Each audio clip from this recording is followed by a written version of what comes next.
We're the children of a Mother Earth. Reach out your hands. Let us heal our earth together. We will heal the earth. Namaste. Please join us this Sunday on a free global online episode, Ayurveda Special. We will heal the earth. Heal the earth. Heal the earth. Stars, they can tell you stories which are brighter than yesterday. The streets have never been so quiet. The squirrels found a new hideaway. Tomorrow will never be the same. There is so much hope in our hearts. Brick by brick, we shall overcome and walk right into a new start. Welcome to the brand new world. We're the children of a Mother Earth. Reach out your hands. Let us heal our earth together. Welcome to the brand new world. We're the children of a Mother Earth. Reach out your hands. Let us heal our earth together. We will heal the earth. Namaste. Please join us this Sunday on a free global online episode, Ayurveda Special. We will heal the earth. Heal the earth. Heal the earth. Stars, they can tell you stories which are brighter than yesterday. The streets have never been so quiet. The squirrels found a new hideaway. Tomorrow will never be the same. There is so much hope in our hearts. Brick by brick, we shall overcome and walk right into a new start. Welcome to the brand new world. We're the children of a Mother Earth. Reach out your hands. Let us heal our earth together. Welcome to the brand new world. We're the children of a Mother Earth. Reach out your hands. Let us heal our earth together. We will heal the earth. Namaste. Please join us this Sunday on a free global online episode, Ayurveda Special. We will heal the earth.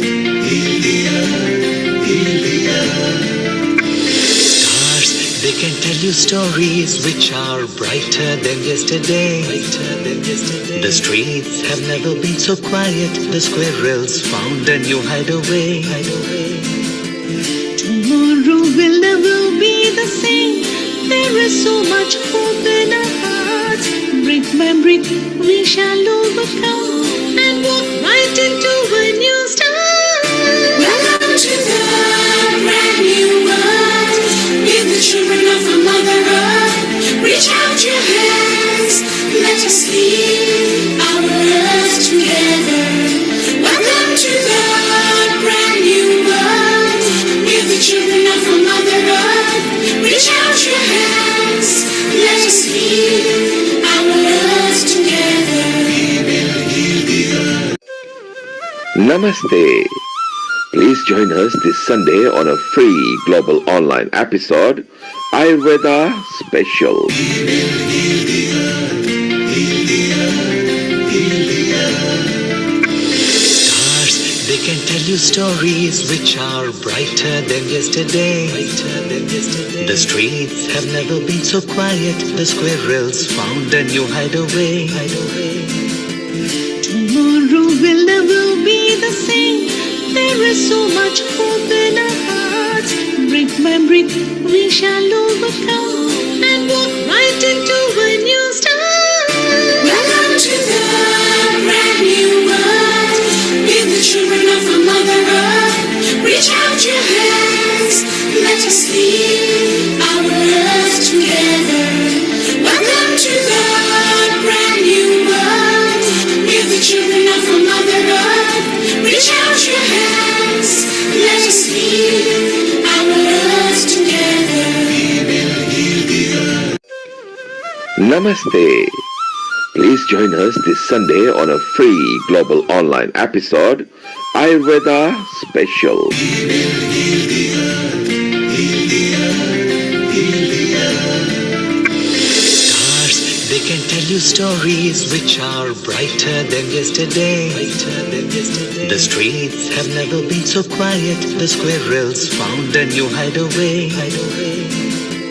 Tomorrow will never be the same. There is so much hope in our hearts. Brick by brick, we shall overcome and walk right into a new start. Welcome to the brand new world. We're the children of a Mother Earth. Reach out your hands, let us lead our earth together. Welcome to the brand new world. We're the children of a Mother Earth. Reach out your hands, let us lead our earth together. Namaste. Please join us this Sunday on a free global online episode, Ayurveda Special.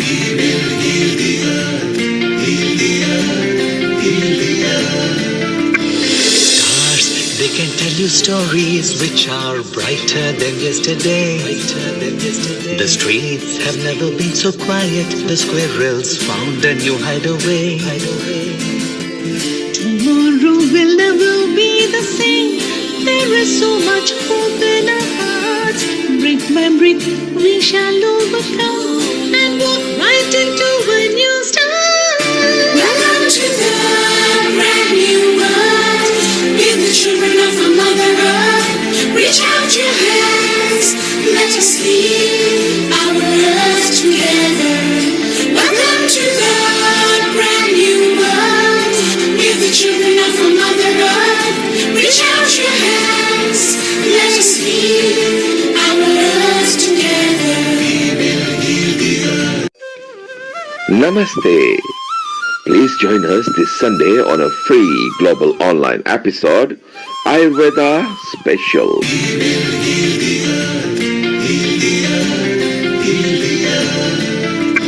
Stars, they can tell you stories which are brighter than yesterday. The streets have never been so quiet. The squirrels found a new hideaway. Tomorrow will never be the same. There is so much hope in our hearts. Brick by brick, we shall overcome and walk right into a new start. Welcome to the brand new world. We're the children of a Mother Earth. Reach out your hands, let us lead our earth together. Welcome to the brand new world. We're the children of a Mother Earth. Reach out your hands, let us lead our earth together. Namaste. Please join us this Sunday on a free global online episode, Ayurveda Special.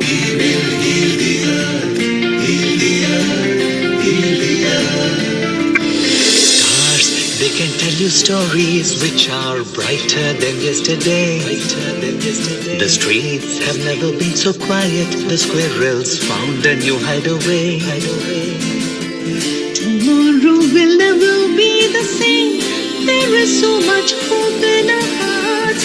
Brick by brick, we shall overcome and walk right into a new start. Welcome to the brand new world. We're the children of a Mother Earth. Reach out your hands, let us lead our earth together. Welcome to the brand new world. We're the children of a Mother Earth. Reach out your hands, let us lead our earth together. Namaste. Please join us this Sunday on a free global online episode, Ayurveda Special.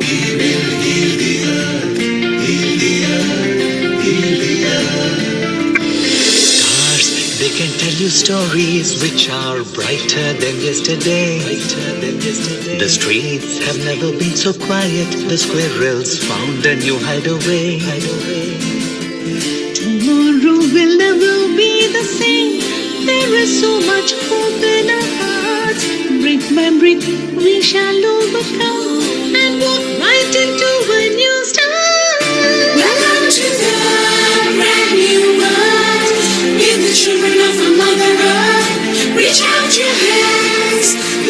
lead our earth together. Welcome to the brand new world. We're the children of a Mother Earth. Reach out your hands.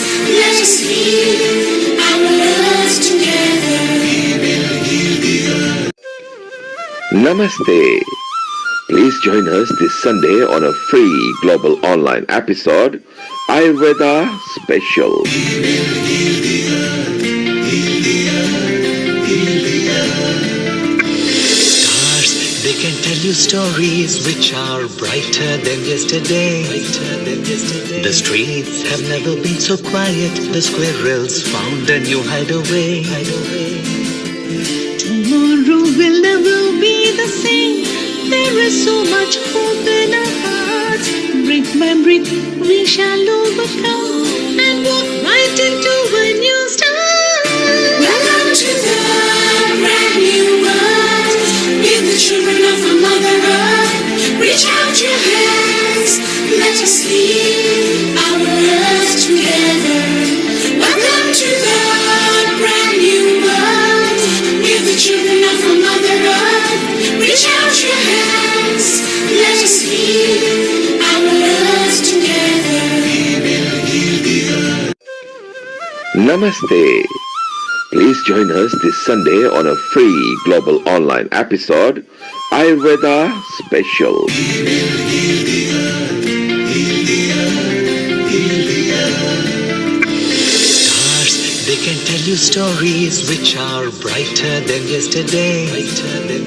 The streets have never been so quiet. The squirrels found a new hideaway. Tomorrow will never be the same. There is so much hope in our hearts. Brick by brick, we shall overcome and walk right into a new start. Welcome to the brand new world. We're the children of a Mother Earth. Reach out your hands. Let us lead our earth together. Welcome to the brand new world. We're the children of a Mother Earth. Reach out your hands. Let us lead our earth together. We will heal the earth. Namaste. Please join us this Sunday on a free global online episode, Ayurveda Special. We will heal the earth, heal the earth, heal the earth. Stars, they can tell you stories which are brighter than yesterday. The streets have never been so quiet. The squirrels found a new hideaway. Tomorrow will never be the same. There is so much hope in our hearts. Brick by brick, we shall overcome and walk right into a new start. Welcome to the brand new world. We're the children of a Mother Earth. Reach out your hands. Let us lead our earth together. Welcome to the brand new world. We're the children of a Mother Earth. Reach out your hands. Let us lead our earth together. We will heal the earth. Namaste. Please join us this Sunday on a free global online episode, Ayurveda Special. We will heal the earth, heal the earth, heal the earth. Stars, they can tell you stories which are brighter than yesterday. The streets have never been so quiet. The squirrels found a new hideaway. Tomorrow will never be the same. There is so much hope in our hearts. Brick by brick, we shall overcome and walk right into a new start. Welcome to the brand new world. We're the children of a Mother Earth. Reach out your hands. Let us lead our earth together. Welcome to the brand new world. We're the children of a Mother Earth. Reach out your hands. Let us lead our earth together. We will heal the earth. Namaste. Please join us this Sunday on a free global online episode, Ayurveda Special.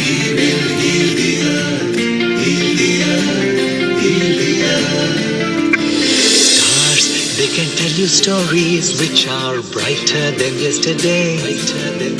The streets have never been so quiet. The squirrels found a new hideaway. Tomorrow will never be the same. There is so much hope in our hearts. Brick by brick, we shall overcome and walk right into a new start. Welcome to the brand new world. We're the children of a Mother Earth. Reach out your hands, let us lead our earth together. Welcome to the brand new world. We're the children of a Mother Earth. Reach out your hands, let us lead our earth together. Namaste. Please join us this Sunday on a free global online episode, Ayurveda Special.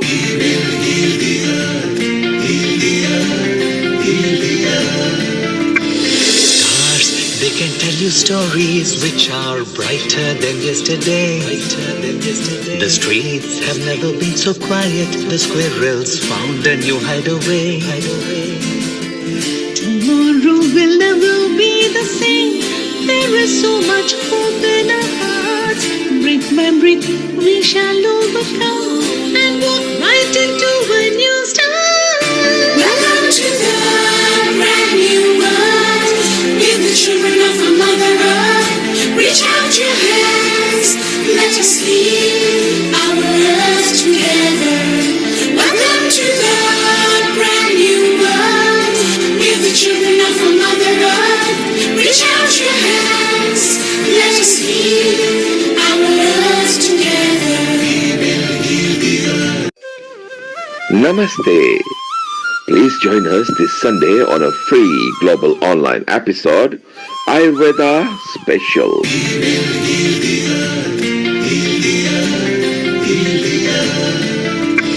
Stars, they can tell you stories which are brighter than yesterday. The streets have never been so quiet. The squirrels found a new hideaway. Tomorrow will never be the same. There is so much hope in our hearts. Brick by brick, we shall overcome and walk right into a new start.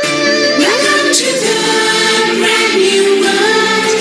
We're the children of a Mother Earth. Reach out your hands, let us lead our earth together. Welcome to the brand new world. We're the children of a Mother Earth. Reach out your hands, let us lead our earth together. Namaste. Please join us this Sunday on a free global online episode, Ayurveda Special.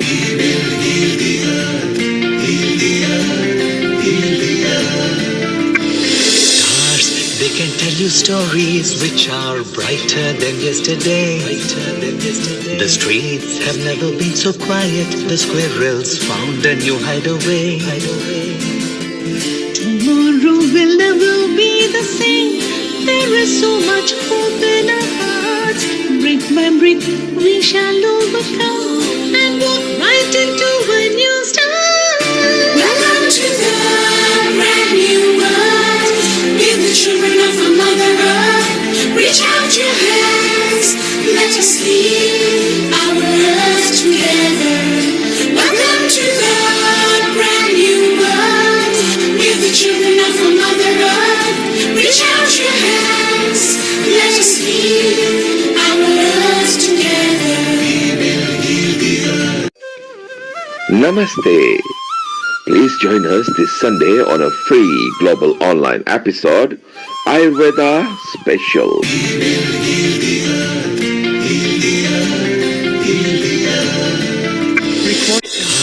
they can tell you stories which are brighter than yesterday. The streets have never been so quiet. The squirrels found a new hideaway. Tomorrow will never be the same. There is so much hope in our hearts. Brick by brick, we shall overcome and walk right into a new start. Welcome to the brand new world. With the children of a Mother Earth. Reach out your hands. Let us lead our earth together. Welcome to the brand new world. With the children of a Mother Earth. Reach out your hands. Let us lead our earth together. We will heal the earth. Namaste. Please join us this Sunday on a free global online episode, Ayurveda Special.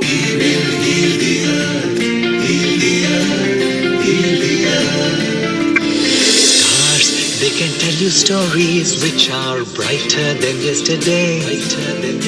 The streets have never been so quiet. The squirrels found a new hideaway. Tomorrow will never be the same. There is so much hope in our hearts. Brick by brick, we shall overcome and walk right into a new start. Welcome to the brand new world. With the children of a Mother Earth. Reach out your hands.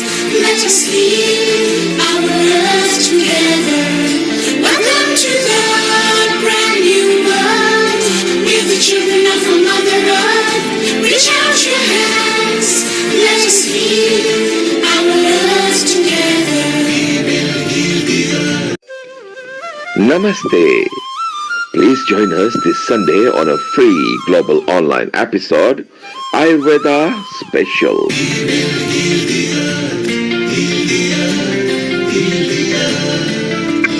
Stars, they can tell you stories which are brighter than yesterday. The streets have never been so quiet. The squirrels found a new hideaway. Tomorrow will never be the same. There is so much hope in our hearts. Brick by brick, we shall overcome and walk right into a new start. Welcome to the brand new world. With the children of a Mother Earth. Reach out your hands. Let us lead our earth together. Welcome to the brand new world. With the children of a Mother Earth. Reach out your hands. Let us lead our earth together. We will heal the earth. Namaste. Please join us this Sunday on a free global online episode, Ayurveda Special.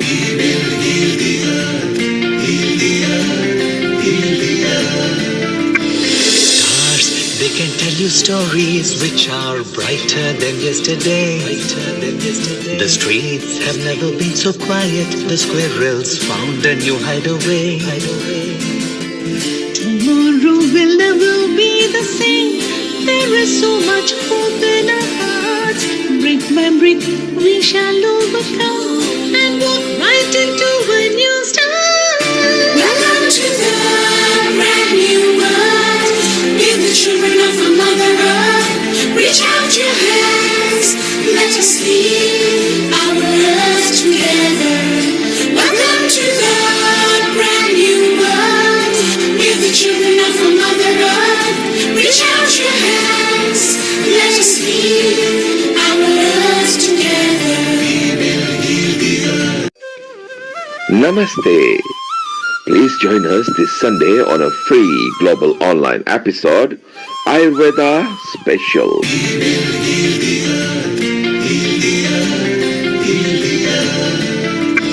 Stars, they can tell you stories which are brighter than yesterday. The streets have never been so quiet. The squirrels found a new hideaway. Tomorrow will never be the same. There is so much hope in our hearts. Brick by brick, we shall overcome and walk right into a new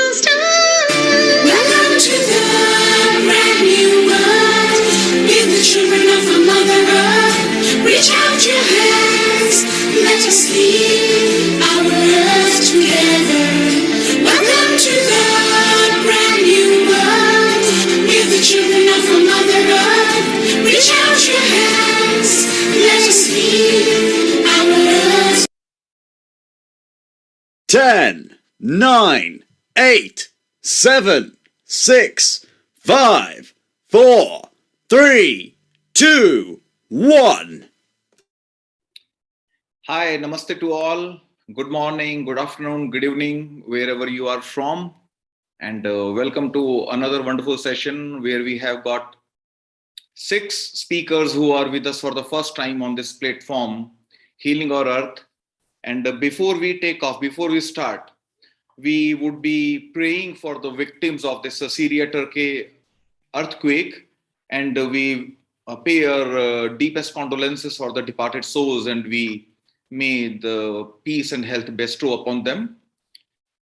With these words, can I be welcoming our friend Mr. Girish for Gayatri Mantra chant with all of us? Girish ji, please.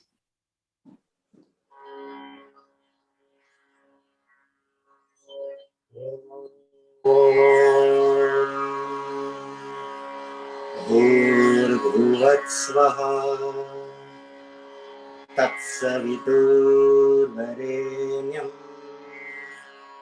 भर्गो देवस्य धीमहि धियो यो न प्रचोदयात्। ॐ भूर्भुवत्स्वः तत्सवितुर्वरेण्यं भर्गो देवस्य धीमहि धियो यो न प्रचोदयात्। ॐ भूर्भुवत्स्वः तत्सवितुर्वरेण्यं भर्गो देवस्य धीमहि धियो यो न प्रचोदयात्।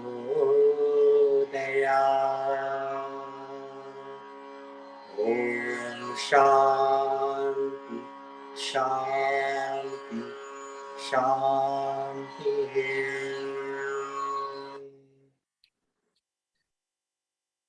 Thank you very much, Girish ji. Thank you. My humble request to all our Healing Our Earth family, friends across the globe. We would like to invite you next week, Sunday, the 26th, for a special prayer. It's going to be held by Healing Our Earth family in loving memory of all the people in Turkey and Syria who have lost their lives. So let us join us for this special prayer. We kindly request you all to join us and pray for the divine soul who have departed, and bring the strength to the family, those who have lost their loved ones. My humble pranam from Healing Our Earth family. Om Shanti. Namaskar. Now I'm going to hand over to Dr. Shirish Sharma. Thank you. Thank you very much, Girish ji. And now we break the session open, and we are still waiting for the first speaker, Dr. Amritpal Singh, to join. And meanwhile, I take this opportunity to welcome Dr. Rajiv Gupta after a long time on this session. And then we have got our senior friend, Dr. Patankar from Mumbai. And so just to update all the audience, the purpose for this second Ayurveda Special Day is to simplify Ayurveda as much as possible for the general audience. Whosoever are our non-Ayurveda, non-medico friends, is Ayurveda good for them? Has it got something in store for them, or is it too technical and too jargon oriented where it doesn't relate to all? The speakers are wonderful for the day, and they would try to simplify the messages as much as possible. There could be more and more take home for all of you, and let's hope this. And I would be requesting you, whenever you have got anything to ask, you may raise your hand, or you can type a message, and it would be taken up at an appropriate time, and we will have exhaustive interactive sessions, and we will have it like a two-way dialogue than like a one-way talk. Maybe by the time we have Dr. Amritpal Singh, can I say if Dr. Devilal Chaudhary is ready and available? And then maybe we can start with him, the second speaker of the day.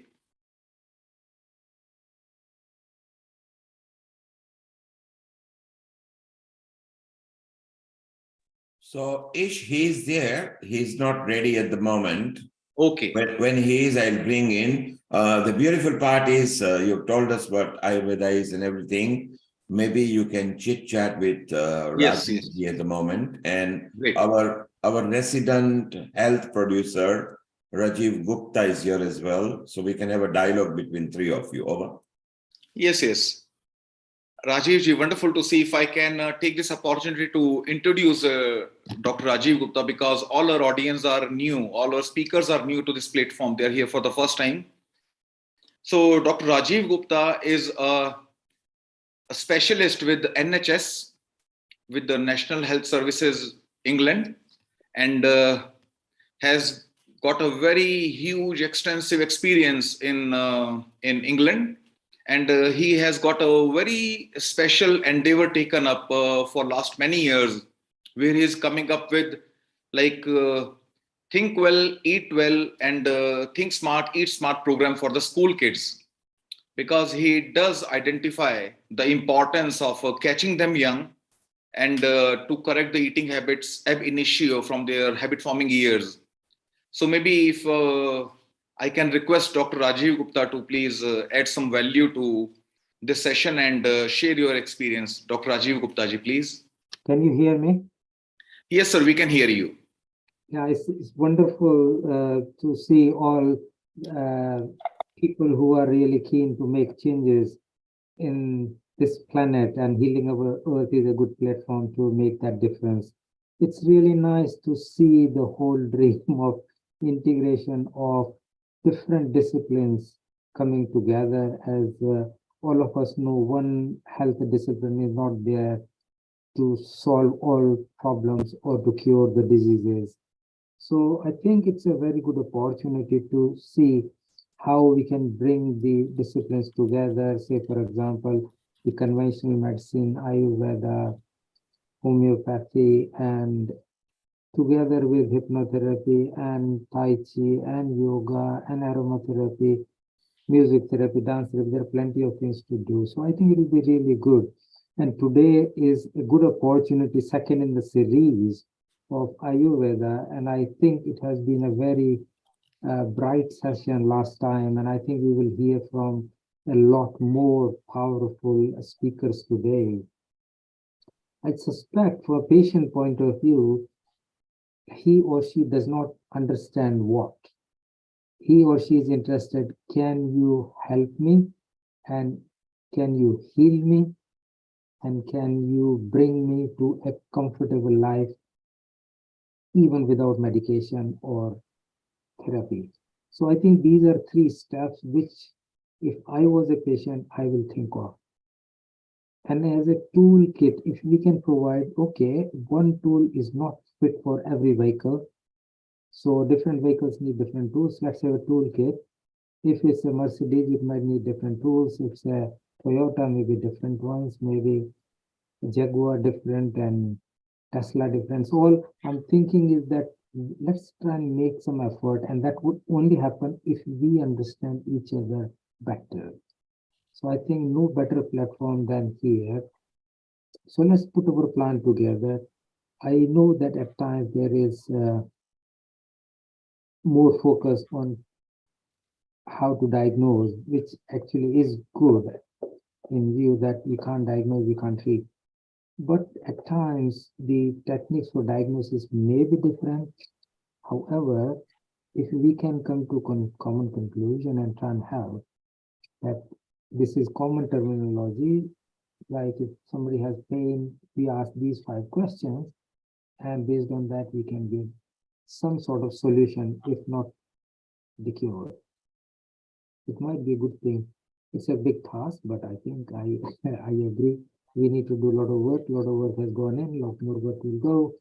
So I admire your effort, SG, and obviously Neil Kumar has done a wonderful job, and there are so many other people behind the team who are doing the job. So my efforts, my wishes, and my readiness is available all the time in order to make it happen. So I'll be there for you. Thank you so much. Thank you very much, Dr. Rajiv. and looking forward to associate more and more with you.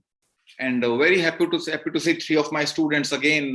They were there full session last week. Now I can see Miss Jacinta, Miss Anne from Holland, and then I can see Miss Anita Pilmaya from Paris. So let's see how long do you hang today, dear students.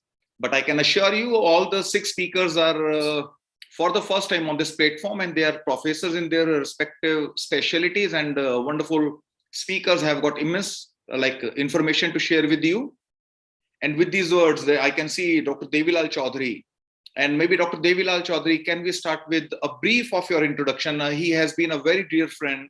We were together when we were studying post-graduation at Jaipur, and have been together for almost all these years, and working at same places many times. And he is rightly heading one Ayurveda institute and has been instrumental in real innovations. I recall since our lectureship days, he came up with an idea Ayurveda Beyond Books, where he planned to record Ayurveda, where he selected one student, and we started some professional recording way back in 2003, where he wanted to launch Ayurveda audiobooks.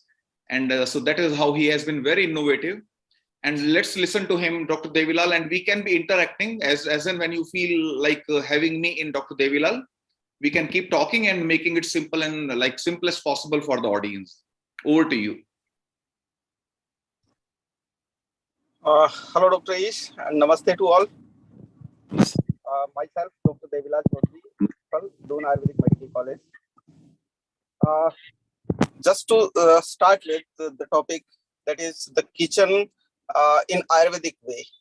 Means this topic is simply for a common people, not for Ayurveda experts. Just I want to share the screen for my PPT slide, if you allow me. Yes. Sure. Yes, please, you can. Yeah. Can I show? Yes, yes. Just 1 minute. Only the host can share in the meeting. This is the message. Okay. Maybe I will be requesting it.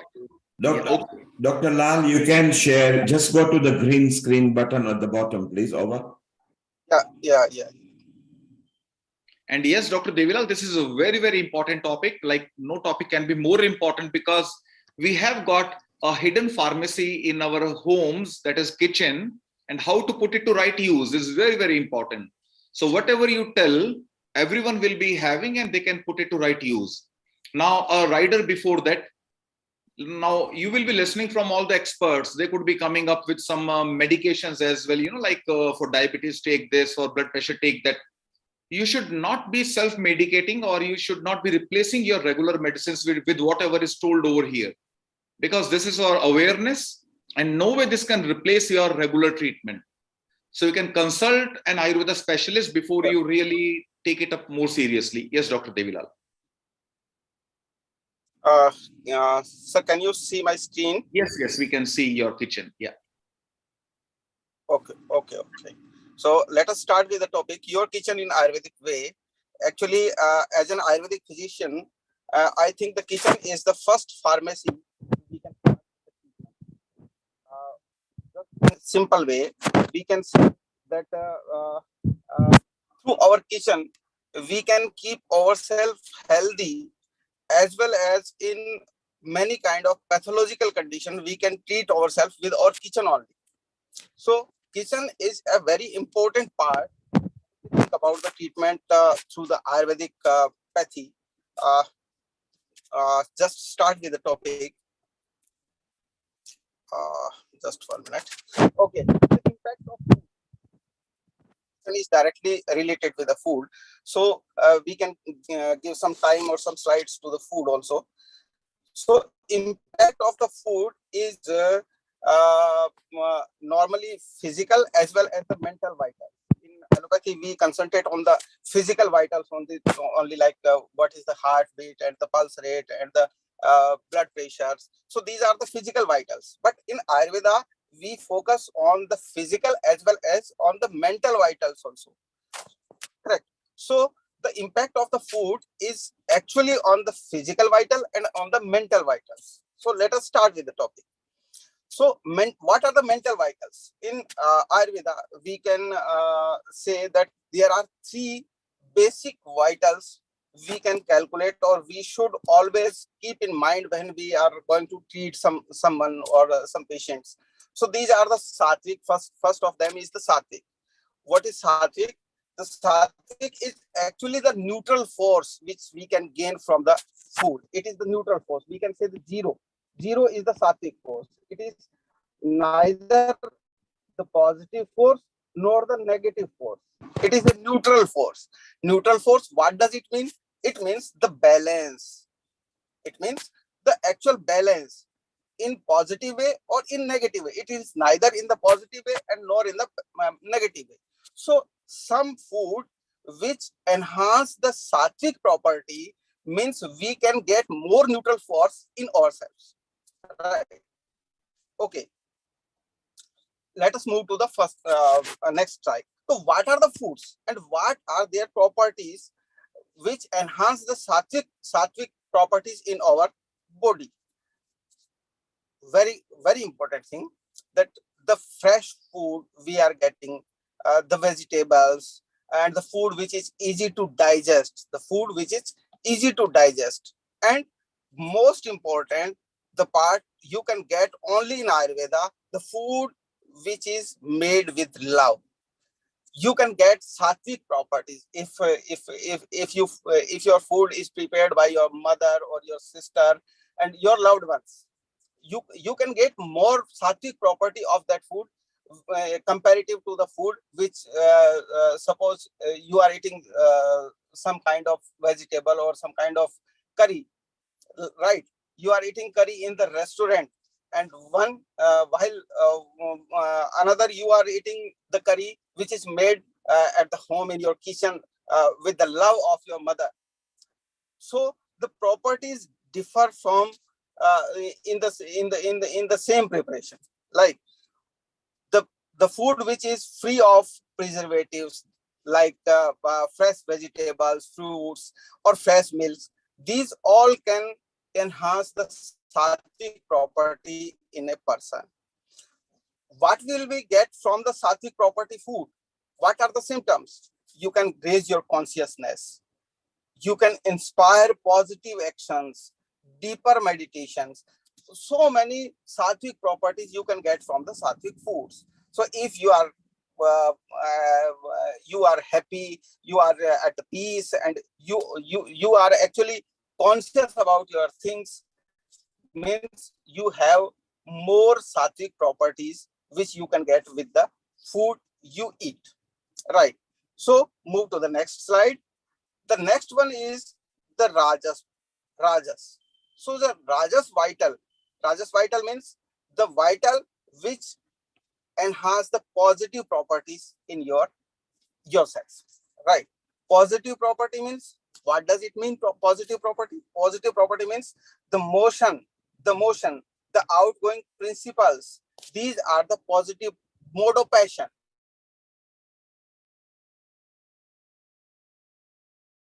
You are muted, Dr. Devilal, by chance. Maybe you can unmute.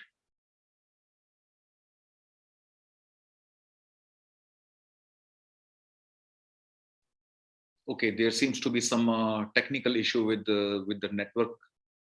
Professor Ish Sharma, I think he has got a bandwidth problem and he's frozen. I'm going to try to break his screen and maybe you can take over.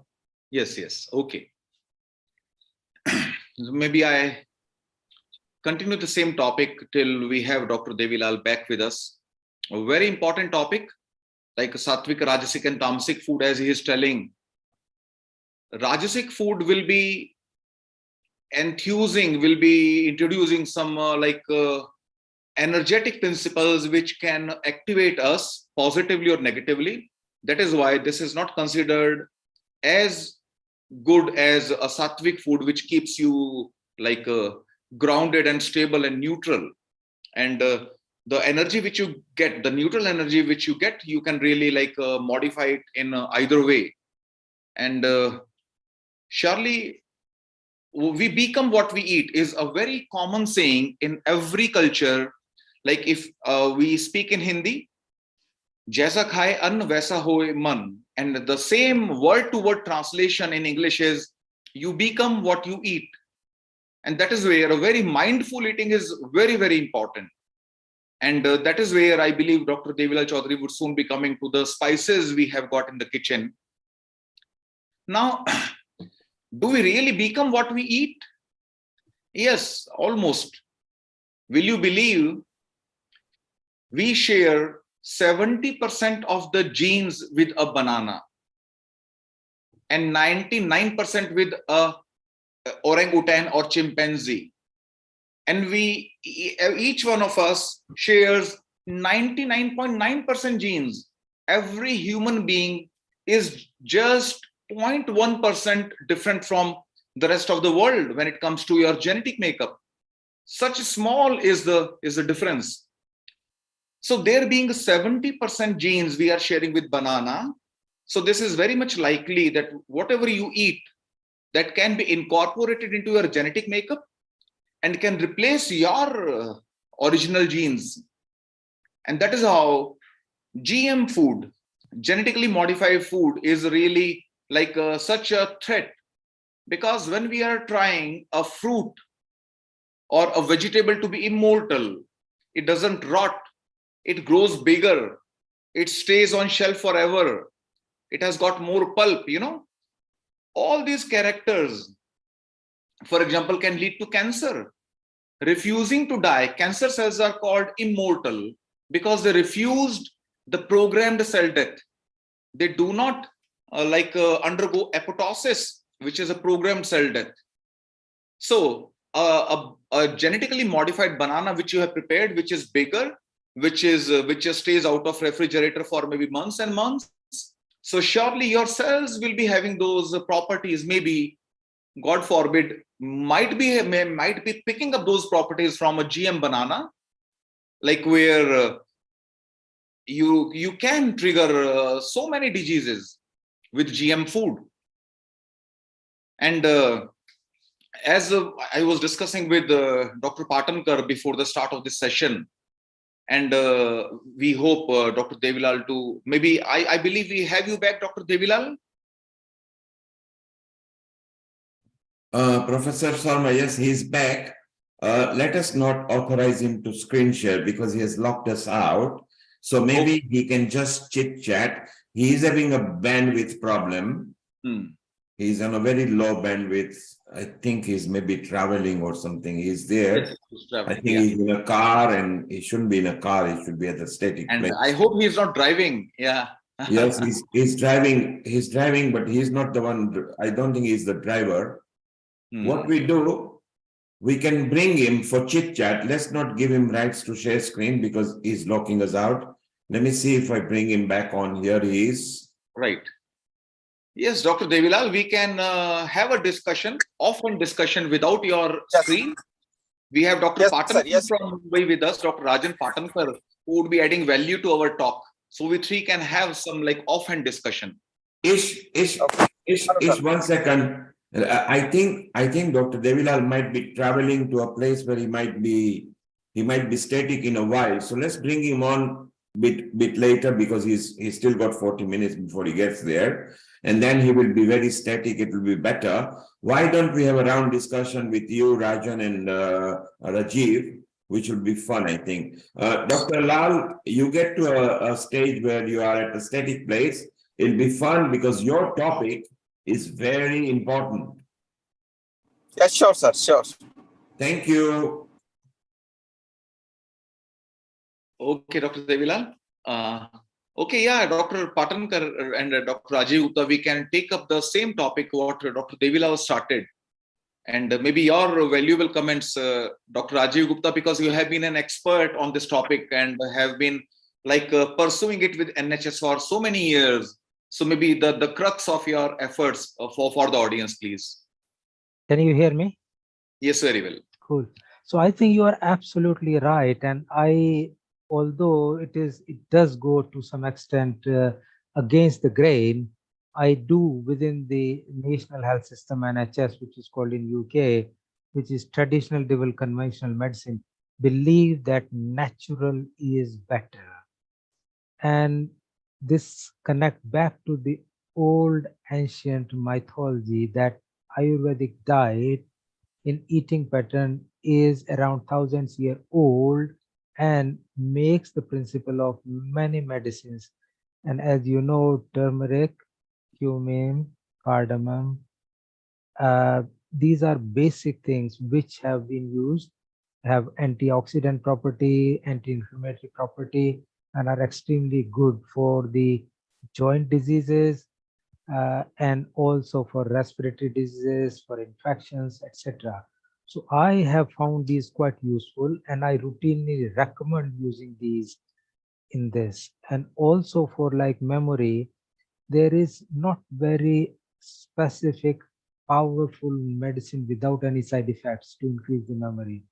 And if you think of Brahmi or Ashwagandha, they have proven side effects, but a lot more powerful, proven useful effects to increase the memory and learning, and in the attention deficit disorder, where in now ADHD, as you know, is more on rise.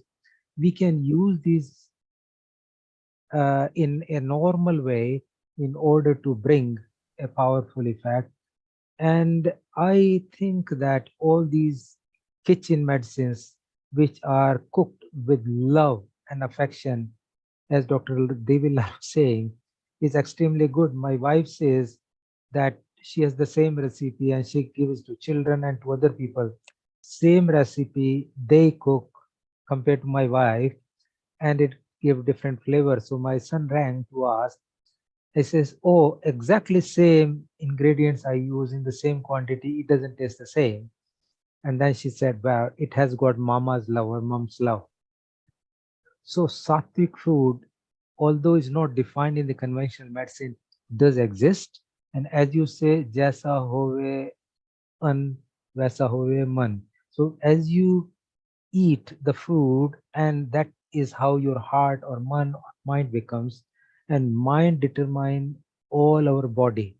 So it's all body, mind, and spirit, a game which come into action through the ingredients we feed into our body, and that connects to our mind. So I think that is quite powerful, and this is even more useful now when we have rising obesity, and that's what connects back to our the big project, the eat smart, think smart, and be smart. Because when you eat smartly, then you look better. So it gives you good appearance, but also you think smart.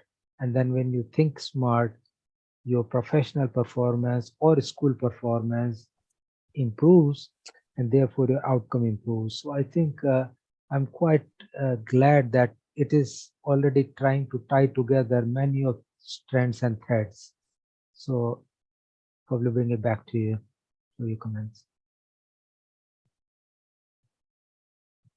Yeah, unmute yourself. Yeah, Dr. Patankar, please. Yeah. Yes. What Rajivji said is 100% true. Want to add one thing, because when we eat any food outside our house, we have to pay there.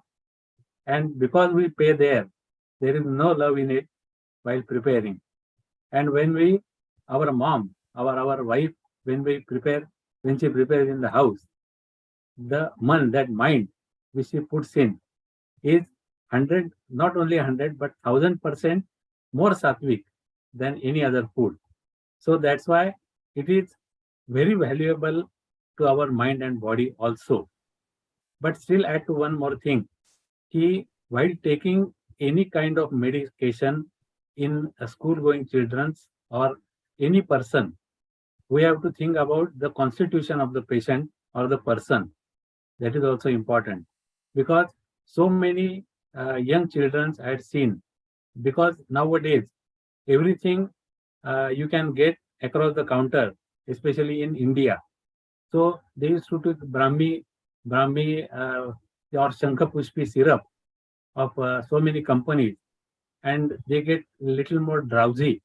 So that's why the constitution of body must be considered while taking or administering any kind of medication.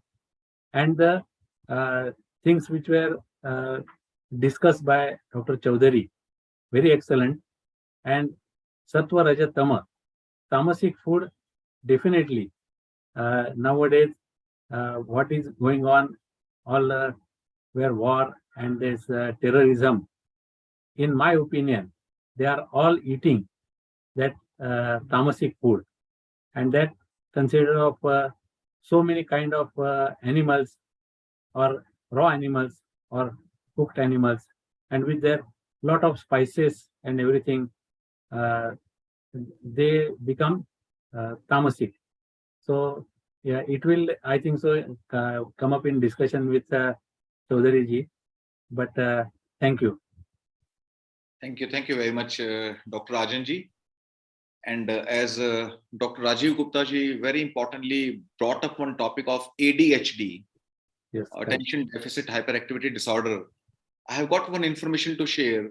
Will you believe the Southeast Asian communities which consume a lot of turmeric, haldi, kurkuma, they are reporting just 25% of the, like 1/4 of the autistic disorders as compared to the cultures which do not consume kurkuma. So consuming kurkuma for centuries will be protecting you from autism, autistic disorders. And this has been a study. And an extension to this study was, once a couple has got one autistic child, they stand 25x high risk for the next kid to be an autistic. And that is where we very strongly believe kurkuma should be consumed by us in an appropriate dosage. Excess of everything would surely be bad. So kurkuma, and likewise it might be ginger or cinnamon or fenugreek or black pepper. All these spices they make your food delicious. They should be taken in moderation, but taken regularly, and very, very important to protect you against many, many diseases. And a very wonderful subject which is coming up these days is the gut-brain axis, or the importance of your gastrointestinal tract, where we have got one wonderful speaker coming up, Dr. Meenakshi Gupta from Texas, who would be talking upon this topic. I will not be elaborating much as of now. And maybe I have got like a couple of more students from India. I have got 3-4 students who were my students at various Ayurveda colleges. If they have got some question to ask, they can type in the chat box. They can drop a question for us, as I can see many of them. And also you can raise hand if you want to interact, if you want to speak. You can please raise your hand, and the facilitators would unmute you, and we can have like a real-time discussion. So with these words, maybe if we can see if Dr. Rashmi Sharma from Jodhpur is available for her talk, then she also has got a very important topic to discuss with that could like more appropriately be taken up on 12th of March, but not bad to have it today. So if Dr. Rashmi is available, then we take her up. Otherwise, we continue. Dr. Patankar, Dr. Rajiv Gupta ji, or if some questions pop up, then we'll be happy to answer. Is Dr. Rashmi Sharma is not here at the moment. Please Right. on with others. We wait for her. Okay. So Okay. I can comment back, Ish. This ADHD is very close to my heart, and turmeric has got antioxidant effect, and there are some indirect connections which are your attention is related to your oxidant toxic effect. So antioxidant indirectly prevent that toxic effect, which prevent the brain transmission, as a result of which the impulsivity and the attention deficit, which is one of the main manifestation, and hyperactivity is the other manifestation. So both of these are exaggerated in these people. Now, important is that the amount of turmeric actually needed to show the effects is a lot more than what we normally put for taste of haldi in our food. And therefore, you probably know it, that we need the increased absorption effect or bigger doses. And people have found that it's fantastic it has got not only that effect, but also has got other effects which are health beneficial. So we should really maximize the old system of using more curcuma or turmeric in our diet. And that would not only do this, but will also protect the toxic effect of the stress, anxiety, which eventually many times lead to depression. So it has got a good protective effect there. And obviously most people know about the immune boosting effect and the immunogenic effect of turmeric or curcuma. So I think let's just give that message to all the listeners that please maximize your consumption of haldi or turmeric, and that will be quite useful. So do that. The other useful is cardamom, which also has quite a useful effect. And particularly, it increases the uptake of oxygen in the lungs and protects again not only the respiratory disease, but when I was reading the paper, it says it protects against the H. pylori and therefore reduces the ulcers in the stomach, which was quite good because I do gastroenterology as my specialty. And it's fantastic to see that many times you give the eradication treatment and there is recurrence. So either it is because some other family member has it and the whole family is not eradicated, so it's coming back. But also at times there is not enough immunity for recurrence. So it could be just a little dietary modification that gave quite useful effect. And the similar one was from the cumin, cymium, which is like one of the simple thing used, and it increases the digestive enzymes, reduce the bloating, because if you think in medical science, there is no treatment for bloating itself. So if it is irritable bowel syndrome or it's an inflammatory bowel disease, so we have this. So I think these are few things where there's gray area we should really try and crack. It will be very, very useful. Very rightly put, Dr. Rajiv. And I recall black pepper to be a wonderful bioavailability enhancer. So that is where like black pepper is recommended with all the cuisines. Whatever you cook, black pepper is recommended because it simply would be stimulating your GIT.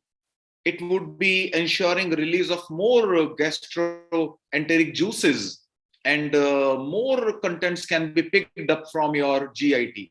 Now, Ayurveda believes, like if I put one question through Ayurveda perspective, which is the most important organ in the body? Which is the most fundamental organ in the body? Then this is not brain, heart, kidney, lung, or liver, or whatever. This is gastrointestinal tract. This is much more important. And now there have been studies under the topic gut-brain axis, which indicates that might be brain not controlling your GIT, rather your GIT gut microbiome is controlling your brain in many ways. So there is a two-way connection, like gut microbiome, lung microbiome, then your all the gut-brain axis. So now this GIT, very interesting to know for you.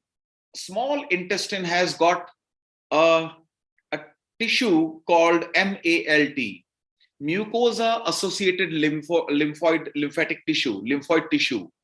This MALT, will you believe, has got more immunity boosting cells than all of the body put together. Your immunity defense mechanism in all of the body versus your small intestine immunity boosting cells, then small intestine has got more immunity boosting cells. The neurons, we have got a spinal cord which controls all of the body. Small intestine has got more neurons than your spinal cord. So sensitive it is, it has got sensors for everything.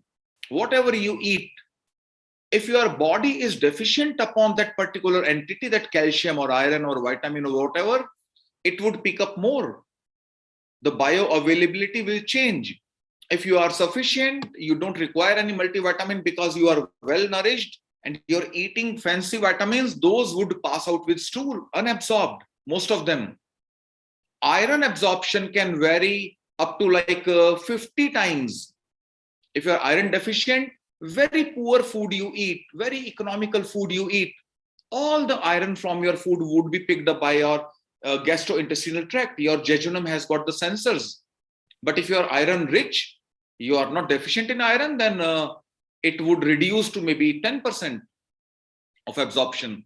So we have got a very wise mechanism in the form of GIT, and keeping gastrointestinal tract intact, as Dr. Rajiv ji told, having a wonderful digestion is the most important phenomenon when it comes to health through Ayurveda. When we have a patient coming in, because we see multiple patients every day, if the patient says, I don't have good appetite or good digestion, then we need not listen to the second symptom. Why did he come to us for? Has he got a common cold or has he got a cancer?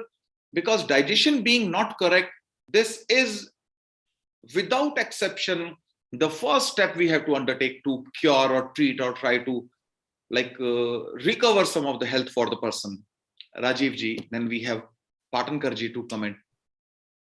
So I think you are absolutely right. And I remember in 2018, Krayan, she's one of the scientists, she has written microbiota gut-brain axis. So because there are, I think, 14 trillion microbiota, as you mentioned, which is much more than the body cells, and they have got a huge influence on the biological axis as well as physiological axis, and ultimately the neurodevelopmental axis of the body.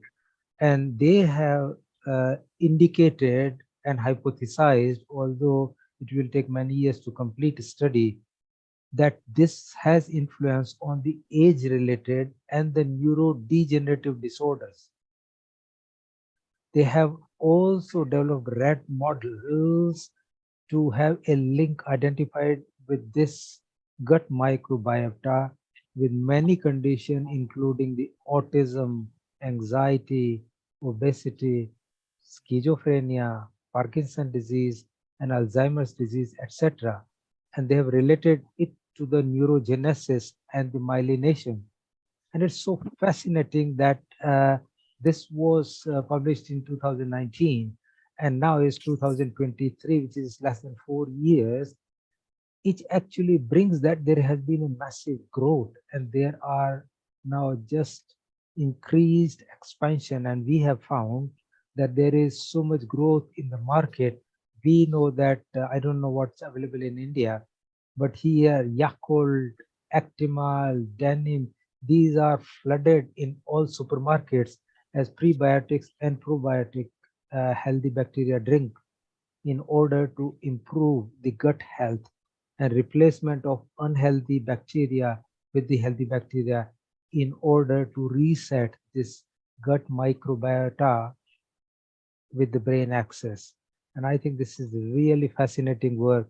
And I'm very keen that if we can take this work further forward, we should have separate conversation, because this gut-brain axis is just amazing, and the connection to the microbiota, particularly with the newer expansion of fecal transplantation, where you take micro quantity of the fecal bacteria and clean it up and retransplant, along with the probiotic supplementation, to give a massive improvement in the gut diseases which cannot be cured by the normal mechanisms. So I think that's fascinating. So I will stop it here and have. Thank you very much, Rajiv ji. Very insightful, thought-provoking, and maybe we can have expert comments from Vaidya Rajan Patankar if he is still around, or we continue our talk. Let's talk butter. There is a question from George from Manchester, Yes. and his dietitian says that eat until satisfied and not full. But what is satisfaction, and what does Ayurveda say to both you, Rajiv and Ish? Over. Okay. Maybe if Dr. Rajiv permits, then maybe I can answer the question, Rajiv ji. Yeah, please go ahead. Okay. Now, this is the most important question, because every time we are debating or we are questioning what can we eat, what we cannot eat, a question preceding that should be, should we eat or not, or how much should we eat? Now, appetite is very specific. It is like a very individual. What is your real appetite? What is the right volume for you? Now you have to be sensitive enough. You have to introspect, and you have to observe yourself. What is the food volume? What is the food time you should be eating? We should not be driven by a wall clock. That is, we see, okay, it is like X o'clock, it's my lunch time, it's Y o'clock, it's my dinner time. I'm not feeling hungry, but I have to eat because the clock tells so. This is the biggest mistake we make. Every culture values periodic fasting, intermittent fasting. Maybe it could be Islam through Ramadana, it could be Hindus through maybe Ekadashi twice a month, it could be Navaratri twice a year, or it could be Hanumanji's fast on Mangalwar Tuesday, or it could be for Lord Shiva on Monday, you know. Under so many pretexts, Mahatma Gandhi did tell about Upavas. Lal Bahadur Shastri did tell about Upavas in the like Indochina War 1965 for the financial aspects. So periodic fasting is way more important than we can ever imagine. Now, there has been one of the longest ongoing researches in the world. If you Google calorie restriction theory, this one study has been going on in many countries for last 45 years. And will you believe where did it come to? It did conduct one study like around like 20 years back, where multiple sets of lab animals were taken and they were fed different volumes of food. Same food, different volume. One set was given unlimited food, 100%, though animals could eat as much as they wanted. The second set was given 90% food, then 80, 70, 60, 50, 40, you know, they kept on decreasing the food for all those animal sets. And they kept observing the animals for all their life. Will you believe the animals which were given food quantities between 70 to 80% survived 140% of their lifespan in that very lifetime. They lived 40% extra life. And when the volume reduced below 50%, then they did not live longer. But those eating above 80% of their appetite again did not live longer. They lived like 90, 100%, but not very healthy. Now, Ayurveda says you should be dividing your appetite into three portions for solid, liquid, and gas. Solid food should be 50%. Liquid food, your water, soup, juice, etc., with your food, whatever you take, should be 25% of your appetite.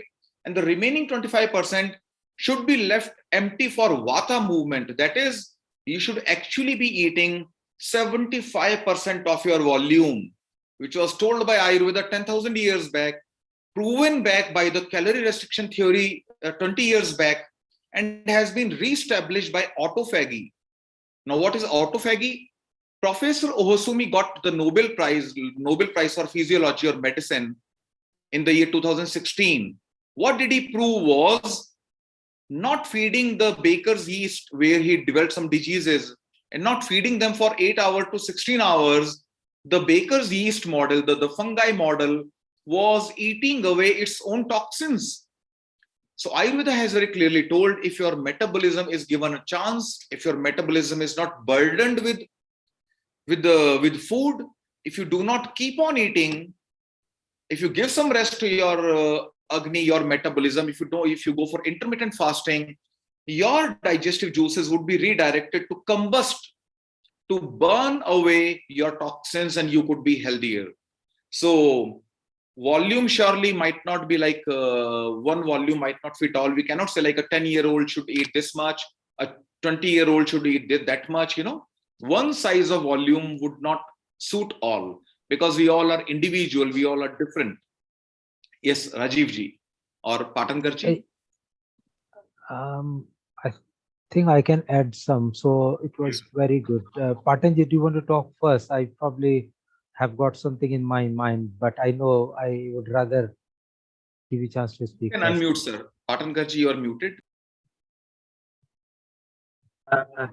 Yes, very good discussion going on, because one of our gurus who used to say, as EJ told, the Brahmanda, the universe, is our stomach. So when we repair it, everything gets repaired. So as you said before, first of all, we ask about the appetite and the hunger of the patient, and that is most important. And along with that, intermittent fasting and to increase his digestive fire is the first and the main motto, in my opinion, of Ayurveda. So if we rectify or correct that, so many diseases can be covered only and only by increasing our digestive fire. So now Rajivji can add something. Thank you so much. I probably will go back to the question which George asked from Manchester: eat until satisfied and not full. And I would want to give an example. Imagine the stomach is like a gas cage or a chamber where empty is like a fuel chamber. Empty is number 1 and full is number 10. Now, in order to keep the digestive cycle uninterrupted and in a normal physiological mechanism, you should go between 2 and 7. So when you go to 2, you should eat something, not for it to be completely empty. As you know, the car will just stop at some stage, so it's a risk. So when it's up to 2, you should eat, and when it goes to 7, this is good enough, because if you go to 10 every time, it increases the free radical production in the body, and that in turn speeds the aging process. And therefore, it is recommended that you should go where you are satisfied, not stuffed or full, in order to avoid the overeating, and that always give you a risk of obesity and other diseases. Your full nourishment can come from 7, and that is good enough without any added burden on the digestion and storing the unnecessary calories and causing any additional risk on the digestive and the oxidative process. So I hope that explanation, where you're satisfied is 7, where you are full is 10, probably give you some satisfaction to the questioner, George. Thank you, Rajiv. Thank you, Ish. Thank you, Rajanji. There is a next question from Vasanti in Durban. This is very exciting, and I think if you pay attention, it's quite a delicate subject, and maybe each one of you can give your best opinion. And she has got a consultant Ayurveda expert there in Durban, who she has been advised by that she should include all the 6 states in every meal. But if she does that, she does get a lot of acid refluxes. So each one of you, if you could tell us what the 6 states are in each meal, and maybe how she can blend it so she doesn't get acid refluxes. Over to you, Ish and Rajiv and Rajanji. Right. Ayurveda believes all the tastes available for us to eat are 6. There cannot be any 7th taste. So which are, if I translate, it can be sweet, sour, saline or salty, then bitter, astringent, pungent. These are the 6 tastes. We call it Shadrasa, 6 taste. And Ayurveda believes there is no 7th taste. Now, she very rightly put forward, to have all the nourishment, we should be eating all the 6 kinds. Ayurveda says, depending upon the taste intake, who's the healthiest? The healthiest is one who takes all the 6 tastes into his food. Who can enjoy the least health? You can be having the worst health if you are addicted to one taste. Like kids say, I would be eating sweet, sweet, and sweet. And who would be having a mediocre age? Who would be having an average kind of health? The one who is cutting down upon 1 or 2 tastes, who doesn't take all. Now, what do we mean by taking all the taste and ensuring good health is, if you take all the variety, if you take all the taste, then you are ensuring efficient delivery from nature of all the proteins, minerals, vitamins, carbs, fats, and everything. You get all the 6 nutrients into your body. Whatever we eat can be having, like it can be categorized as one of the 6 things. Like there can be 3 macronutrients, carbs, protein, fats, and there can be minerals, vitamins, and water. There is no 7th thing we eat. So if we eat like all the kind of taste, then we are getting all the bitter elements, where we get all the antioxidants. All the antioxidants are bitter elements. If we're getting sour, then we are having a gastrointestinal stimulation for better digestion.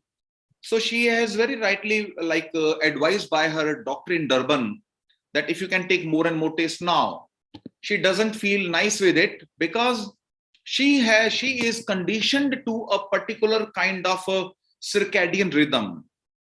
Now she is trying to break away from that cycle, from that conditioning, what she has been doing all her life. Now she is trying to come terms with new kind of eating.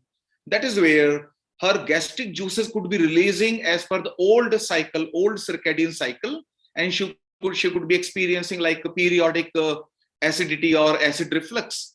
But I believe this would go away with time. She has to stay connected to her doctor and go on with the change. There will be teething problems. A switch over surely does tax sometimes a little, but this is worth it.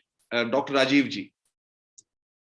So I think that's very, very good explanation, Ishji. As you mentioned that sweet, salt, and sour with the astringent, pungent, and bitter, these are actually all 6, and to bring all together is quite a task. And if she's used to X type of taste, it's hard to shift. We all human beings resist the change. We don't want a change.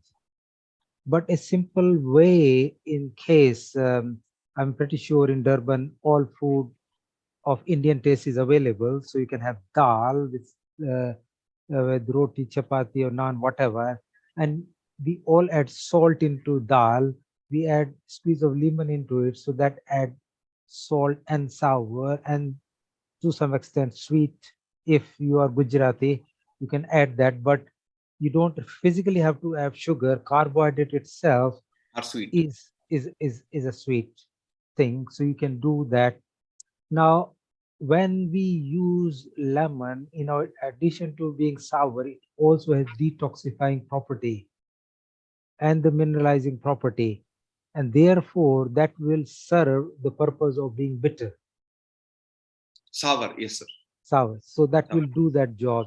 Yes. And obviously you warm it, and that adds the pungent effect, and then you cool it again, and that has the astringent effect. So I think if we think aesthetically, you can bring all 6 of them together, particularly put a slice of pepper into it just to add the taste. It will be a full energetic food with all 6 tastes into it. Because you don't have to have all physical, you can have physical and aesthetic mixture of all 6. And that's what typically Ayurveda says, from what I heard. But you and Patanji can add something more to the knowledge. All the greens are astringent, like green leafy vegetables, fruits, whatever vegetable we are eating, they are rich, astringent, one thing. And all the kitchen spices, like black pepper, or all the spices have got pungent qualities. That is where they are bioavailability enhancers. So that is how kitchen, as Dr. Devilal rightly started the tempo, Kitchen is a full pharmacy, and then going for all the kinds of foods available, we are ensuring the 6 tastes being delivered, and those give us the best health. But a rightful volume is very, very important. If we can have Dr. Patankar around to comment, then I can see Dr. Rashmi also joining now. And also the right proportion, isn't it? Because you can have all of these, but if they are in misproportion, you have to have salt and this. If you add that much salt, it'll just make it. Of course. Very true. Comment. You are muted, sir. Yes. As per the body constitution of the person who has asked the question, that is also most important, because what our both stalwarts have told, it's very true. But to switch over like a button is not possible. Switch on or switch off. It will take little time, but as per her body constitution, she has to balance all the things. That is my opinion. Thank you. Ish, there is a exciting, and Rajiv, maybe you can come in as well as Rajanji. There is an exciting question. I find it exciting because you'll have to find a solution. Suzanne from Toronto doesn't like ghee, and her local Ayurveda practitioner says ghee is essential. What can you suggest that might be available in Canada, if you guys are aware, which may be an equivalent to ghee? And the second question, she has been recommended to consume almonds. She doesn't like almonds simply because it has got a shell on it. What alternative nut which is safe in Ayurveda term that she ought to consume? Over to any one of you. Okay, Dr. Patankar, would you come up, please?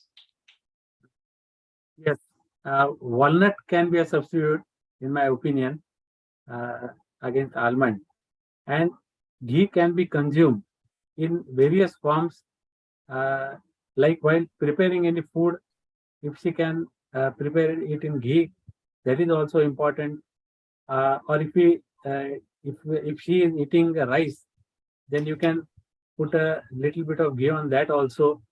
Or if you are eating chapati or bread, you can also toast it and apply ghee on it. That is also beneficial. And if she doesn't like the taste of ghee, we in India used to tell, add little bit of black pepper powder in that and then consume. It has got a dual benefit to enhance your digestive fire also, and it acts as a lubricant also. So thank you. Opinion from you also. Yes, great. Yes, maybe Dr. Rajiv, would you like to add something to this? Yeah, I was thinking so very aptly, as Patanji said, walnut oil is a good substitute, but also you can use soya bean oil or peanut oil or cottonseed oil or cashew oil, even avocado oil or hazelnut oil. They all have been nutritionally said to be very similar to ghee. And therefore, if you don't like the taste, I would suggest that is the other option, if that is there. However, ghee, you can even make ghee of different variety at home if taste is a problem, because the typical ghee is complete removal of the other part, which is like doing oil churning. You can do a semi churning, and I have found that that is when the milk solid is semi removed, i.e. it is not a full ester fat, which is called the typical fat. It is a butter fat, which is like a precursor of ghee, which is probably much better and difficult to say it's not good in taste unless there are very specific people.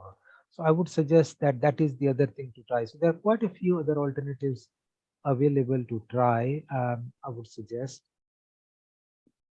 What was the second question? Second question was about the almond. The almond is, I think if she doesn't like the cover of the almond, you can soak the almond in the night time, remove it and eat, which is what my wife does all the time. She soaks 6 almonds for me and 6 for her every night. Next morning, she removed the cover, and because there is some bitterness in the cover, the almond is swollen, it's easy to peel, and it's quite good in taste, and is nutritionally even more effective than the almond without being soaked in water. So Rajiv, I suggest that you are talking about blanching the almonds. Yeah.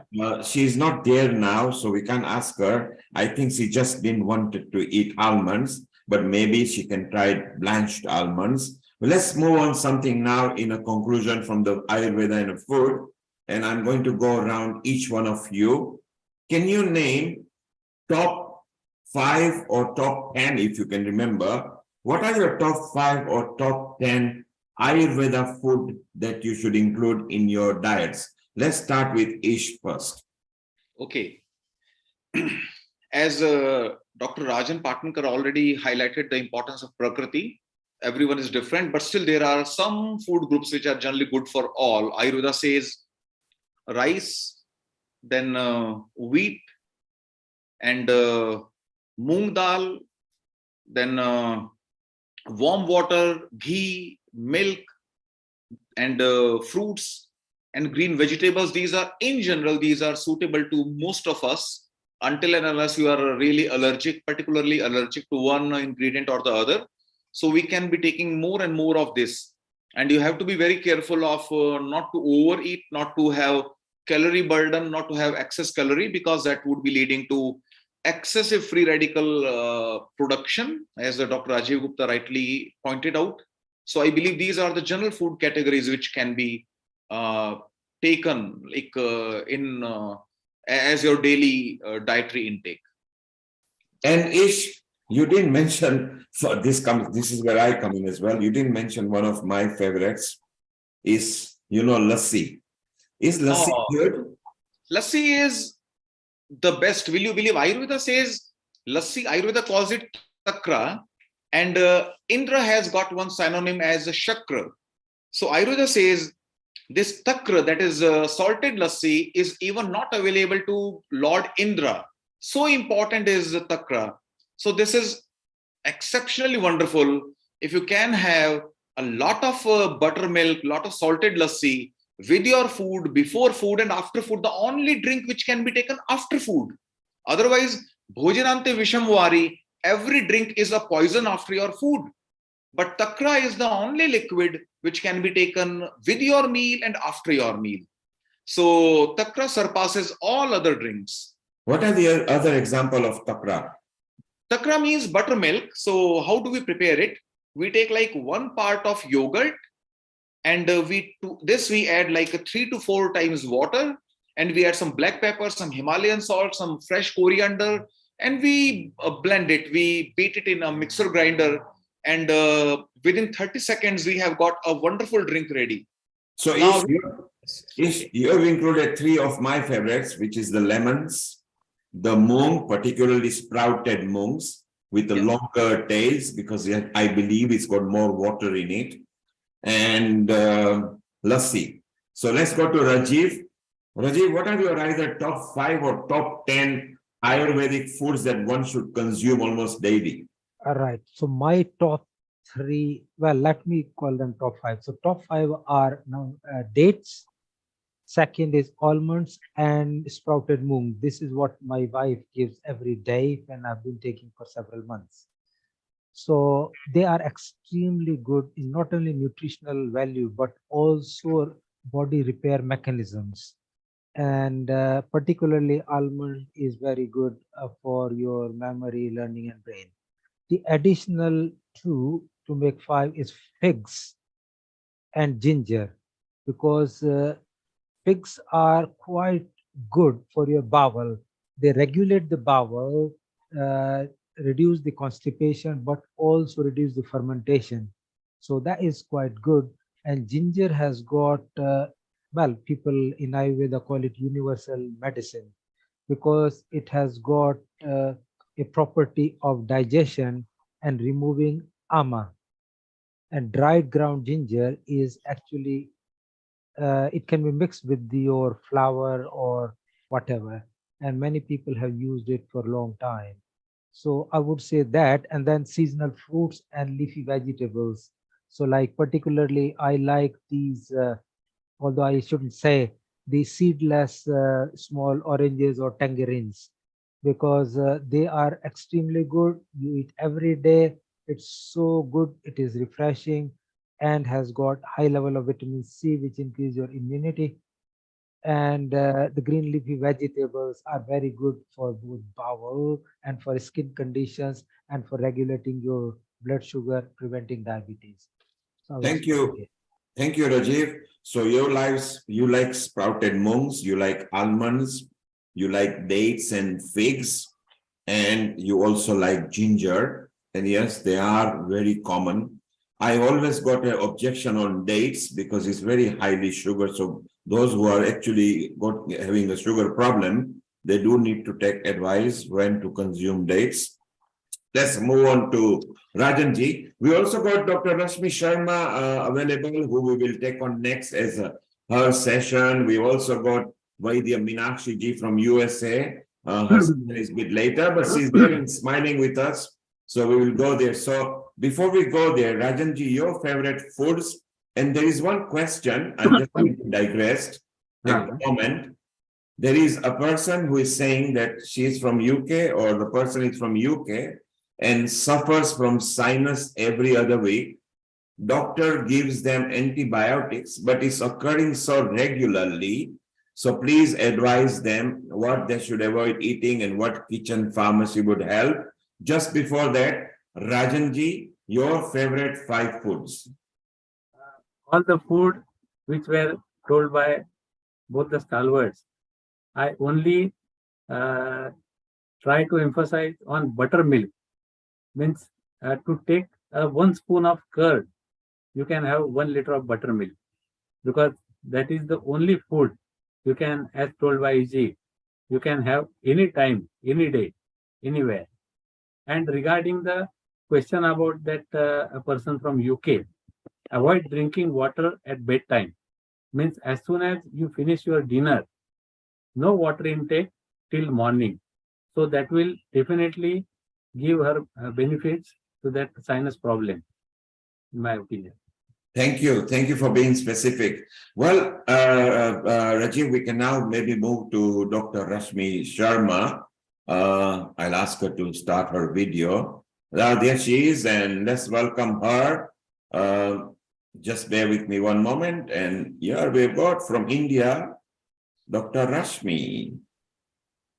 Yeah, Dr. Rashmi is, as all of our speakers like Dr. Devilal, Dr. Meenakshi, Dr. Rashmi, Dr. Narendra Garg, and Dr. Praveen Guleria. These all friends are with us on this platform for the first time. Fortunate to have them. And I will be requesting you, Dr. Rashmi, and then Dr. Meenakshi, Dr. Narendra Garg also, for a small, like a bio sketch of yours, like where do you come from, what did you study, what your expertise is, and what is your message for the society, with like a 30-second self-introduction, then you can proceed to your talk, Dr. Rashmi. Thank you, Ish. Dr. Rashmi, before you start, you are in a portrait mode. Can you see if you can flip your instrument into landscape, please? Dr. Rashmi, if you read me, can you turn your instrument into landscape, please? Yes. Perfect. Thank you. And unmute yourself and welcome. Good evening, everyone. Myself, Dr. Rashmi Sharma. I did my UG from Government College, Akola, Maharashtra, and my PG from the well-known University of India, that is Gujarat Ayurveda University, in the Department of Ayurvedic Obstetrics and Gynecology. So now I am having total more than 15 years of clinical experience. I'm guiding more than 15 research scholars having different topics in obstetrics and gynecology. And I am expertise in dealing with difficult cases of infertility. Totally, we are treating these patients through Ayurveda by doing Shodhan Chikitsa, Shaman Chikitsa, and a kind of local treatment. Great. Yeah, you can continue, Dr. Rashmi, with your talk maybe. I have to share my slide. Okay. Where?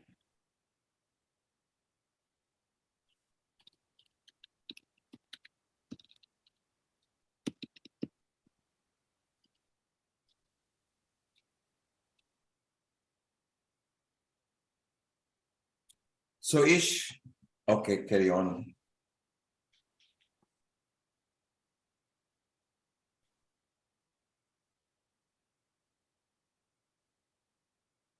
Dr. Rashmi, maybe if you stop sharing, please, you are showing your personal conversations. If we could just. Yeah, there she is. 1 minute, sir. Yeah. So I'm unable to share my slide. Okay. Maybe you can just talk about it. Yeah. Dr. Rashmi, your video, please.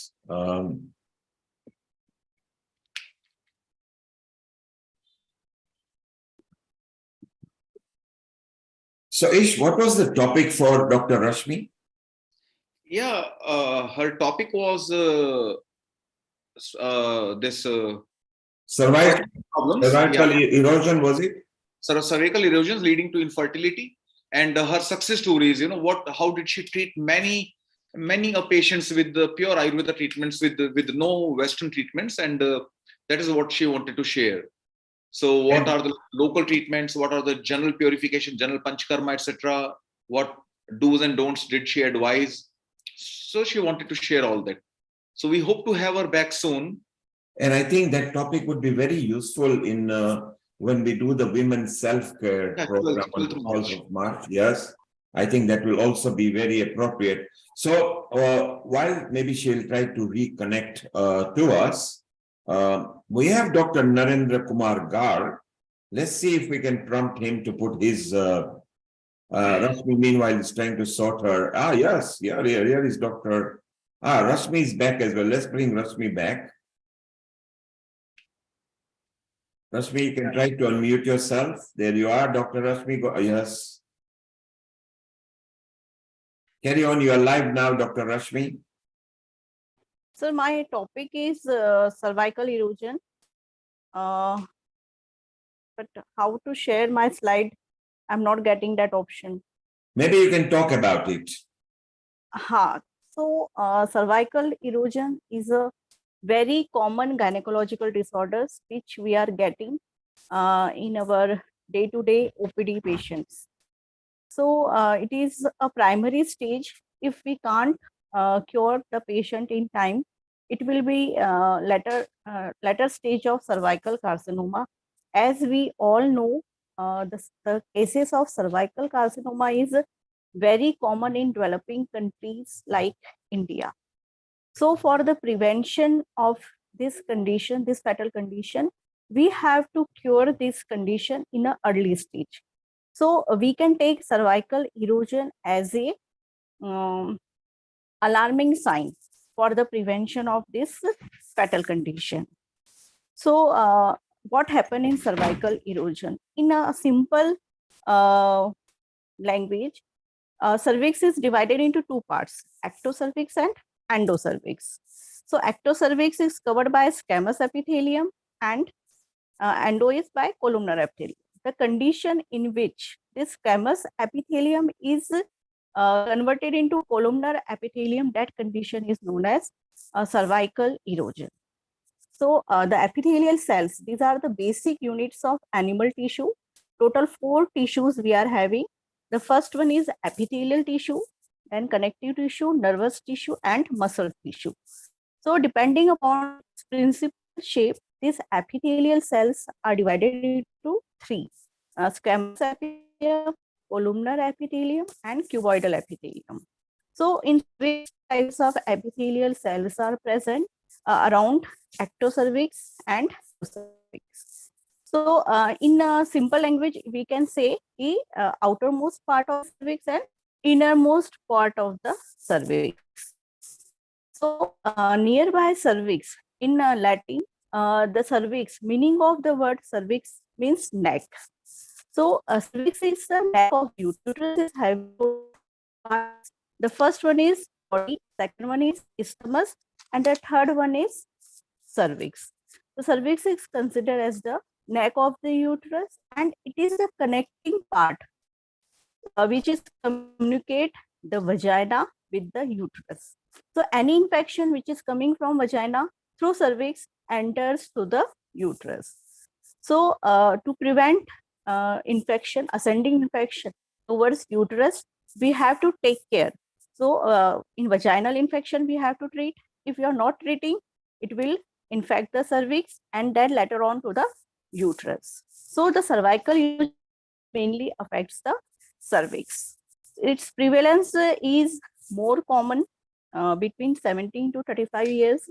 Again, its incidence is increases as the parity increases. Means the woman who is having more number of children. Again, this is more common in our developing countries like India, because here means the state. Now, presently I am working in Rajasthan. So here the parity 6 para, 7 para, the number of children will be more here. The concept is not that we should have a minimum offspring. So as the parity increases, more and more trauma to the cervix and more chances of infection and cervical erosion. And again, it is depends upon the infectious condition. If the woman is not keeping her hygiene, especially the reproductive hygiene, then the chances of infection will be there. Any conditions which alter her normal vaginal pH. If she is using contraceptives for the prolonged period, and especially the oral contraceptive pills, because this cervical epithelium is totally under the influence of estrogen, and estrogen is considered as a female hormone. So what are the conditions which influence or which will cause hyperestrogenic conditions? Such women are more prone for cervical erosion. So coming to these etiological factors, it is more common. The first etiological factor which is common is hormonal changes. So in hormonal changes, I have already told you, hyperestrogenic conditions will be a main reason for this. So the women who are using oral contraceptive pills for prolonged period during pregnancy, her normal hormonal balance will be changed. So in that condition, she will more prone for this cervical erosion conditions. The second etiological factor is infectious condition. If she is having chronic cervicitis, vaginitis, she is using any type of chemical contraceptives, so she will have more chances of cervical erosion. In some female babies, one more type is congenital erosion. Around 1/3 of female babies will also suffer from a congenital type of cervical erosion, and that is totally because of the exposure to the maternal estrogen. And it is not a pathological state, and it will heal spontaneously. So congenital erosion is not problematic for us. So now coming to the types, there are total 3 types of cervical erosion, that is simple, papillary, and follicular types. Now coming to the main clinical features, what complaints she will have? The first and the most important clinical features she will have, that is vaginal discharge. She come to the OPD with the complaints of excessively mucoid vaginal discharge. At some times, she also complains of offensive or irritant type of discharge. If she have this type of discharge, offensive or irritant, that indicates the erosion is associated with infection. Some of the infection is also present. The third thing she will notice or she will complain that discharge is associated with blood stain. That is because of premenstrual congestion or because of pregnancy. If she is having pregnancy condition, the vaginal discharge will be along with blood stain. The second complaint, she will have contact bleeding. Whenever she will have coital act or at the time of defecation, she will have little bit of contact bleeding. It is more common in the women who are using oral contraceptive pills or during pregnancy because of the hormonal changes. Along with associated symptoms, she will have pelvic symptoms like pain in lower abdomen, backache, and the most important thing is because of this she will have infertility. So cervical erosion will comes under cervical factors of infertility. So now coming to the sign. So when we go for her per speculum examination, we will see the cervix. The cervix is fully bright red in color. The external os is fully bright red in color, and the lesion is smooth. It is smooth. Its outer edge is clearly demarcated. We can see it. And when we clean the cervix with a small gauze piece, we can see a small oozing spot, and bleeding spots we can see clearly during per speculum examination. And when we do PV examination, there will be no tenderness. So here we can differentiate whether the patient is having PID, that is pelvic inflammatory disease, and cervical erosion. So in PID, patient will have mild or severe tenderness in the fornix, but in cervical erosion, there will be no tenderness. So now coming to the management. In modern, the main line of treatment for cervical erosion is divided into 4. The first one is cryosurgery. This word cryosurgery is derived from a Greek word cryomas, which indicates cold. Means destruction of this abnormal cervical tissue is done by using some freezing agents. We are using nitrous oxide, liquid nitrogen, carbon dioxide. So all these gases will have a temperature below than minus 60 to minus 90 degrees. So these cooling agents are helpful for the destruction of abnormal cervical tissue. The second line of treatment is diathermic cauterization. So here we will do the destruction of cervical tissue by using incision and electrocoagulation. The third one is laser vaporization. In gynec, the common lasers we are using is carbon dioxide and argon. And the fourth one is conization. This process we are doing in general anesthesia, and the excision of cone of cervical tissue we are doing with the help of scalpel. So these are the 4 main line of treatment we are doing for cervical erosion. And in presence of infection, we have to give antibiotics. And the proper counseling, proper hygiene, again, we have to tell to the patient. So now coming to our Ayurvedic line of treatment. So this condition in Ayurveda can be correlated with Garbhashe Griva Mukhgrat Vran. It is compared with Vran. Acharya Sushruta has given a very detailed description of Vran. So we can consider cervical erosion with Garbhashe Griva Mukhgrat Vran, or some of the authors have compared it with out of 20 Univapadas, one of is Karnini Univapad. But as per my opinion, instead of Karnini, we have to compare this condition with Garbhashe Griva Mukhgrat Vrana, as it is one type of Dusht Vran. So here the involvement of Kaph and Pitta dosh along with Rakta Mans Dushti. In Dhatu, Rakta Mans Dushti is there, and in Dosha, Kaph and Pitta involvement is there. So now coming to the management.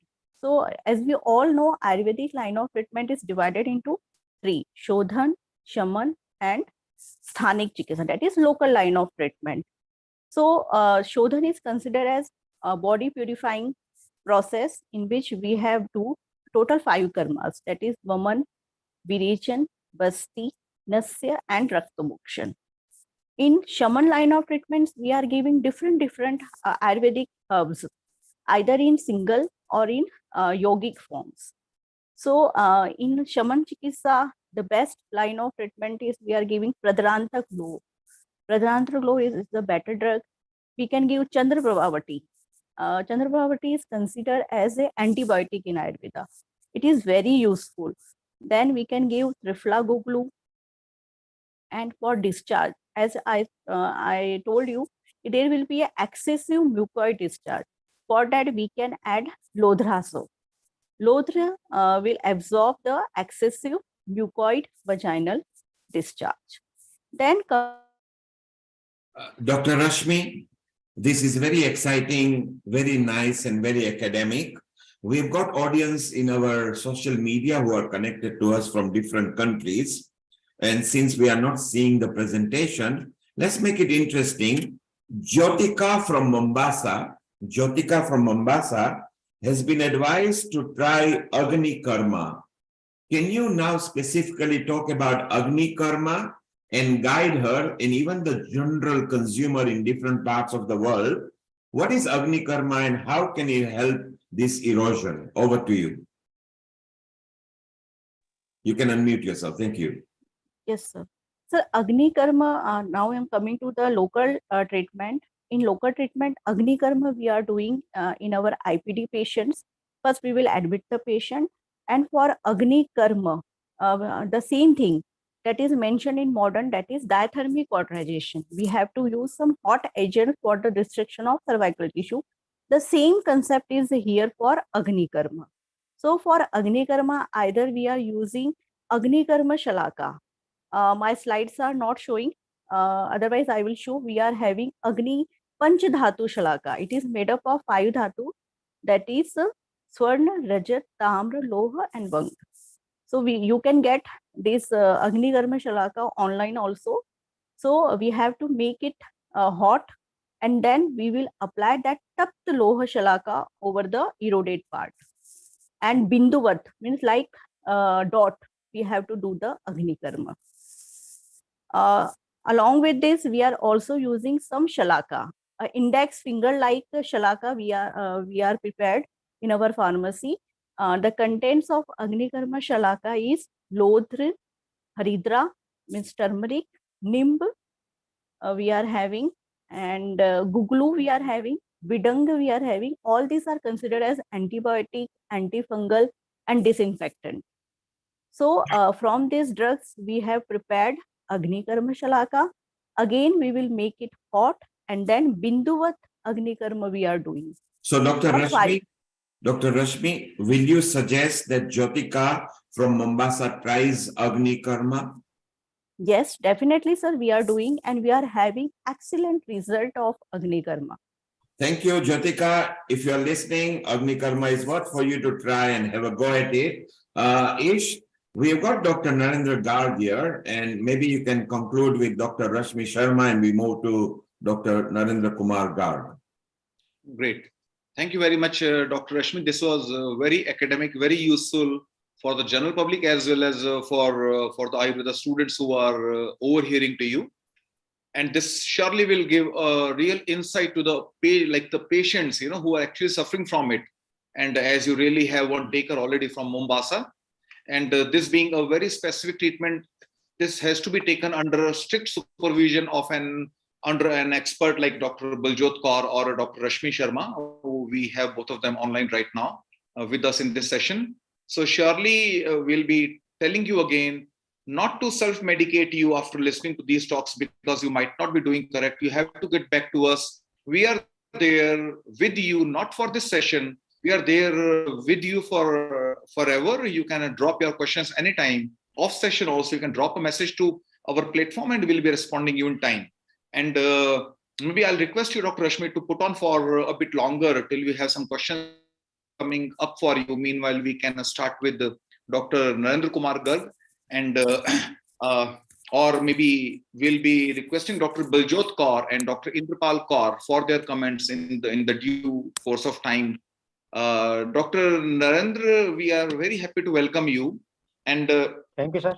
I will be having a personal interaction with Dr. Narendra because he did tell me that he might be talking like most of his discussion in Hindi language, which we all might not be understanding. That is where we'll be interacting. I'll be kind of translating and having a in-depth discussion with him, simplifying for you, because knowledge is more important at this platform than the language. So we are very happy to welcome you, Dr. Narendra. You can be very comfortable with a small introduction of yourself and then to your topic, please. Anish, before Dr. Kumar starts, Dr. Kumar, can you, if it's okay and easy for you, can you go on the landscape, please, rather than the portrait? You are standing up at the moment. If you can go flat, just like how Ish is, can you try without disturbing? Yes. Yes, perfect. Well done. Namaste and welcome.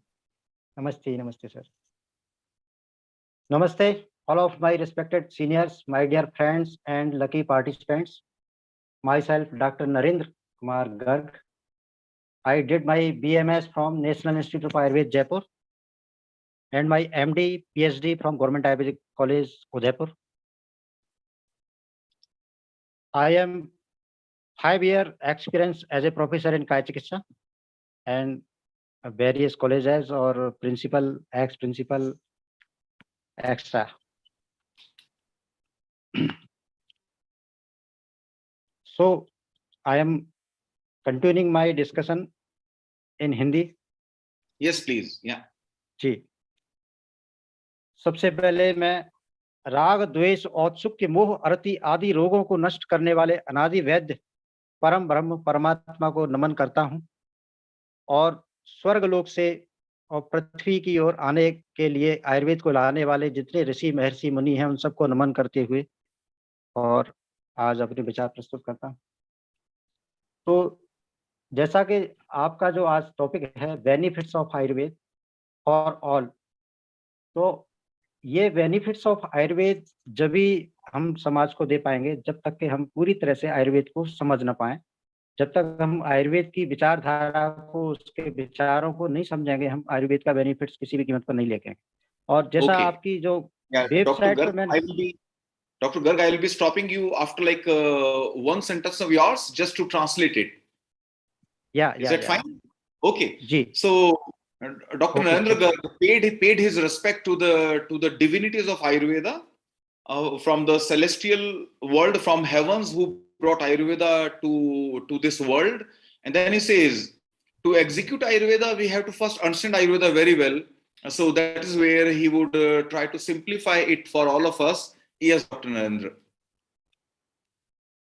Yeah, your website name is very attractive and very suitable for the topic healingourearth.com. So it is not possible without Ayurveda. We are healing the disease on the earth. So इसके लिए क्या करना है? सबसे पहले जरूरी है कि इस संसार में आयुर्वेद के उपदेश के प्रति हम जब तक अपने श्रद्धावान न होंगे, उसके प्रति आदरवान न होंगे, जब तक हमें इसके कोई भी अच्छे से परिणाम प्राप्त नहीं होंगे। क्योंकि कहा गया है कि पुरुषार्थ चतुष्टय की प्राप्ति कराने वाला अगर कोई साइंस इस धरती पर है, सुपर साइंस, साइंस नहीं सुपर साइंस, क्योंकि ऊपर से आया है, अगर कोई साइंस सुपर साइंस है तो वो है आयुर्वेद। धर्म अर्थ काम मोक्ष चारों पुरुषार्थों की प्राप्ति कराने वाला ये साइंस है। इसलिए इसके प्रति किए जाने वाले उपदेशों के प्रति श्रद्धावान होना बहुत जरूरी है। Yes. So Dr. Narendra Garg, maybe those who of you might not be like comprehending him well, he says we have to believe in Ayurveda because this is the science, rather super science, which can ensure like regarding healing the earth. So we have being there and done all, Dr. Narendra Garg is more than sure, having studied so many healthcare forms. He believes Ayurveda can be the panacea, can deliver like real good for all. So we have to believe in this, believe in Ayurveda, and we have to follow the principles to ensure health for all. Yes, Dr. Narendra. Ayurveda यानी आयु का science, science of life, है ना। तो आयु जो शब्द है वो बना है 4 वर्ड्स के साथ, शरीर, इंद्रिय, मन और आत्मा। जितने भी चिकित्सा की विधियां हैं वो ज्यादातर शरीर के ऊपर काम करती हैं और मन, आत्मा और इंद्रियों के व्याधियों पर होने वाला जो व्याधियां हैं उनके ऊपर कोई साइंस काम करने वाला नहीं है। सिर्फ आयुर्वेद ऐसा साइंस है जो सभी प्रकार के रोगों पे शरीर को आयु को पूरी तरह प्रदान करने वाला साइंस है। तो जब तक हम इंद्रिय, आत्मा और मन के स्तर पर विचार नहीं करेंगे तब तक पूर्ण स्वास्थ्य को प्राप्त नहीं कर सकते। Great. Dr. Garg wants to emphasize it upon the definition of Ayurveda that this does not focus upon the body only, This focuses upon the body, then your sense organs, your mind, and your soul. So what he contemplates over here is many sciences are focusing upon the body only. Some are focusing upon psychiatry or mind or sense organs, but soul, which is the ultimate of Purusharth Chatushtaya, which is moksha, what we call moksha, that can be ensured after following the Ayurveda principles only. Yes, Dr. Garg. Most of the discussion doing on the disease and its treatment, but today I am presenting my views that जो सनातन theory है, पाप पुण्य स्वर्ग और नरक, यदि इस theory के ऊपर विश्वास नहीं कर सकते तो तब तक आयुर्वेद का पूर्णतः लाभ हमें प्राप्त नहीं हो सकता, जिस तरह के वर्णन आचार्यों ने बताए अपनी संहिताओं में। तो सभी प्रकार की व्याधियों के लिए जो मुख्य कारण है वो है पाप और पुण्य, क्योंकि व्याधि का जो परिभाषा बताई गई आचार्यों में लिखा है तद दुख संयोगा व्याधि, यानी जहां पर व्याधि दुख का संयोग होता है, यानी पेन जहां पर है वो ही व्याधि है, और वो किसी प्रकार का होता है, चाहे वो इंद्रिय में हो, चाहे सत्व में हो, आत्मा में हो, चाहे शरीर में हो। तो इस तरह से जब हम विचार करते हैं, इन थ्योरी पर विचार करते हैं, तभी आयुर्वेद के ऊपर हम श्रद्धावान हो पाएंगे और आयुर्वेद को पूर्णतः लाभ प्राप्त कर पाएंगे। Great. So Dr. Garg emphasizes that where did the diseases come from? He says in Vedas this has been mentioned that adharma is the first cause of disease in Satyuga, that is like wrongdoings. We might believe, okay, we are wrongdoing, no one is watching us, we are stealing, we are hurting, we are abusing, we are having negative thoughts, no one is watching us, we can harm anyone, we can backbite, we can gossip, having negative thoughts. Dr. Narendra has very rightly put forward, diseases set in when we are doing something which is not right, which is not really, not only unlawful, but maybe a kind of sin, or which might not be very ethical. So we have to be very pure, very ethical to stay disease free. Yes, Dr. Garg. I was start my prayer with Acharya Bhagavad says, Bhagavat ने पहली बार कहा कि राग द्वेष औत्सुक्य मोह अरति आदि रोगों को नष्ट करने वाले, यानी अगर इस पृथ्वी पर कोई व्याधि है तो वो है राग द्वेष, यानी ग्रीड या ज्वेलस और आसक्ति, मोह अरति इत्यादि को नष्ट करने वाले परम वैद्य परमात्मा को उन्होंने उच्चारण किया है। ये पहली बार भागवत ने कहा। उनको ये पता था कि आने वाले समय की जो व्याधियां हैं उनको बढ़ाने के लिए ये दुर्गुण बहुत जरूरी है, इसलिए उन्होंने परमात्मा को सबसे पहले प्रणाम किया। उसी कड़ी में मैं आगे ये कहना चाहता हूँ कि आचार्य सुश्रुत ने जब डिवीजन किया व्याधियों का, डिजीज का डिवीजन किया, तो उन्होंने 4 प्रकार की व्याधियां कही, यानी आगंतुक जो हमें बाहर से आने वाली होती है ना, और शारीरिक व्याधि जो अंदर से वात पित्त के प्रकोप से होती है, और मानसिक व्याधियां और स्वाभाविक व्याधि। मानसिक व्याधियां वो हैं जो शोक, क्रोध, हर्ष, भय, विषाद, ईर्ष्या, भय, अशून्य, दैन्य, मात्सर्य, काम, क्रोध, लोभ, मोह इत्यादि से उत्पन्न होने वाली हैं, यही व्याधियां जाके। और सभी व्याधियों को उन्होंने साइकोसोमेटिक कहा है, जो व्याधि शारीरिक है वो मानसिक होगी, मानसिक है वो शारीरिक होगी। Great. Yes. So Dr. Garg has very nicely put forward that all the acharyas, all the ancient sages from Ayurveda have very clearly mentioned your mental faculties to be the most important trigger for diseases. The physical presentation of your diabetes or cancer or blood pressure or whatever, this actually sets in much before they appear, much before your lab test shows that you have high cholesterol or your blood sugar is high, much before that, many years before that. You are contemplating so much with greed, jealousy, and anger, frustration. All these negative feelings are actually triggering your triggering a hormonal imbalance, which go on accumulating on a very subatomic or submicroscopic level, which we cannot see. And we see it very fine day, much later on. Oh, I became a diabetic today. But actually you have been preparing to be a diabetic for last many years because you have been angry, you have been frustrated, you have been jealous, you have been greedy, you have been so reactive, so judgmental. That is where a healthy mind is very important to have a healthy body. This has been highlighted by Acharya Vagbhat and then Acharya Sushrut, who says the diseases can be mental, physical, or internal, or those can be spiritual. So many types of diseases can be there, where mental diseases, your psychology and psychiatry is a very important component. Yes, Dr. Garg. आगे आचार्य सुश्रुत पुनः रोगों को 7 प्रकार का बताते हैं, तो उनको डिस्कस करते हुए कहते हैं आदि बल प्रवृत्त व्याधियां, यानी हेरिडिटरी डिजीज जो शुक्र शोणित की दृष्टि से होते हैं, जन्म बल प्रवृत्त व्याधियां कंजेनाइटल डिजीजेस, दोष बल प्रवृत्त व्याधियां जो शरीर के दोषों के प्रकोपित होने से होती हैं, संघात बल प्रवृत्त जो बाह्य आघात से एक्सीडेंटल या मानसिक डिजीज है वो, और उसके बाद लिखा है उन्होंने सबसे इम्पोर्टेंट दैव बल प्रवृत्त व्याधियां, यानी देवता गुरु ब्राह्मण वृद्ध जनों का अपमान करने से, इनका अभिशाप लेने से और अविचार से युक्त मंत्रों के द्वारा प्रेरित जो व्याधियां होती हैं वो दैव बल प्रवृत्त व्याधियां होती हैं। तो बहुत ही इंपॉर्टेंट चीज है जो आचार्य ने बताई है, और हम इनके ऊपर अभी उतना भरोसा नहीं कर पा रहे हैं, मगर ये बहुत जरूरी है आज के समय में। आगे लिखे उन्होंने काल बल प्रवृत्त व्याधियां जो काल के द्वारा शीत उष्ण गर्मी इत्यादि के द्वारा होती है, स्वभाव बल प्रवृत्त व्याधियां जो डेफिनेटली होने वाली हैं, भूख प्यास वृद्धावस्था जरा इत्यादि इत्यादि। Okay, so Dr. Garg has told that how Acharya Sushruta classified the diseases. Now, diseases can be of hereditary origin. That is, you are born with them because your parents and grandparents, some of them had it somewhere, and now you are more like destined to have them, like diabetes and all the cancers. Then there can be like congenital disorders because the delivery did not take place well, because the fetal development was not well, because the pregnant lady was smoking or was having stress, etc. So she did not deliver a healthy baby.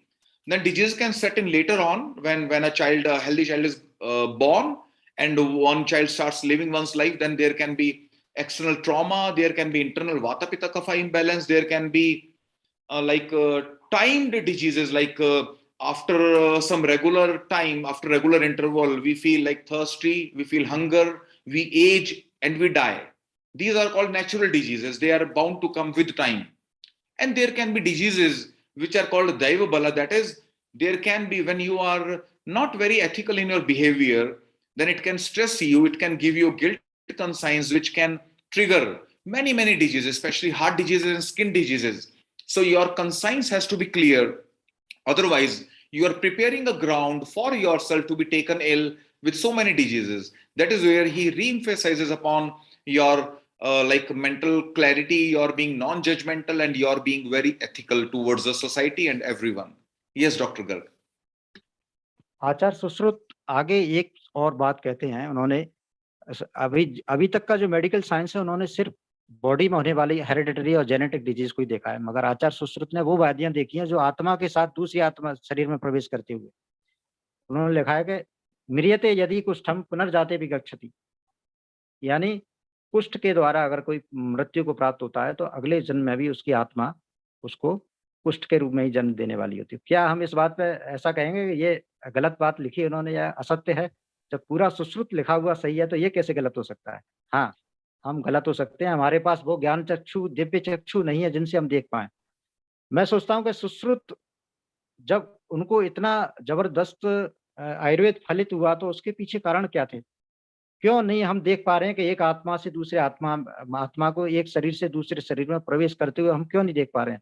उसके लिए उन्होंने शिष्योपनीय अध्याय में लिखा है कि आयुर्वेद कब फलित होगा? जब कोई शिष्य काम क्रोध लोभ मोह मान अहंकार ईर्ष्या कटु वचन असत्य वचन इनको त्याग करके गुरु की आज्ञा के अनुसार शास्त्र का अध्ययन करेगा तो निश्चित रूप से वो सुश्रुत चरक वाग्भट अग्निवेश इत्यादि के समान सक्षम वैद्य बन सकता है, जो अभी तक इस संसार में उपलब्ध नहीं है। ऐसा आचार्य सुश्रुत ने कहा है। Okay. So Dr. Garg emphasizes that Acharya Sushruta has very clearly told something way beyond the microscope or way beyond what meets the eyes, there can be diseases which are still yet to be proven. That diseases could be traveling in the afterlife as well, which surely is yet to be proven. Of course, this is science might not see that far. What he says, we could be having limited science, we could be having limited resources, we could be having limited wisdom to come to terms, to all those statements. But he says, when Acharya Sushruta has predicted or has given such a extensive and exhaustive information, then he cannot be wrong at this statement that there can be some connection in afterlife as well, in birth and rebirth. That is what can be really on a theory, it can be a concept as of today. And he says to be a real healer, if you want to be a real Ayurveda healer, you have to be like very, very ethical. You have to be free of all those mental vices you might not be having. You cannot be like angry or greedy or judgmental or reactive or over attached. You might not be like having all these mental negativities. If you don't have all of them, you can get yourself clean of all these, then only you can come up as a true Vaidya or a real Ayurveda healer. Yes, Dr. Garg. आचार्य सुश्रुत आगे कहते हैं कि यदि कोई मनुष्य व्रणों से पीड़ित हो, यानी कोई अल्सर्स वगैरह हो, काफी घातक हो, या कोई बड़ी सर्जरी की गई हो, ऐसा रोगी भी यदि गुरु ब्राह्मण देवता वृद्धजनों का सम्मान करते हुए, उनका पूजन करते हुए, उनकी आज्ञा का पालन करते हुए यदि पथ्य पालन करता है, तो उसको हील होने में बहुत कम समय लगता है, जल्दी से वो ठीक होता है. Great. So there he emphasizes the value of compliance. If you are if you are respectful to your seniors, to your teachers, and to everyone in society in general, and then you abide by what your healer, what your doctor, your surgeon or Ayurveda doctor or a Western, whatever is your healer, if you abide by it, if you comply by the instructions in totality, and you do not self-medicate, or if you do not suspect, do not doubt your healer, then you are bound to heal much quicker than a normal person, and your healing would be much faster, because your hormones would stay balanced, and you will have a better healing atmosphere within. Yes, Dr. Garg. Acharya Charak also emphasized on this issue. चरक सूत्र स्थान में उन्होंने लिखा है कि 8 प्रकार की व्याधियां, निदान स्थान में जो 8 व्याधियां गई हैं, ज्वर, रक्तपित्त, राजयक्ष्मा, प्रमेह, कुष्ठ, अपस्मार, उन्माद, उन व्याधियों के लिए जो मूल कारण उन्होंने बताया, वो उनके पीछे 3 मुख्य कारण, अभिद्रोह, क्रोध और लोभ. इन 3 कारणों से ये अष्ट व्याधियां होने की संभावना उन्होंने बताई है. Great. Then he says the commonest NCDs, the commonest lifestyle disorders, they come from a compromised state of mental faculties. When you're reactive, when you're judgmental, you're short-tempered, you're greedy, you're frustrated, then you are actually preparing unknowingly. You are working hard in preparing an ecosystem which would eventually lead you to diabetes or bleeding disorders or psychiatric disorders. That is where a balanced mental faculty, a rational thinking is very, very important, not only for your mind, but also for your body. Yes, Dr. Garg. आचार्य भागवत कहते हैं 10 प्रकार के जो पाप हैं, उनसे बचने वाला पुरुष सभी प्रकार के भव रोगों से बचता है. भव रोग यानी संसार में जितने भी प्रकार के रोग हैं, चाहे वो शारीरिक हो, मानसिक हो, आर्थिक हो, सामाजिक हो, पारिवारिक हो, कैसे भी रोग हैं, उन 10 प्रकार के पापों को करने से बचता है. हिंसा, दूसरे के धन की चोरी न करना, अन्यथा काम, है ना, चुगली करना, परोक्ष वचन बोलना, असत्य भाषण करना, इररिलेवेंट टॉक करना, दूसरे को हानि पहुंचाना, किसी से ईर्ष्या करना और आप्त वचनों में अश्रद्धा का भाव रखना, इन 10 पापों को करने से भी रोगों से बचा जा सकता है. Yes. So Dr. Garg re-emphasizes upon an Ayurveda saying that again, if you pure yourself of all these mental vices like being violent and being greedy, etc., if you keep yourself pure of if your mind is not having these vices, then you are bound to enjoy the best health, and you will not be having any disease at all, rather any problem at all, including your family health, your relationships, and your finances as well. So it is much way beyond a healthcare system where everything would be taken care and you will lead a real happy life if you're free of these mental negativities. Yes, Dr. Garg.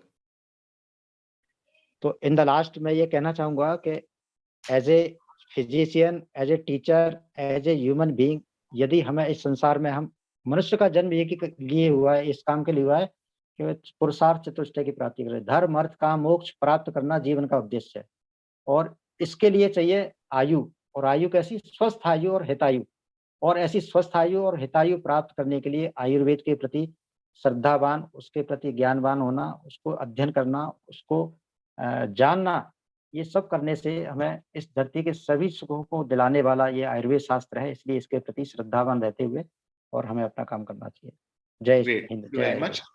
And the last message from Dr. Garg is to enjoy this life to the fullest and to ensure a better afterlife, life after life, birth after birth, your birth, rebirth, and like not only like this life in this particular phase forever, and to get your soul free of this cycle of birth and rebirth, as told in Mahabharata as well. To attain moksha, you have to practice utmost like purity of mind with no negativities, and then only you can attain the ultimate goal of moksha, and you can get rid of all the physical, mental, and all kinds of problems, not only for this life but forever, in literally forever, for all lives. Yes, Dr. Narendra Garg, thank you very much. This was very different, very informative, and maybe we welcome questions for Dr. Narendra Garg and then for Dr. Rashmi as well. And then we have Dr. Meenakshi with us right now, and Dr. Patankar, Dr. Rajiv Gupta. If you want to comment upon the two speakers, then we can take them up. I think, yeah, it was very good session, very useful. I think what he has actually brought back is what Ayurveda only, Ayurveda is the only science that offers the inner soul healing, because in other sciences there is healing from the chemicals. You can heal the tissues, but you cannot heal the mind. So I think that was a very important and very useful message. The other useful message which I got was that there are so many varieties which come into action from inside out. It's really difficult to tease out, and therefore you need to put everything together in form of the ability to heal, ability to bring like manas or man and body. What I wanted to ask is that in sorry, I think, yeah, can you hear me? So in this science, where do you feel that the path is lost? Like we have got such a wealth, and we have got all that richness. What is missing that is not causing Ayurveda to be like coming forward with the path which can be more become universal? So like each patient is individualized treatment. So, and I think it's probably a question for Rashmi as well. I think it's probably more outside her cervix and vagina question, probably her view. And so that was there. But a specific question for Rashmi was that Agni Karma is, I mean, it's okay, but it looks quite concerning and worrying, because you're putting fire into cervix or vagina, and that can be quite threatening, concerning. So how does she tackle and make it congenial for people to consent? And I'm thinking more of the Western world, which is where I live in. How would we even think of it? You can unmute, Dr. Rashmi. So it is not that much threatening, sir, because before doing this procedure, we will take the concern, and before the procedure, we will explain the patient everything, and her full confidence is needed for this procedure. And one more mild form of Agnikam in Ayurveda, we will have Sharakaram. So the same thing, the same principle is here also. we have to go for the destruction of cervical tissue. But instead of using heating, we are using some alkaline preparations. So many alkaline preparations we are having in the powder form, and we will apply that powder form on the cervix, and there is no danger at all, because in 1 month we are doing around 15 to 20 patients, and my PhD topic is on this topic only, and I am using Arkakshar, cotton plant. From cotton plant I have prepared ash, and that I am applying directly over the cervix. And I have not seen any complications. So very routinely we are doing Agni Karma and Shar Karma, but the sattva of the patient is again important. As we all know, we are treating women, and Sri is considered as little bit Bhiru, so Kumar. So her concern, her cooperation is very much needed. So till date, we have not got any complications as compared to pottery. So we can do it carefully under, as Dr. Ish told, we have to go it under supervision of a physician or your obstetrician. You can't do by your own.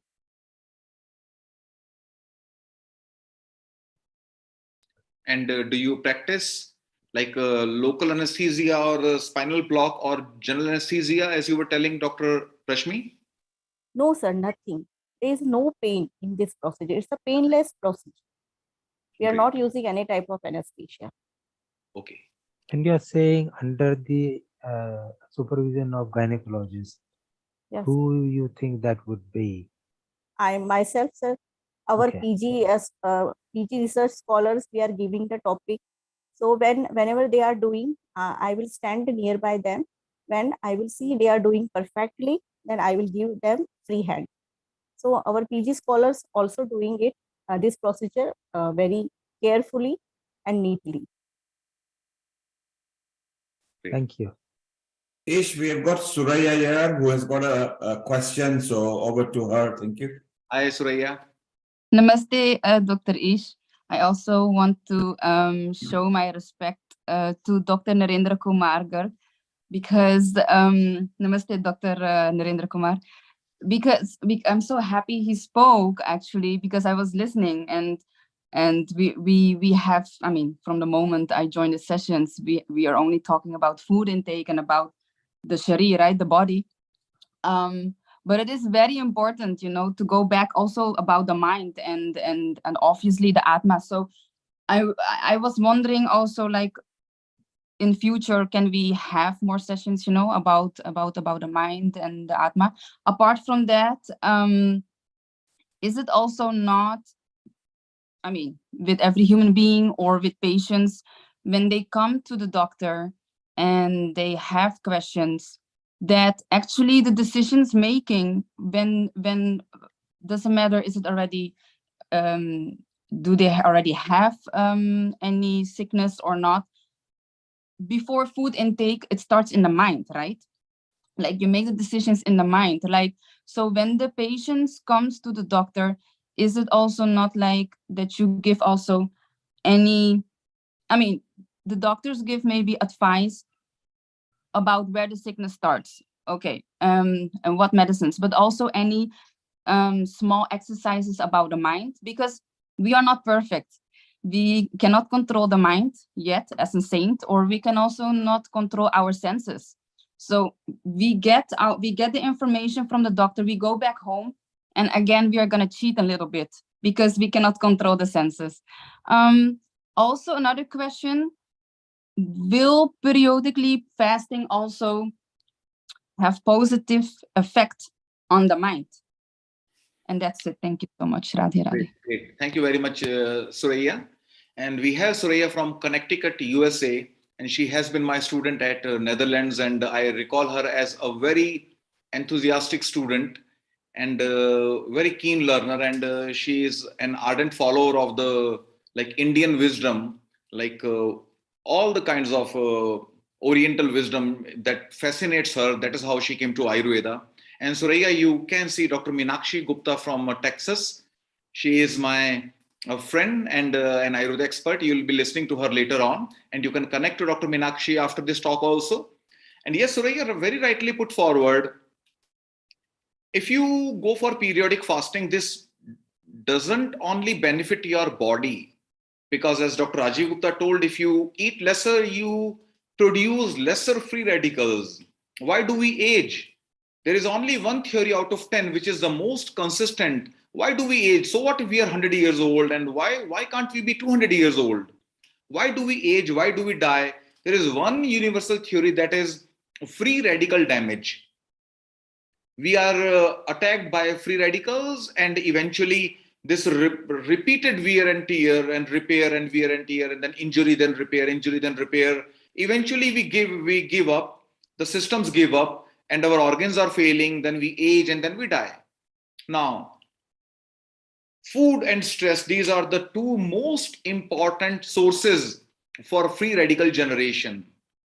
We have got mechanisms like SOD, etc., which tackle our free radical volume in the body. But when we are stressing too much, when we are eating too much, then we produce more free radicals than we can process. If you go for intermittent fasting, then actually you are practicing your willpower.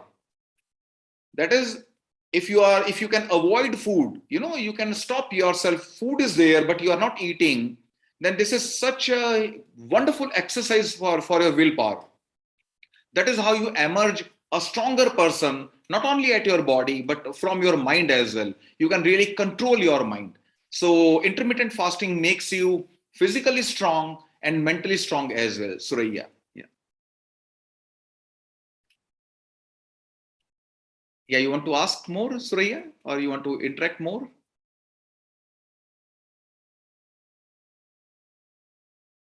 Okay, you are muted perhaps. Okay. Yeah, so that was what I was wondering, Dr. Ish, because the stress and all the external things, what comes, starts in the mind, right? So the periodically fasting and whatever more has to first clean up the mind. That's what I'm trying to say, like control it. Yes, very true.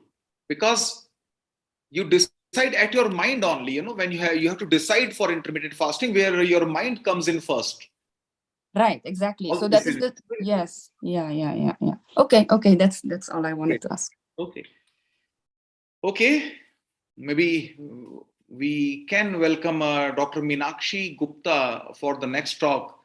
And she can best justify maybe a brief in a bio sketch of yours, Dr. Meenakshi, like where do you come from, what are you doing, your expertise, your current associations leading to your talk eventually. Dr. Meenakshi, please. Thank you, Dr. Ish. Namaskar, everyone. My name is Vaidya Meenakshi Gupta. I have done my MD from National Institute of Ayurveda, Jaipur. And I also have done nutrition. So I'm certified in nutrition science from Stanford. And also I'm vice president for AAP, which is a Ayurvedic Association for Ayurveda Professionals in the United States, and also board of directors for various nonprofit organizations in the US. Been in practice from past 25 years in Plano, Dallas area. And I have founded my own company, Ayurroots Ayurveda Wellness Center, as well as I teach globally to Ayurvedic students, as well as mentor Ayurveda students. So today I'm going to talk about seasonal diet and gut microbiome. Let me share my screen.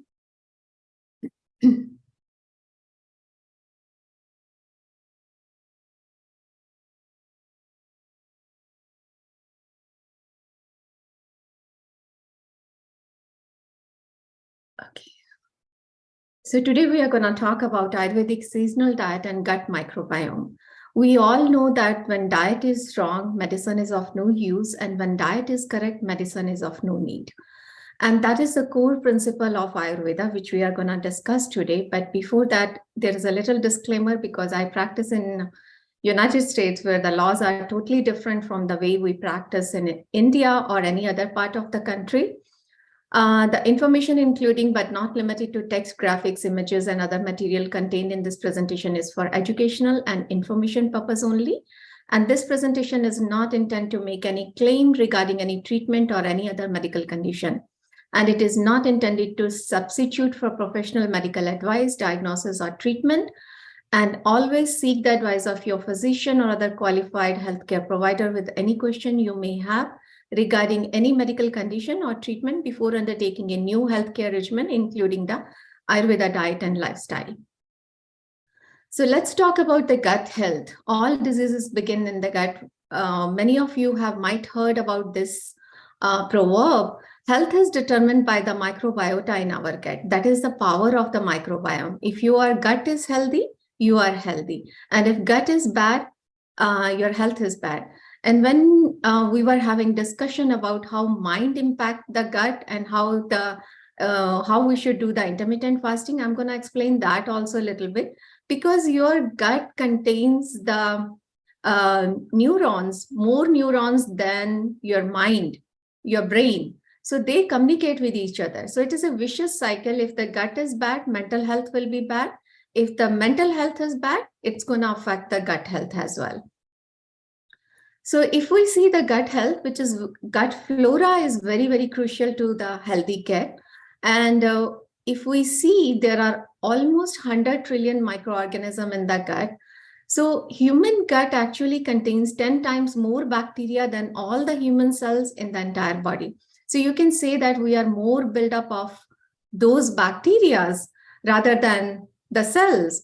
Think about that how much it is crucial for having a healthy gut flora and healthy gut microbiome, so that we can have healthy physical body, healthy mind, and healthy spiritual aspect. And that is the core principle of the Ayurveda. So what is the role of gut? If we see on the parameters, the gut plays an important role in immune function. It helps in building your immune system by detoxifying and also by processing and providing us the nutrient which we need on day-to-day basis. Psychological function, as I said, your gut contains more neurons as compared to the brain, and those neurons communicate with your mental, nervous system. So that also plays an important role in the psychological function. And gut also plays an important role in providing a barrier between what is inside the body with what is outside. So having said that means what we need to absorb and what we need to eliminate, that all depends upon the gut health. And gut also is responsible for digestion, which is the core aspect of our health, and nutrient absorption. So the gut plays as an ecosystem. It plays an ecosystem because it creates the balance between your physical body and mental body and other aspect of your healthy mind as well as body. So gut flora, when in balance, facilitate digestion, train our immune system, detoxification, production of some certain vitamins, and produce healing metabolites and regulates the hormones. So in that way, it creates the healthy environment for the ecosystem. And there are certain factors which can affect the gut microbiome. If you see that the diet plays an important role, infection plays an important role. If somebody is getting sick and they take the drugs or the antibiotics, for that, genetics plays an important role. Age also plays an important role. There are various factors where various scientific studies where it has proved that with the aging, the gut microbiome, the number of colonies changed. And the host immunity also plays an important role. Environmental factor and geographical location also plays an important role. So there are various factors which plays an important role when it comes to the gut microbiome. And I have put some links for the clinical studies where it has linked for the various disorders. If the gut is not functioning properly, all the autoimmune condition, most of the time, type 1 diabetes, psoriasis, celiac disease, IBS, Crohn's, ulcerative colitis, lupus, all these diseases are linked to bad gut dysfunction. Alzheimer, major depression, fibromyalgia, chronic pain, obesity, and non-alcoholic fatty liver disease is also related to your bad gut dysfunction. Now, diet shapes the microbiome because whatever we consume, that plays an important role in the number of the bacteria, good or bad, and their colonies. So diet actually helps the shape of composition of those intestinal microbiota. And there is a difference in the distribution of bacteria which are associated with dietary pattern. If you are consuming certain type of diet on regular basis, then you will find that your diet, your microbiota is totally different than the person who is continuously rotating their diet. So in that way, if you see that in Ayurveda, coming slide, I will talk about how the seasonal diet has been recommended in Ayurveda, which plays an important role regarding shaping those microbiomes. This is the study which I have pulled out. This study investigates and compares human intestinal microbiota from children characterized by modern Western diet and a rural diet in Africa and in the Europe, indicating the importance of preserving this treasure of microbial diversity from ancient rural communities worldwide.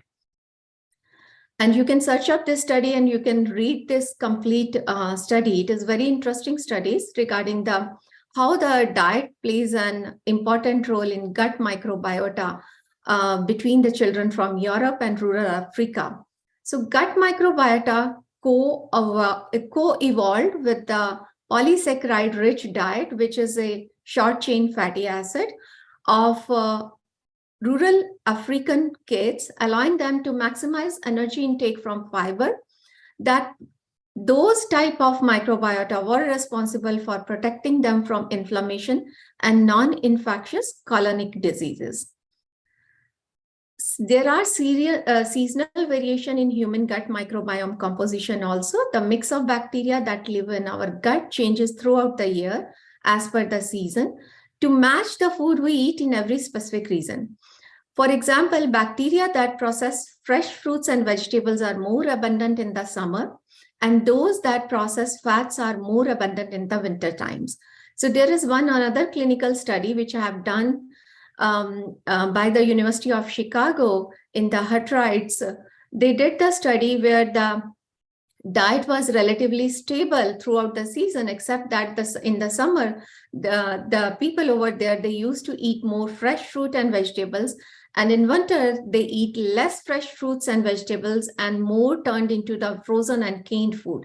And when they compare the bacteria during the summertime and the winter time, so they notice that the bacteriosidets, which are more abundant, which helps in absorbing the complex carbohydrates and also in processing the fresh fruits and vegetables. On the other hand, actinobacteria, which increases in the winter because of the type of diet, high fat diet, these microbes were associated with processing fat and with the decreased content of fiber in the food. So that explains very well that the seasonal variation in the human gut is also responsible for our immune system or our inflammation. So this was the study which I have quoted earlier, seasonal variation in human gut microbiome composition, which happened to be done by the Chicago group of scientists. So seasonal changes in the immune function also. So there is another study, a study on the animals. This was not on the humans, with seasonal changes revealed that the effect of photoperiod on immune function and hormone synthesis, which influence the development of opportunistic diseases. So in a nutshell, you can say that the seasonal diet plays an important role on the gut microbiome, and gut microbiome plays an important role either in the preserving the health or bringing the diseases.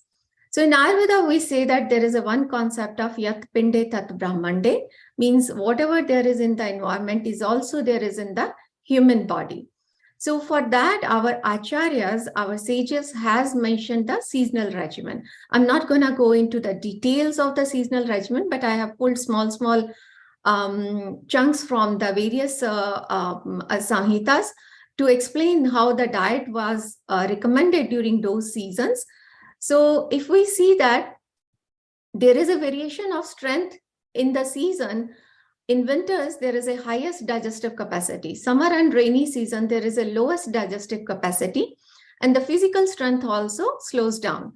Spring and autumn is the medium strength of capacity. So this is universal for in any part of the globe, wherever you are living in any continent. based upon when you are getting the winter, when you are getting the summer season, and when there is a spring and autumn season. So Ayurveda winter dietary regimen, if we say that, we call it as a Hemant Ritucharya. The people have the strong digestive fire. The fire becomes so strong if we don't provide the healthy food, which should be composed of healthy fats, meats, and nuts. Then if we don't provide that kind of food, then it is going to start affecting the bodily tissue. So it's that way one should consume food predominant with sweet, sour, and salt taste also. And also, since the digestion is very high, heavy to digest foods such as meat soups mixed with the fats, meat of well-nourished animals, wines prepared with the jaggery, and food prepared with the wheat flour, because wheat also takes some time to digest, black gram, products of sugarcane and of milk, food prepared with freshly harvested corn, mussels, fat, and edibles oil should be taken during this time period, because the digestion gets very stronger and your gut microbiome can able to handle those kind of hard to digest food during this season. Now, during the spring, what happens? The kapha, which has undergone increase in the cold season, becomes liquefied by the heat of the sun during spring season. So once it liquefies, it diminishes the agni, which is the digestive fire, and can give rise to various disorders. We all know that in Western world, a lot of people, they start getting cold and cough and allergies during this season. So the food should be also chosen to mitigate. One is to pacify the kapha, and also which is easy to digest and dry. It should not be having more fat or more oils, because that is going to contribute towards increasing the kapha, and which is going to dampen the digestive fire more. So, for example, 1-year-old barley, wheat, and honey, meat of animals of desert like land, or meat roasted in the fire as a food can be served. So avoid the food during this time period, which is hard to digest, which is cold, which is fatty, sour, and sweet, because fatty, sour, sweet is gonna increase the kapha further. So similarly, the summer, during the summer, the further the sun rays becomes very powerful, and that the kapha started decreasing and vata started increasing subsequently. So avoid the use of the salt, pungent, and sour food during this season. Food which are sweet, light, fatty, cold, and liquid should be taken, because in that way we can balance the doshas also, and that can give rise to good gut health also. So indication for limited use of wine during summer. Wine should not be taken because that is very dry in nature, first of all, and it is also pitta provoking. So that will cause more inflammatory conditions if somebody is already going through the inflammatory conditions. And that will weaken the immune system and can also increase the burning sensation by increasing the pitta more. The summer diet during the summer, very light, very easy to digest, digestible diet has been suggested by our acharyas. During the summer, boiled rice should be taken, meat soups which are very clear, which is not very thick, that can be taken. The curds churned and mixed with pepper powder and sugar, which is called as a rasala in Ayurveda, that also can be taken.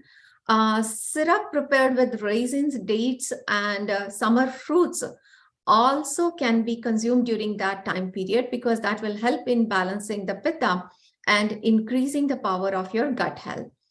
Also, during the ancient time, we always, I grew up having the mud pot in my home, drinking the water from there, because there was no concept of refrigerator when I was growing up initially, maybe 5 or 6 years of age. So I still remember that. And that helps in also pacifying the pitta and directly works on your digestive system. So Ayurveda next season is the rainy season. During the rainy season, again, the digestion capacity becomes more weak. The poor strength of your digestive activity, the dosha started vitiating. And in this season, if we use old grains for the food, meat juices processed with certain spices, because the digestive fire is very low. So panchkol, which is pipli mool, Chavya Chitrak Shunthi, all 5 spices, pipli, piper longum, then pipli mool, root of the pipli, long pepper, Chavya Chitrak Shunthi. Shunthi is a dry ginger powder. So that can be added as well as along with the rock salt. That helps with improving the digestive capacity. And also wines prepared from grapes and fermented decoction. So nowadays, if somebody is trying to incorporate the kombucha and all other fermented drinks, they can do during this rainy season. During the fall, because there is a cold also, rain also, so the pitta, which has undergone increase in the rainy season, becomes aggravated during the fall. But having said that, in United States, if we see that fall always brings, rather than the pitta, it always brings the combination of pitta and vata, where the vata gets aggravated more. So it also depends upon your geographical region where you are staying. But during that fall season, foods which are bitter, sweet, astringent taste, and easy to digest, such as rice, green gram, which is mung dal, sugar, amla, Indian gooseberry, pointed gourd, and honey should be included in the diet on regular basis. So with that, we all know that now the diet plays an important role in gut health. Seasonal diet affects the composition and function of gut microbiome. And if there is a disruption of brain-gut axis, where I said that the gut microbiome, the gut neurons communicate with the brain neurons, that is called as brain-gut axis, and the intimate involvement of GI microbiota may initiate a feedback loop that potentiates a neuroinflammatory cascade and leads to neurological conditions such as depression, anxiety, Alzheimer's, and various other conditions. Seasonal diet, other factors related to diet are important factors in disruption of gut flora, which leads to either healthy lifestyle or a healthy body or health-related issues. So more studies needs to be done, maybe on the level of Ayurveda, where we can prove that why we recommend the seasonal diet and how it helps in influencing the epigenetic changes associated with the diseases and can be helpful in modifying the gene expression pattern through epigenetic mechanism. Thank you so much for the wonderful opportunity. Any question? I can take that question. Thank you very much, Dr. Meenakshi. We will be having a lot of questions for you, a lot of interaction. We have Dr. Rajiv Gupta to add value to this talk. And very rightly put forward, this is really so unfortunate that being over-mechanized or driven by convenience, 12 months, 7 days a week, 12 months a year, we are eating the same food, the same time, irrespective of we are hungry or not, we make no change. We try to be so powerful that seasons don't matter to us. I have got an air conditioner, I have got a heater. I'm more powerful than nature. So I overwrite everything. This really is a very unfortunate kind of thinking where we do not honor the seasons at all. We do not honor this photo like exposure day and night, etc. Unfortunately, we have got like tube lights and like all the lighting systems in your home. At the night time also, you can maintain a day-like atmosphere. So like this is a kind of like being over smart and being driven by convenience. Will you believe 4,000 messenger RNAs change every year? Like the messaging changes 4,000 your DNA expression and the messenger RNAs. They change as per various months of the year. So we have to honor that. We have to understand, and we have to like fine tune, design your daily and seasonal regimen, as Dr. Meenakshi told, as per your given geography, your given conditions, your age, etc., your working conditions. You have to factor in everything, but you have to honor seasons somewhere sooner or later. Then only you could be enjoying the best health which was destined for you. And being over smart won't help. This is a very bad trade-off, a short-term gain where we at the end we are destined to lose a lot of health.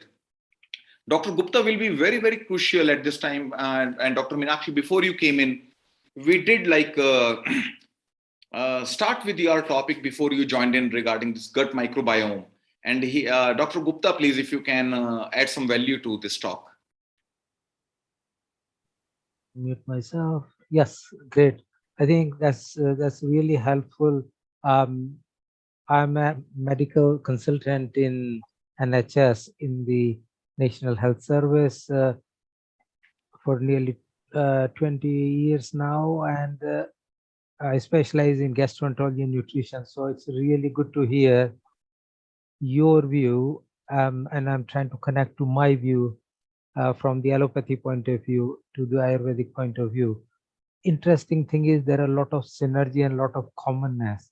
That's fantastic because we all agree that, and I think we were talking as Ish mentioned before us, that there are 50 trillion microbiome or bacteria in our gut, which is probably far better than the cells or more number of the cells than we have, and it has got such a huge influence.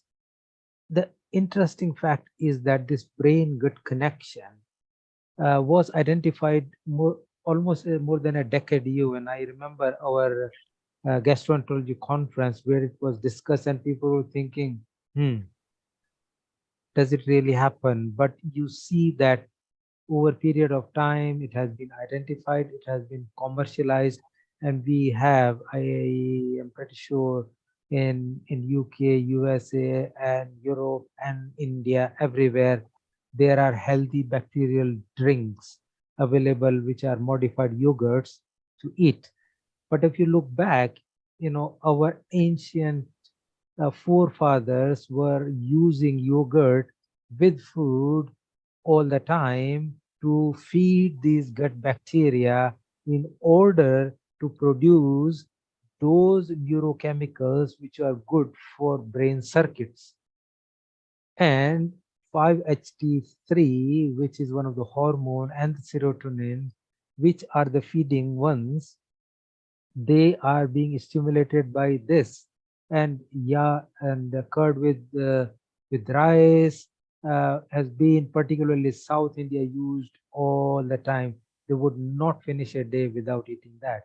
So I'm thinking is that we are rediscovering the ancient science, but I'm glad we are, because if we foster those connections, the metabolic effects, the pressure effects that are happening now because of increased amount of the stress that's happening currently, we can nullify those effects. And as you mentioned, that epigenetics is there and the genome analysis is happening now. In 10 years, we will know exactly which person respond to what particular type. And these phenotypes and the genotypes need to be connected. So I think that will be extremely good, that microbiome altering the gut axis, altering the gut brain axis, changing the performance. So effectively you can change the performance just by altering the type of the bacteria you feed. And this could be because there are different types. There are lactobacillus, there are caviar bacteria, there are huge variety of bacilli which are different gut microbiome, and they have different effects. And I know for sure, even for constipation, there is a particular type of the microbiome or bacteria that is used, which is positive healthy bacteria that increase the gut motility, while you use the other one, the other prebiotic, probiotic, they don't have that. And all these bacteria are unfortunately affected, and many of them are killed when we give the antibiotics. And therefore, it's a very sensitive mechanism to try and connect and use, and to some extent use dietary fibers, particularly unsaturated fat with low sugar, to try and preserve these healthy bacteria species, which can bring a better human effect without using the drugs. So I think that's fantastic. I wanted to ask a question. What is your view on dairy products? Because there is increasing proportion of population becoming vegan now, and it's a fashion, but it has its own effect. So what do you think of that? And there is also effect of bread, effect of grains, effect of potato and beans and nuts and seeds and all that. So each one is quite complicated, and the effect of Mediterranean diet is very different than Asian diet, and that's Western diet. So there is a lot more. Probably we need to spend one whole day doing this. However, it will be good to have your view on it, and maybe you can add, and I can see Deepti there as well. So whosoever probably is open to discussion. I've just opened. Thank you, Dr. Rajiv. It was insightful to hear you. Regarding the dairy, in Ayurveda, we say that cow is a mother. We have given a place where the cow is considered as equivalent to mother or more than the mother. But nowadays, if we see, especially in Western world, I'm sure in India also, a lot of things have changed. The type of feed we give to the cows that impact the quality of milk also. So the milk is not the same as previously, because the cow was very, very well cared, only fed on the grass, and they used to worship the cow early in the morning so that she can be happy and give good quality of milk. But now if you see in United States, we fed cows all type of meats as well. We keep them in the farm where it is like tightly held together, and we don't use hands to get the milk. It's all the mechanical aspect. So that impacts the quality of the milk, where it becomes more inflammatory. So that's the reason most of the people, they are choosing to go into the vegan diet, where they don't want to have those inflammatory effects for the immune system, for having the better immune system, and they want to avoid the dairy products altogether. Now they rely on the other resources of the calcium, like vegetables or the seeds or the nuts, which is also good. But we see that the gut microbiome changes if somebody is not having the milk on regular basis. There also we see the issue. Now the another thing is regarding the grains, as you said, that similar with the grains also, if we see on the ancient level, the grains, the wheat is also not same. Especially I live in America, so the wheat is not the same. The type of wheat which we get, it's very hard to digest, because it is most of the time it is a genetically modified wheat. So those type of food, when we consume, it brings the inflammation, it brings the immune system to affect adversely, and that raises the number of the autoimmune diseases a lot, especially in the US. But statistically, if we see worldwide, the number of autoimmune diseases has been increased now, because the diet we have changed, and that changes our gut microbiome, and that leads to the inflammation. Thank you, Meenakshi. That was a wonderful presentation by you, and a good answer to you as well, to Rajiv there. So Rajiv, I hope you're okay. Just stay on for a moment. Meenakshi, I loved your presentation because it was very good at a consumer level, since you use pictures and captions, which is what we encourage people to do. We've got a question from Deepti, and then I've got 3 questions from different parts of the globe, so I will put them one by one. Deepti, if you can unmute, put your question, and then we move on to the other viewer's question. Over. Global namaste to everybody. Thank you very much, Meenakshi ji and Dr. Rajiv ji. I really love the way you begin, Meenakshi ji, which is when diet is wrong, medicine of no use, and when diet is right, medicine of no need. Actually, it's not it's not actually a question. I just wanted your opinion about it, because currently, as you mentioned, the wheat we eat or the milk we drink, everything is, somehow not the way it should have been, or not the way, it's not organic, it's not done the right way. Milking is not done the right way. Yogurt is not, the way we buy the yogurt from outside, it's not the way our grandmother used to make it. So in this kind of scenario, how can somebody, it's so difficult, even though most of us are not well aware, but we have the basic ideas of what are the right things to eat and what to eat. But we are so much dependent on the markets we have. We do not have access of having a farm, having a cow, having our own grains. How can we change, or what can we do about this change? Another thing I want to add is, or ask is, currently the consumerism is so much high. We are kind of, the advertisements, if we see, I'm living in Egypt, which is a different landscape altogether, as you are in, or Dr. Ish is in, but we are kind of eating the same things, although we shouldn't be doing that, isn't it? I mean, I'm having a different weather, as you said, different weather. I have a different rainfall, a different temperature. But because of the markets, because of the modernization, whatever you want to call it, we are all kind of eating the same thing, imitating the stuff. We shouldn't be imitating it. I don't know, it's whose work or whose job it is to, create the awareness of the right food or right living. But as you talked, and as I've heard, the right way to live is how your grandmother used to eat and live. This is how people say always. But how can we impact, or how can we, contribute ourselves in a way that, people are not imitating what's been coming, like you said, canned food. I'm eating the same can as you are eating, even though I'm in Egypt and you are in States or wherever you are. But how can we do this? Can we add this in our, studying or books, or, the children should read about it? Because I fear the future, this is what I mean to say. So what do you have to say? Or Dr. Isha wants to add something.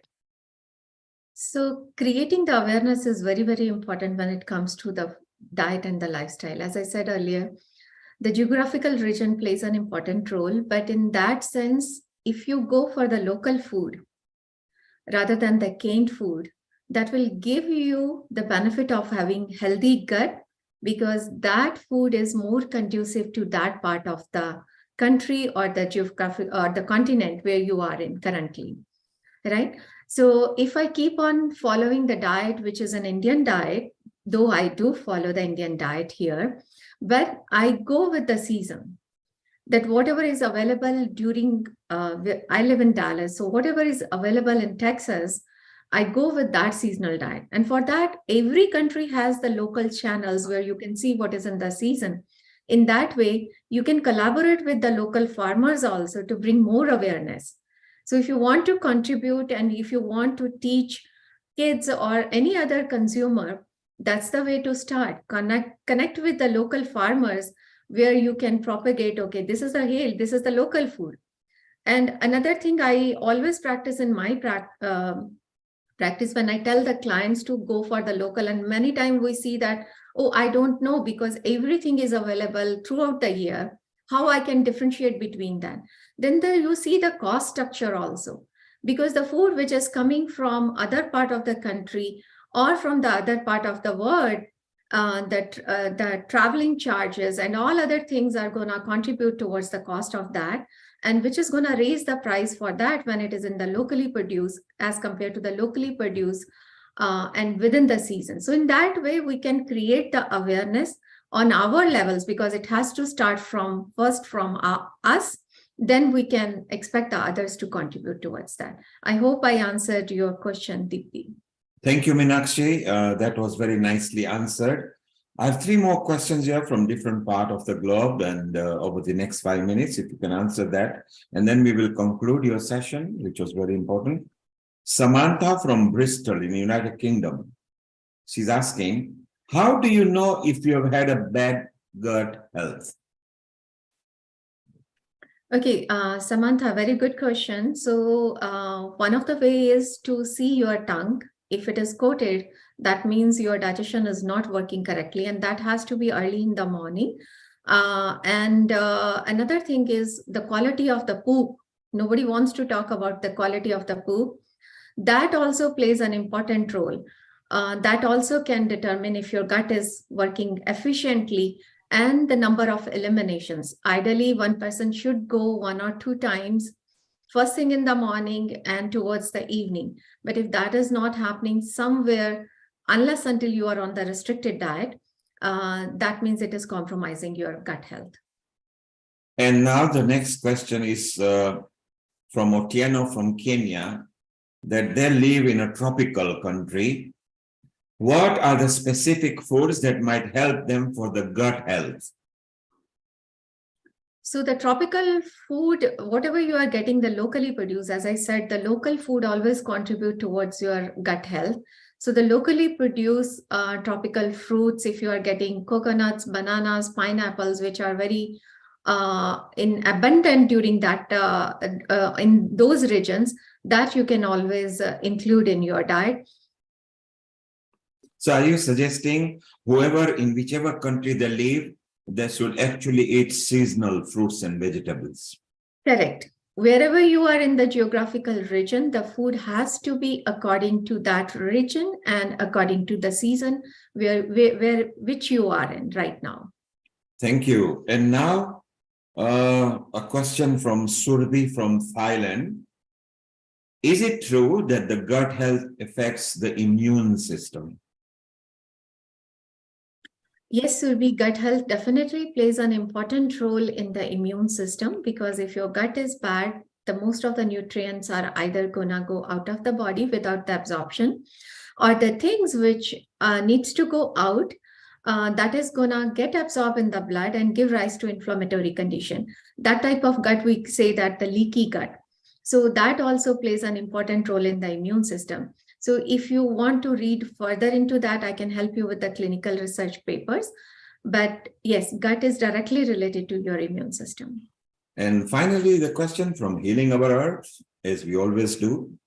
What will be your top 10 Ayurvedic fruits or vegetables or foods that you can suggest, which might be readily available in most of the countries? Your choice. Thank you, Dr. Neil Kumar, sir. My top 10, if I see in the season wise for the summer, the melons, which include watermelon, cantaloupe, honeydew melons, all the melons. Mangoes are in the season during that time period. That is also, I love. Peaches, plums, apricots, those are the food which has different vitamins, micronutrients, which helps in the gut health. Thank you. And now Ish and Rajiv, we can conclude with Vaidya Meenakshi before we move on to Dr. Parveen in India. So it's wonderful, and over to you, Ish and Rajiv. Thank you very much, Dr. Meenakshi. This was very, very helpful.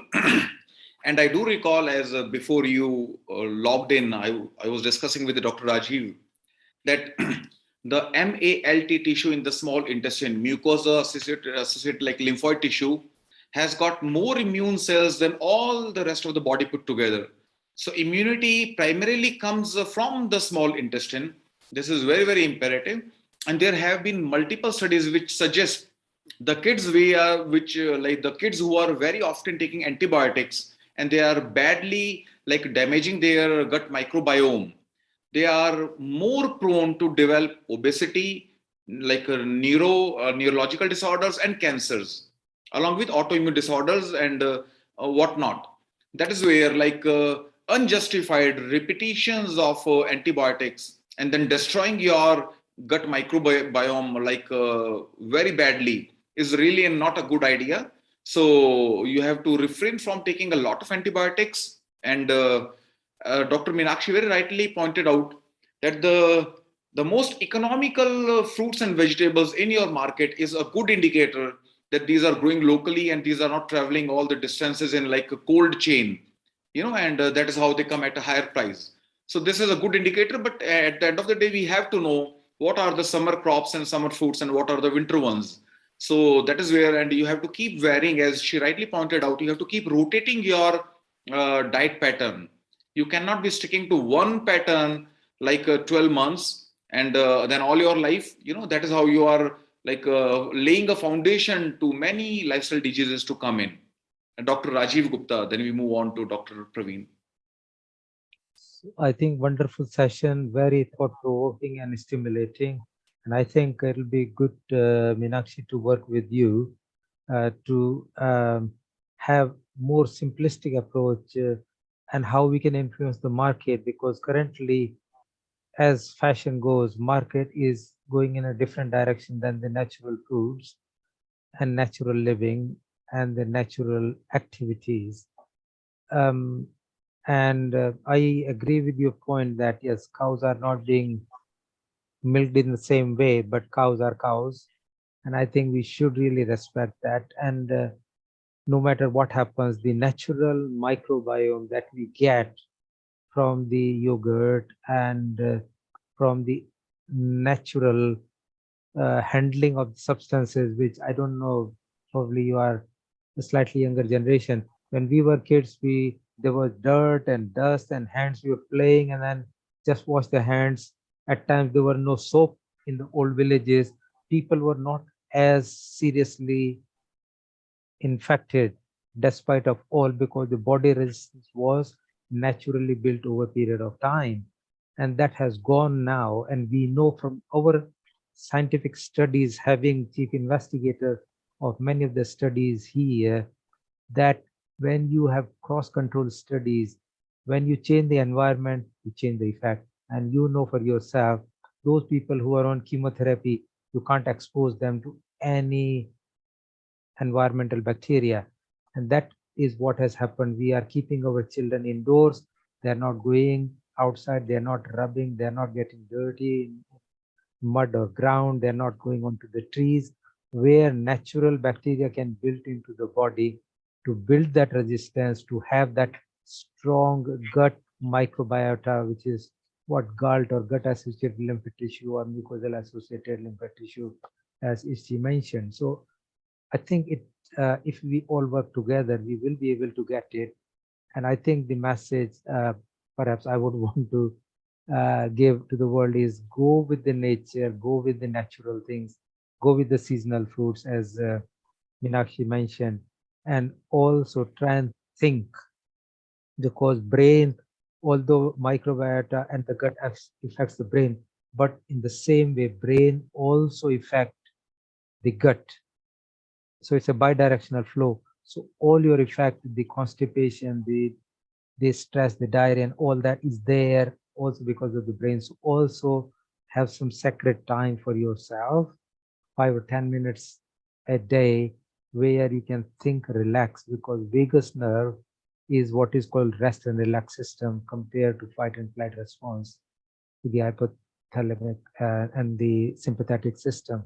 So I think let's pay attention to the brain. So brain gut axis will get relaxed and we have a better outcome from that in the microbiota. So that's kind of my take on it, and I will have to work on it. I'm not as much paying attention to myself, to my lifestyle, really cut out from the environment to give time to myself and to the brain and to meditate as much as I can. So probably message for us. Thank you so much once again. Thank you, Rajiv. Rajiv, that was very useful conclusion. Meenakshi Gupta, welcome to the Healing Our Earth family. And I will put you in touch with the right people. Ish will connect with you. Rajiv will connect to you. We set up smaller groups as a working steering committee, and then we plan to present to ministries and education authorities, and then I'll guide you further from there. Thank you very much. Just before you go, those people who like to visit Meenakshi's website, it is very exciting. Here it is. She has got various kind of facilities and packages there as well. You can also contact her for just some basic advice. Is ayurroots.com. Meenakshi, thank you very much, and stay on. And you are now part of Healing Our Earth. Let's move on to. We'll move on to Dr. Praveen, and we go to India all the way. So from Mauritius to USA to India. Ish, over to you. Yeah, thank you very much, Dr. Meenakshi, once again, and looking forward to seeing you more often on this platform. Hope you had a nice first experience with Healing Our Earth. And It was very nice. Thank you, Dr. Ish. and as Neil mentioned, you are in this family now, and taking the streak forward after eating, then how should we drink water? There we have Dr. Praveen Guleria to tell how should we drinking water correctly as per Ayurveda. So very well aligned, Dr. Guleria, maybe with a brief intro about yourself, then you can come to your topic. Thank you, sir. Global Namaste, everyone. I hope I'm audible, sir. Absolutely fine. Go ahead, over. Okay. So, very good evening from India. And I'll start with a prayer because it's healing our earth. So, Sehna Vavatu, Sehnau Bhunaktu, Sahaviryam Karavavahe, Tejasvinavadhitamastu, Ma Vidvishavahe. Om Shanti, Shanti, Shanti. So it's a wonderful initiative that all of people who believe in Ayurveda from all over the world are connected here today. I am Praveen Guleria. I've done my graduation in Ayurveda and my post-graduation in the field of pharmaceutical sciences from Rajiv Gandhi Government Ayurvedic College, Paprola, that's in Himachal Pradesh in India. And currently I'm serving in Shahid Kartar Singh Sarabha Ayurvedic Medical College and Hospital, Sarabha, Ludhiana, that's in Punjab. So today, my topic is also related with Ab. So Punjab comes from the 5 rivers. It carries its name from 5 rivers. And today my topic is on how should we be drinking water, which is an important commodity. And I'll just share my screen so that it's visible.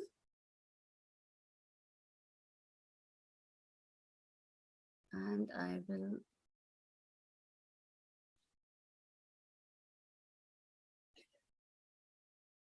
Your screen is visible if you just maximize it. Thank you. Yes. Perfect. So how to drink water? I'll give a brief Ayurvedic perspective on water, what Ayurveda says about it, and what we believe and what we are doing. So, well, the 5 basic elements, all of us know that the whole universe is made up of these 5 elements, and yat pinde tatha yat brahmande tatha pinde. So as happens in the universe, the same happens in the body. So our body is made up of these 5 elements. And today I'm going to discuss one important element from these 5, and that is water. Akash, Vayu, Agni, Jal, and Prithvi. They are spoken in this sequence because of their formation. So when we talk about the water elements in the body, what are the water elements in the body? So it is the ras, or the liquid things in the body, rasanendriya, the jiva, where we taste the things, the body fluids, all that tends to be heavy in the body, which has a cold sensation and which is snigdh or oleated, that can be taken as an apyabha. Kledan, Sneh, Bandh, Vishyandan, Madhav, Prahlad. These are the certain properties which water imparts to the body. And these are related with cohesion, facilitation of various secretory functions, and keeping the mind, body, and sense organs aware of the joyful state. So how we are using water in human life? We are using it. It is indispensable for bathing, drinking, cleansing, treatments, for local therapies, for farming, and of spiritual or religious significance when we use it as an offering. Now, when we talk about Ayurveda, we have a detailed description about the various types of water which are available on this earth. And 2 major descriptions come up in Sushruta Samhita, where we have Antariksha Jal and Bhaum Jal. Antariksha Jal, which comes directly from the heavens, and which is further of 4 types, which is Dhar, Kar, Tushar, and Hem, depending on what where it is falling from and what is the tendency of the water drops when they fall on earth. And Bhaum Jal, the sources on the earth from where we can collect water, which is again of 7 types. And then further they can be classified depending on depending on the place where they are existing.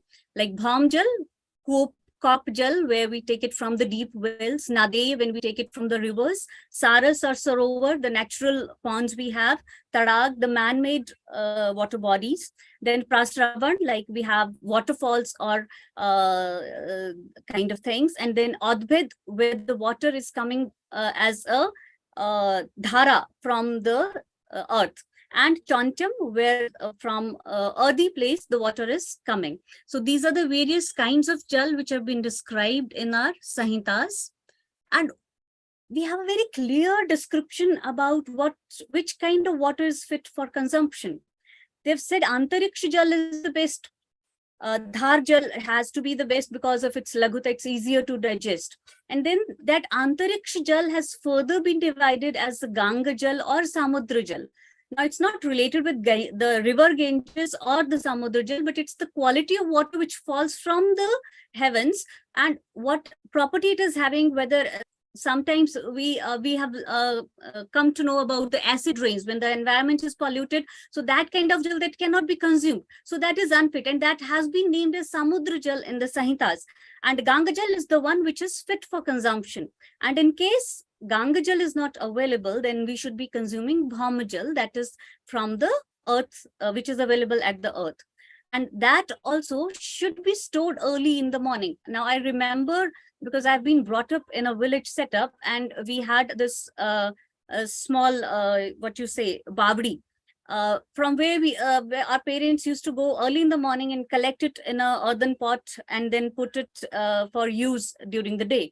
So that has to be stored early in the morning, pratyushasi, before the fall of dawn. So that has to be there. Properties of water again depend on the storage vessel, in which vessel it is stored.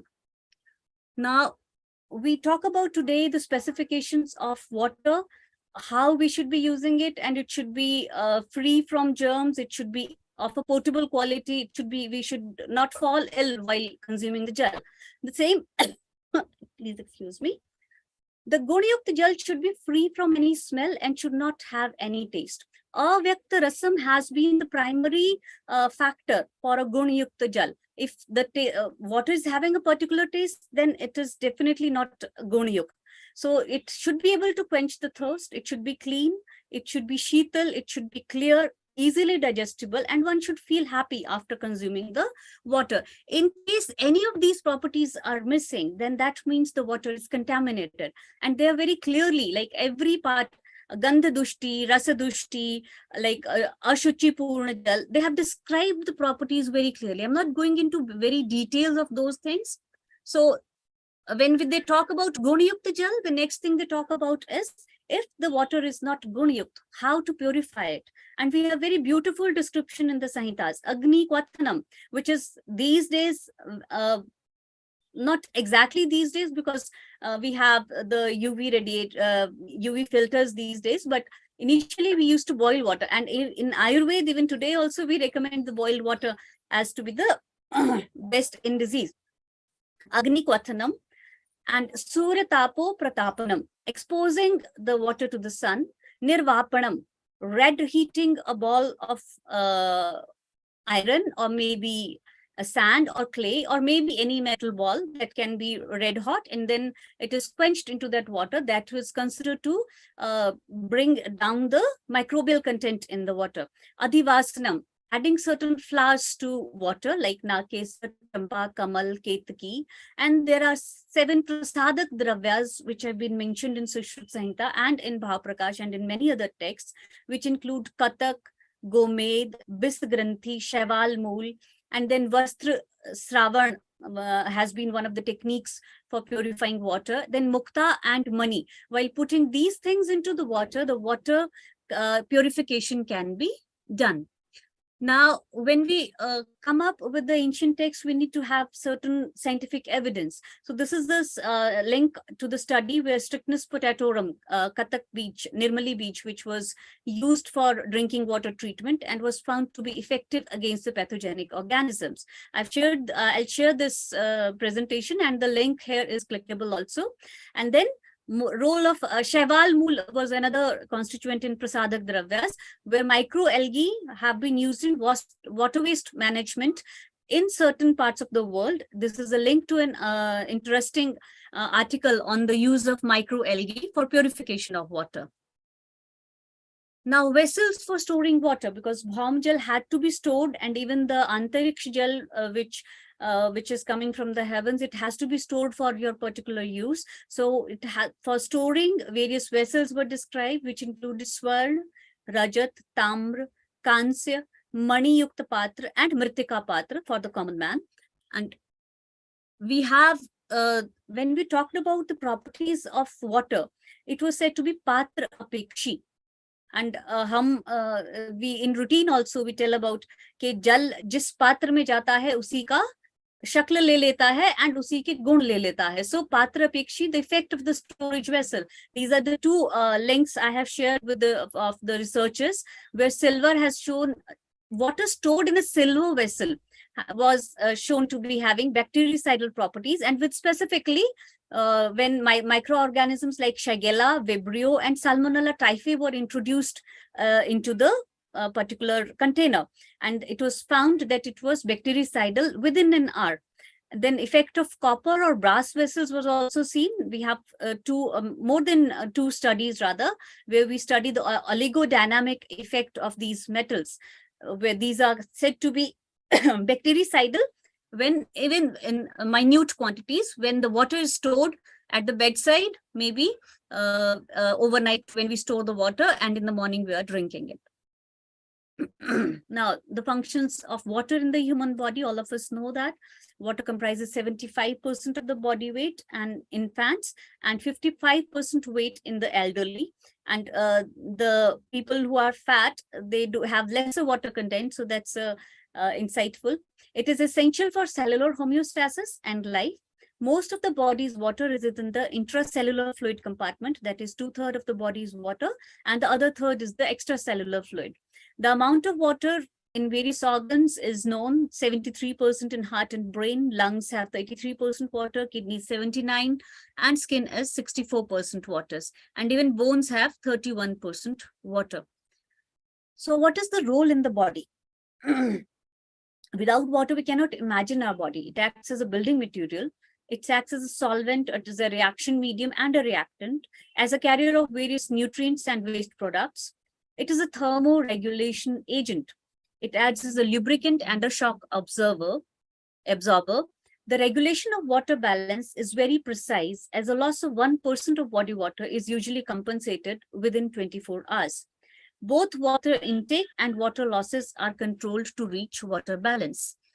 And for water balance, we have the particularly thirst centers, which are regulated by the hypothalamus, and various other mechanisms which work in the thirst mechanisms. Then when we talk about Ayurveda, we have a specific srotas designated for the functions of udak or jal. This channel maintains the level of the body fluids, which Moolasthana is considered to be Talu and Klom. I don't want to go into the details of the origin, and I'm considered about what are the causes of the vitiation and what are the symptoms of vitiation. Causes of vitiation are Am, Bhaya, Atipan. If we are drinking too much of water, that can cause a dushti of the udak vesrotas, Ushna an, Shushk an, Kshaya an, and Nigrah. If we are holding on, we are feeling thirsty and we are not having water, that also causes the vitiation of udak vesrotas. And symptoms of vitiation include Ati Trishna, Mukhashosh, Karnakshaved, Tamodarshan, or syncopal attacks. And vitiation of this srotas should be treated on the lines of Trishna Chikitsa. So I found an interesting study. It's an old study where we have water channels in modern physiology. These are at the molecular level, aquaporin. This is a study I just felt we should be having an insight into these researchers also. Now, when we come to how much water we should be having or what role water has in the body, when we talk about Trayopstambhas, Ahar, Nidra, and Brahmacharya, Ahar, under the topic of Ahar, we'll take An and Pan both. So Ahar is the Chaturvid according to Charak, Ashit, Peet, Kadit, and Lead. Peet signifies the dietary components in the liquid state. These can be water, juices, gruels, soups, etc. The proportion of solid, liquid, and gases in the stomach should be 1/3 parts each. That is what we have a chapter in Charak Samhita in the name of Trivid Kukshiya Viman Adhyay. And this is the decisive factor as to what quantity of water should be consumed with the food. Besides that, we have, when we talk about with food water, we have the term anupanam. Besides being in the main diet, liquids have been considered necessary as a postprandial supplement to food or medicine when it's called anupanam. The function, it helps in satiating the desire of food and helps in nourishment. The food is digested properly as it helps to break down the solid foods into smaller fragments, what we call annasanghatam, breaking the annasanghat, and enhances the longevity and virility when properly anupanam is taken. So how much water is required in the body? That much which is essential to regulate the water balance. Both water intake and water loss are controlled to reach water balance. Our kidneys start storing more water.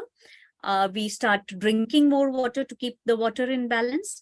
And on an average, a sedentary adult should drink 1.5 liters of water per day, as water is the only liquid nutrient that is essential for body hydration. Now, that is what modern science believes. How we assess the water situation in our system of medicine. In Jalapana Vidhi in Ayurveda, we have everything in Ayurveda comes with two conditions, in health and in disease. So in health, we have a diet and anupanam. We have the seasonal regimes, as Vaidya Meenakshi already explained the various seasonal regimes, food we have to take. Similarly, we have different kinds of water in various seasons. And according to the residing region, we have to take water. And then according to the physical activity, individualistic approach we have to take. And in disease, indications and contraindications according to particular diseases are described. Now, when we talk about quantity of water, Bhav Prakash has a beautiful diktat to it. Drinking too much water results in decrease in the digestion of food. Drinking no water or less water also results in the same. So the person should drink water to increase the digestive fire. So the significant feature which was going to guide you how much water you have to drink is your digestive fire. The water should be sufficient enough to ignite the fire and not more so as it can extinguish the fire. So preferably it should be taken in small sips or muhurmuhu. That is what Bhav Prakash talks about, the quantity of water we should be taking. Then we have we have water as a daily regimen.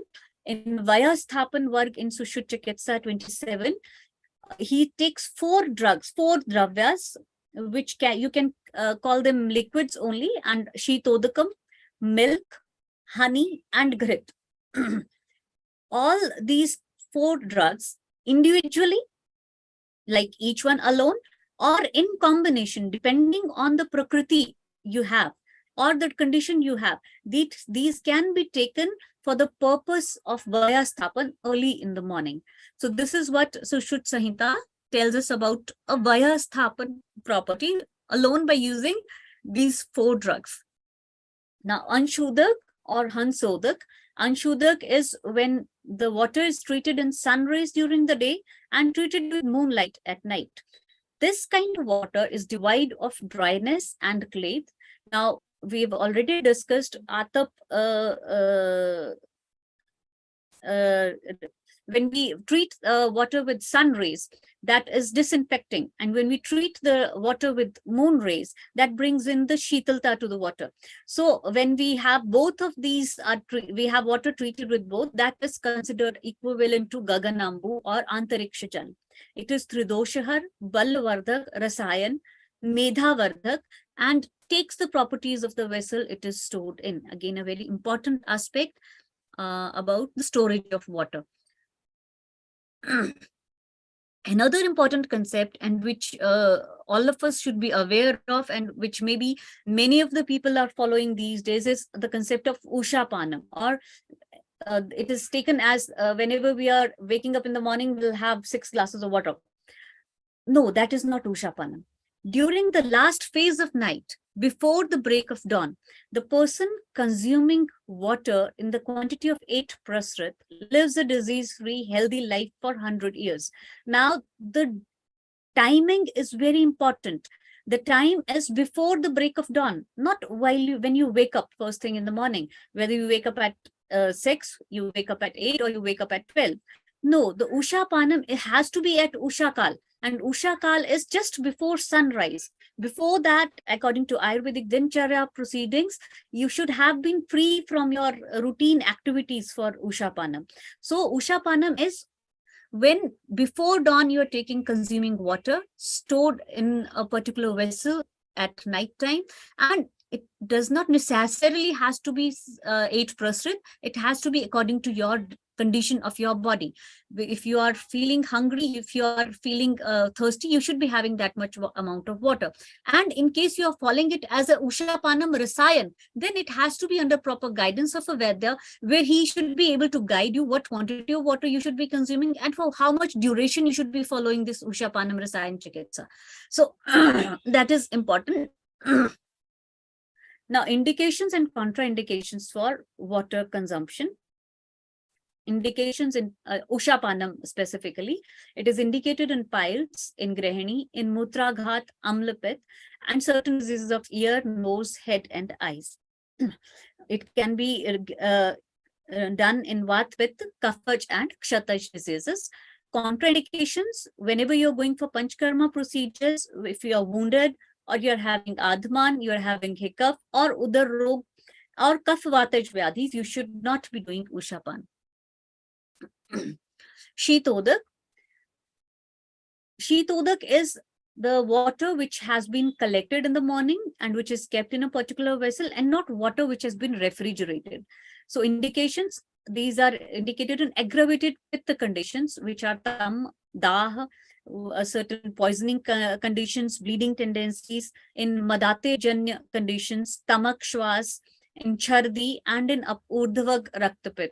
There we indicate Sheetodak, and it is contraindicated in flu-like conditions where we should be having Ushnodak, in Vat Vyadhis, in Panchkarma detoxification fevers, procedures, and in acute fevers, hika, and after internal oleation.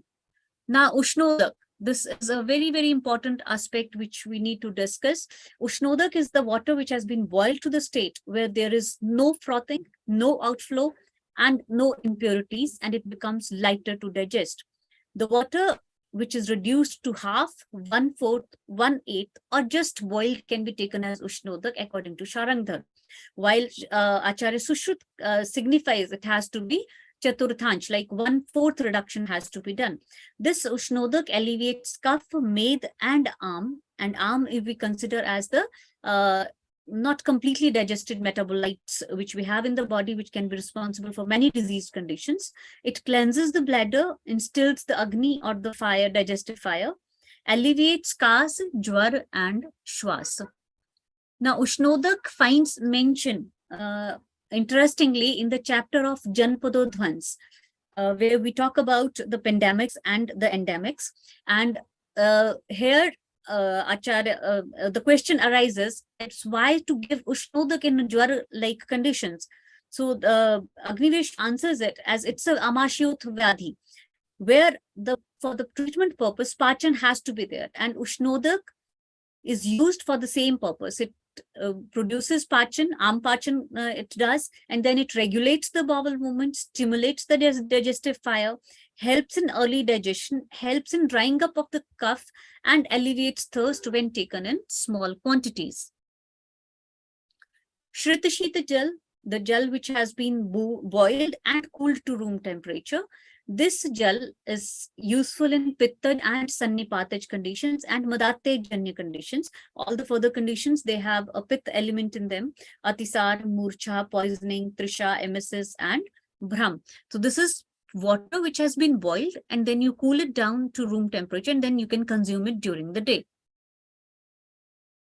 Indications for low water intake: in case you feel you are not having proper digestive power, you should not be having more water. In case of pratishyaya, in case of edema-like conditions, for certain skin conditions, in case of fevers, in case of debilitating conditions in wounded individuals, and in madhumeh, these are the conditions where low water intake has been advised. Water in seasonal regimes. In various ritu charyas, we have water specified, which kind of water you should be having in which ritu. Like in Hemanta ritu, which is the peak winter season, we should be having Ushnodakam. And in the Shishir season, we should be avoiding Shita Jal, so we can continue with Ushnodak. In Vasant, Sukhambu is advised. Sukhambu is, again, Shrita Shita Jal. In Grishma, Swadu, Sheet, Bahudakam. In Grishma only, there it has been advised to have more water, which is sweet in consistency and Sheetal in its nature. Varsha, Madhudak, water which is mixed with Madhu. And when we talk about Madhudak, it's not water, honey in hot water. It's honey in Shrita Sheeta Jal or Tapt Sheetam, Alpam Jalam in Varsha Ritu. And in Sharad, Shitodak or Hansodak is advised. Effect of heat on water. In Bhaprakash, we have while he concludes his chapter on Vari, he gives the digestion time for water. He says the normal water which we, Bham Jal, which we are taking, it is digested in yam yugmam, that is 6 hours. When we have a Shrit Sheeta Jal, which is normalized to room temperature after boiling, that is digested in 3 hours, and Ushnodak is digested in 1.5 hours. So Ushnodak is lighter to digest, easier to digest, but it's not always you have to have Ushnodak. But in case you want to have a good, you feel that water is not being heavy on you, you can have Ushnodak. Water reduced to particular parts, this is again mentioned in Yoga Ratnakar. If water is reduced by 1/4 part, like we have 3/4 still there, so it is Vatanashak. If half water is reduced, that is Pittanashak. And if we reduce water by Chaturthansh, that alleviates the Kaphadosh in the body. Now we have Aushadha Siddha Jal. While even water, even boiling can help in changing the properties of water. If we fortify it with certain herbs, then that water is called Aushadha Siddha Paniya, and that is specifically mentioned in Jwara Chikitsa in Charak, where we have Shadanga Paniya, where the drugs are taken in 1 part and we add 64 parts water, and then that is reduced to half without placing the lid on the vessel, and that is used as a base for preparing various medicated gruels and for use in Krishnat patient of fever, like we've studied beforehand also, like in fevers, water is contraindicated, plain water is contraindicated. We can give Aushadha Siddha Jal in small sips, we can use this water. So this is Chadang Pani. And then we have further list of medicated waters. I haven't been able to compile the whole list. Just a few of them I've been able to compile. Like dry ginger and coriander water has been advised in hemorrhoids. Coriander water is advised in Vataj Gulm.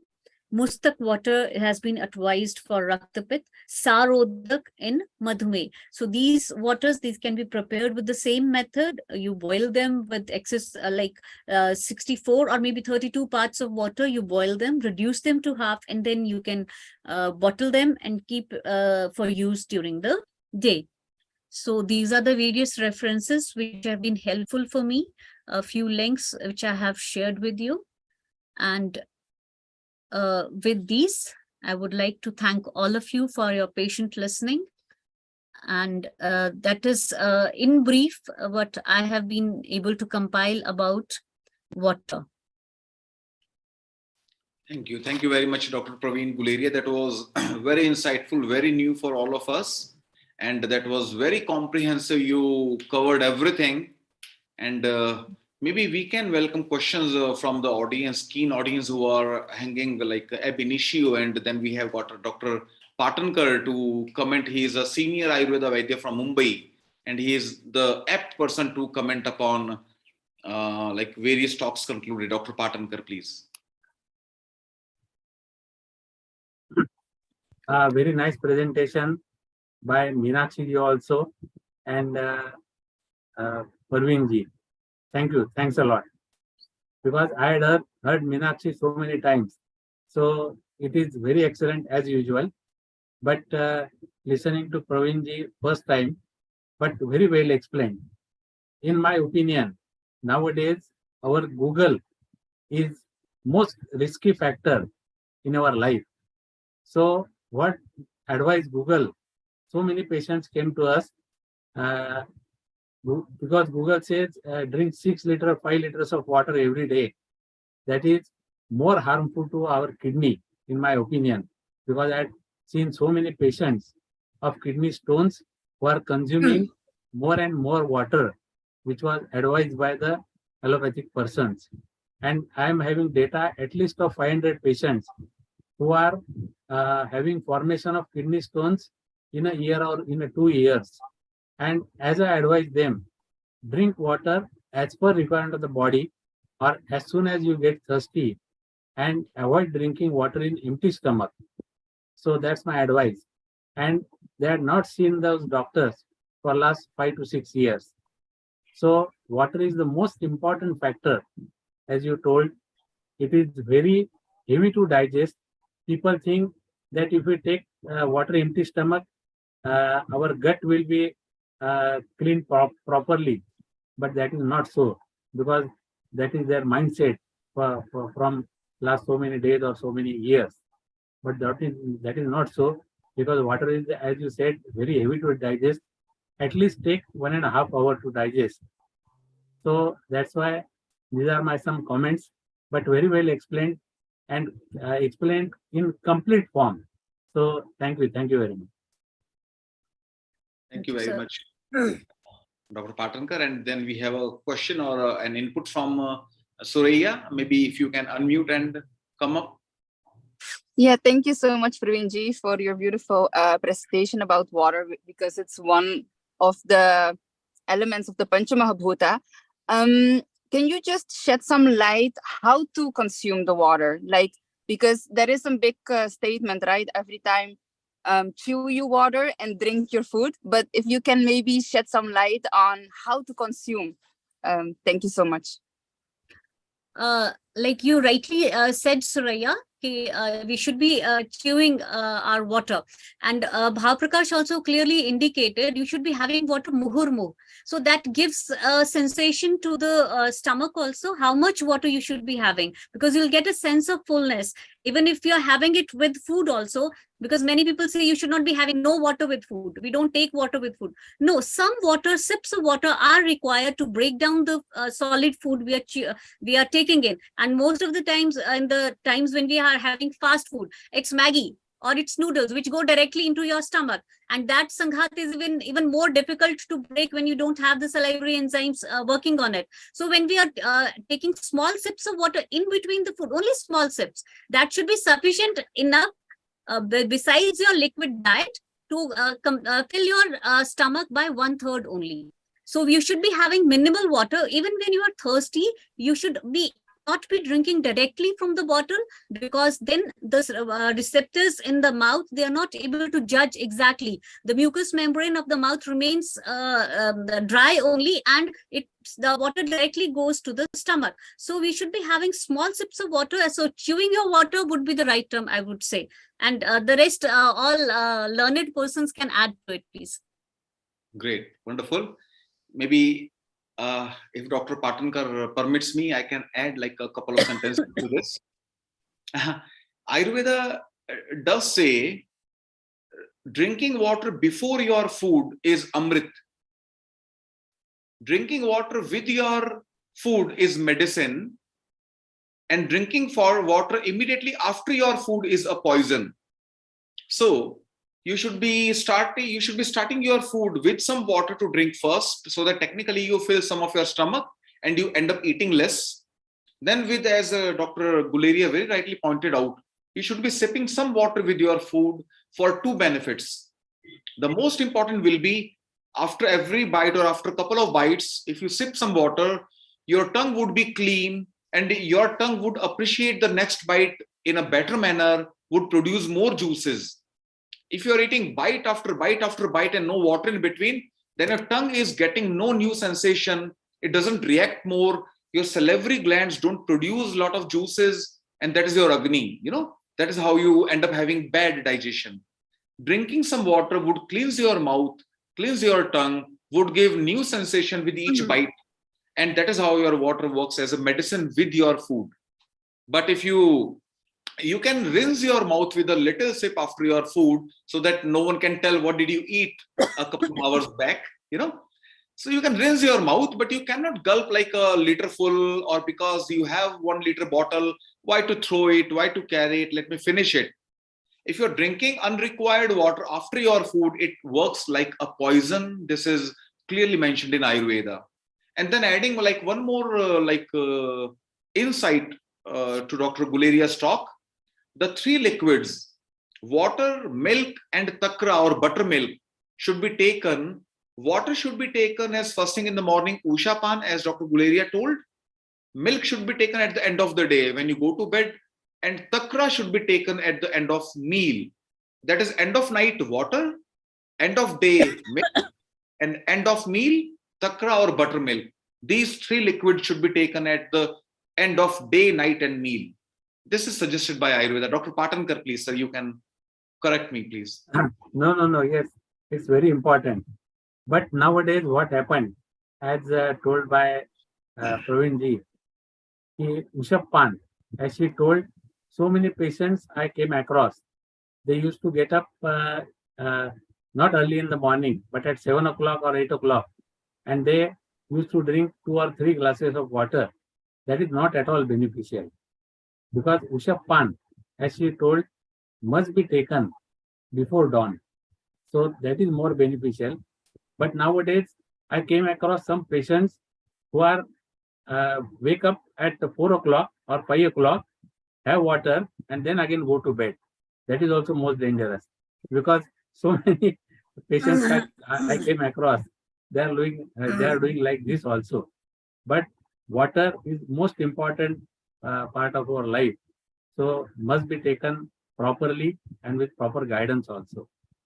Thank you. And one more point to be added, as EG told, taking water sip by sip in between, because nowadays we are having food with spoon. So that's why first we get or got the taste of that stainless steel, and then after that food which we are eating. So that's why also, so cleaning our tongue in between by sipping water is also most important. Thank you. Thank you very much, sir.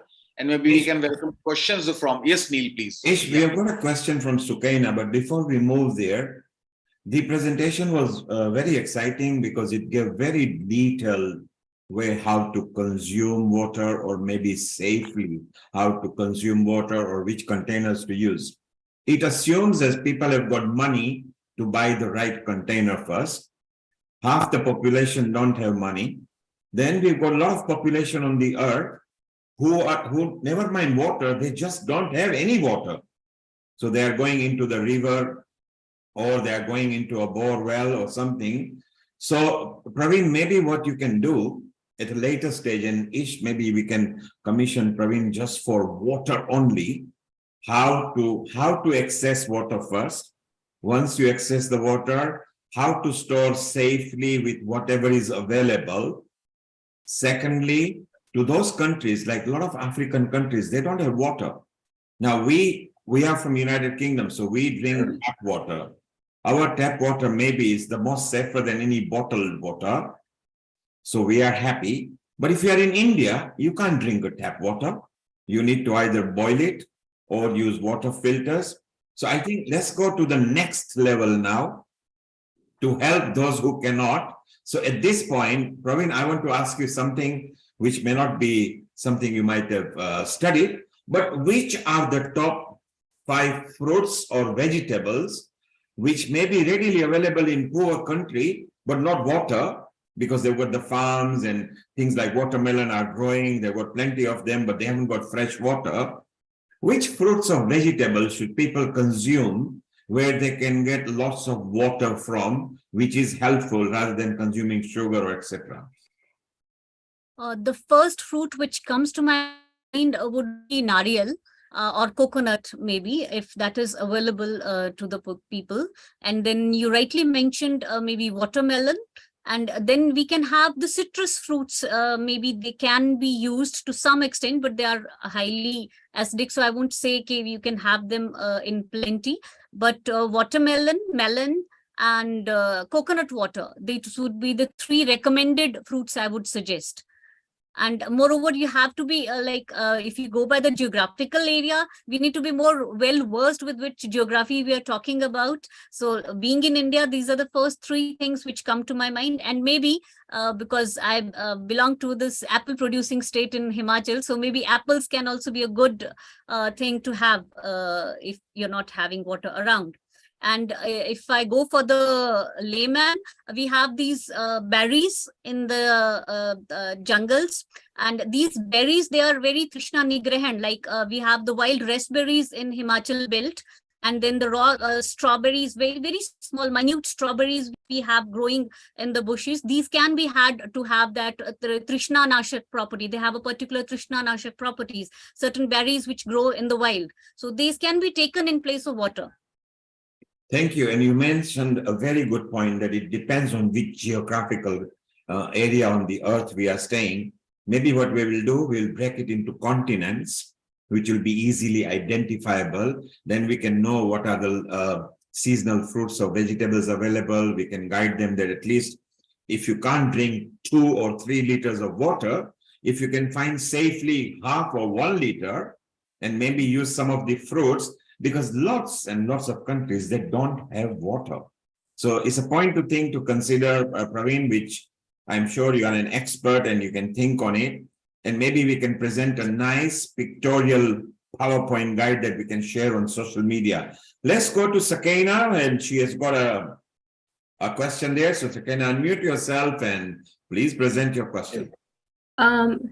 Hello, my respected elders, and thank you very much for today. I really appreciate, and I'm really, really happy that I remembered today to join you guys. My question is not on the topic of water, but it's my own personal, which I spoke to Sir Neil. I moved in this property a month ago, and just 2 weeks before, I started experiencing some itchiness around my scalp areas. Now, as I know in Ayurvedic education, as much as I have a little bit, I know when you have asthma, you are having chances of having eczema. But I didn't realize of eczema, but I just thought because the property didn't have any flooring, I did my own painting, everything, could be the reaction of that. Now, I don't know what Ayurvedic medicine I can take at this point. Nothing is coming in my mind because it's really, really itching hard. And they gave me some steroids to put that is really burning me and it's increasing more.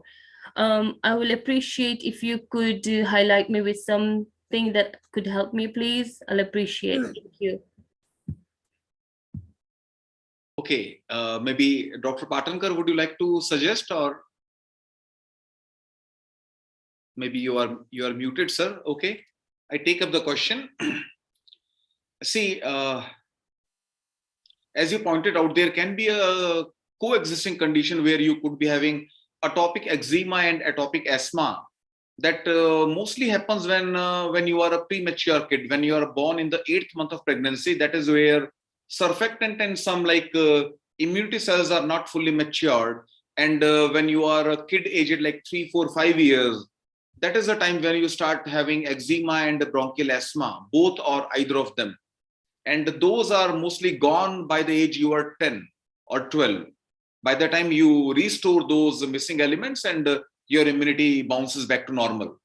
So, like if you were a premature kid, then you are more at risk and you can be at more risk. But if you never had it before, you never had it when you were a kid, and you just started having it when you moved to this property like a month back or 2 months back, then there could be something in the environment. There could be some fresh paint or some microbes in your new house, etc. Or the water might not be suitable, or the pollens, the vegetation around might not be friendly to you. And that is how that could be leading to a skin allergy. So what I would be suggesting you, surely this remote kind of treatments don't work. So this advice does not replace any of your regular advices by a doctor. You have to fall back to them. And you can go to like Ayurveda practitioners in the UK around your location. But still, what I would be suggesting you should not be drinking milk, and you should not be using soaps and shampoos, the chemicals like perfumes and soaps and shampoos. Girls believe, how can we have a hair wash without a shampoo? That is unimaginable. Will you believe they can wash their hairs without water, but not without shampoo? So that is how you have to stay away from the chemicals, soaps and shampoos as much as possible, and not to drink milk, and to have nice digestion. If you are having constipation or bloating or gas, then your skin problem might never heal. To remove, because skin problems come from pitta and kapha, when you have kind of mild laxation, that is you are passing stool 2 to 3 times a day, then you are throwing some extra pitta kapha out, and that would detox you, and you might have normal, like your itching might go away with normal, like having some laxative medicine like Trifla, or you end up having like couple of stools every day, morning and evening. Dr. Patankar surely can correct me and be more specific. You are correct. By taking Trifla or Eranda or castor oil, that is more beneficial. But you have to take before dinner, because the medicines we take for as a laxative property should be digested first, and then our food can be digested afterwards. So they are more beneficial. If you take a Trifla, then 1 teaspoon of Trifla in half cup of lukewarm water, just stir it and drink as told by Parveenji, sip by sip, not you have to gulp it. That is more beneficial. And as told by AG, avoid using any soap or any shampoo. That is also more beneficial. And then second thing, if you take a dry ginger powder with ghee, means half teaspoon of dry ginger powder and half teaspoon of ghee before your lunch, that is also more beneficial. Thank you. Thank you both, Ish and Rajanji. We have a question from our healing team member, Mala. Mala, welcome. Unmute yourself and pose your question. Over. If you can unmute yourself, thank you. Thank you. Ish, you made a very good point on using all these chemicals in shampoos. I'm actually cutting down, and I've noticed it's even those detergents we use to clean the house, it's affecting my breathing and asthma. So I've been reducing that. I don't know how everything's been probably mass-produced, overproduced, but I'm finding that in shampoos, and I've cut down on all these fancy products as well. So you're absolutely spot on that. And I think everyone should be listening to that advice. It does affect the chest and hair growth, etc. Another thing I wanted to say is with regards to water, cucumbers have a lot of water, right? And Nish, you mentioned, we should get this geographical or cultural map of different foods that contain a lot of water. But in the elderly now, they have a problem. They don't have that ability to drink a lot of water. They either find it too boring, or there's sometimes a lot of people with dementia have that muscle problem around the throat where they can't sip when all the organs start to slow down and the muscles. What could you advise people that are elderly? Because from my experience working with elderly people, a lot of them go into hospital and really, the NHS service or whatever is really overpopulated that they can't keep up with any. And a lot of the elderly people that went in were just needed to be hydrated. That's all they needed to be, and they came up. So how could you advise people that are elderly? Any tricks? Yes. Now this is fortunately we have the expert with us, Dr. Rajiv Gupta. Maybe I'll break the discussion open and he will correct and add some value to this. There is a very specific condition called wide infra or achalasia cardia, when the neuromuscular coordination in the esophagus is deranged. Because when food or water goes down, it has to move like this in a wave-like fashion. We have a neuromuscular coordination. Solid foods are okay because they don't fall by themselves. But for such person, drinking water is very difficult. It's very painful because two components are like two segments are contracting at the same time, dilating at the same time. So this discoordination leads to severe pain. While drinking like any tea or coffee or water, eating is not a problem. What they should be doing, maybe they should be sipping, or they should be making their tongue wet again and again. They do not take a gulp exactly. They keep very small volume multiple times, and then they take the foods which have got more and more water, like which can be a khichdi, a gruel with a lot of water, etc. So that's partly solid, partly liquid. There, no food should be 100% solid. It should have as much as water possible, so that water in disguise can go in and doesn't pain them over here. Dr. Gupta can really, he's a gastroenterologist. He surely can correct me. Thank you. Yeah, absolutely. That's very, very important question.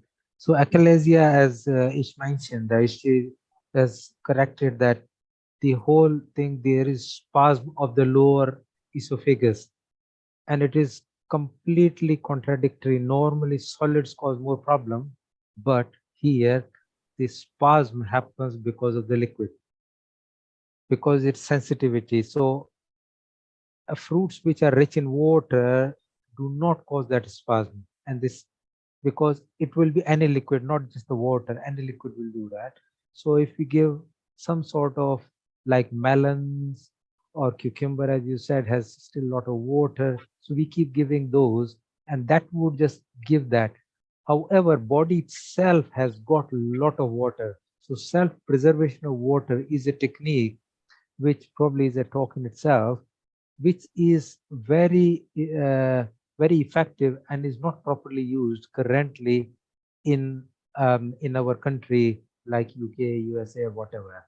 But you imagine people who live in desert, they live for like days and weeks with very small quantity of water, drinking a small amount of water.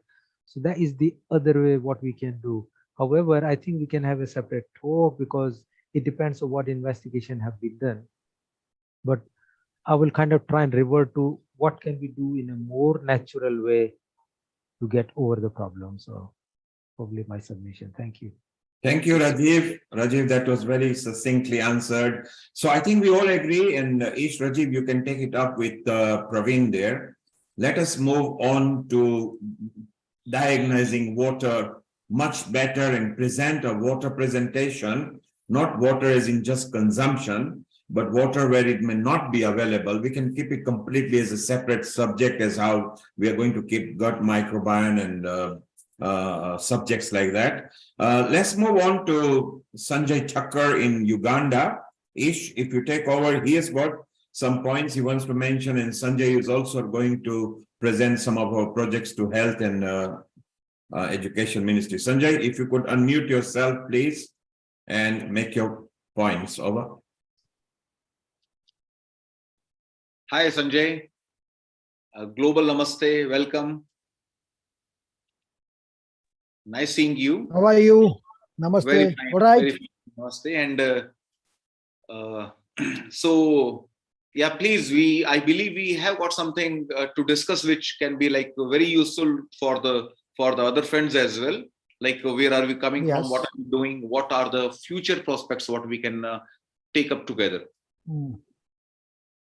Right. So, regarding the Ayurveda, the subject was given to me. The Ayurveda, as everybody knows, is part of Upveda, coming from Yajurveda, out of the 4 Veds. So each of our 4 Veds has Upveda, like Gandharva Ved for Kala Sangit in Samved, Dhanur Ved for War and Shastra, Silp Ved, and the mainly subject ours is Ayurveda. Now, I talked lastly that Ayurveda is forgotten really. So much research was supposed to be done, but due to some of the research is not happening. And one time will come that America will come with research on Ayurveda, and it will come back to us, to our own country, and people might not be knowing that what is the benefits of Ayurveda. When it comes with the US label, that haldi and lemon and whatever the benefits or amla, then and then our people will accept it. So the more research has to be done, like doctor said last time, that we will prepare a paper and go to say Uganda government and any other government of other countries than India. They should know it, what is Ayurvedic. It is originated from us.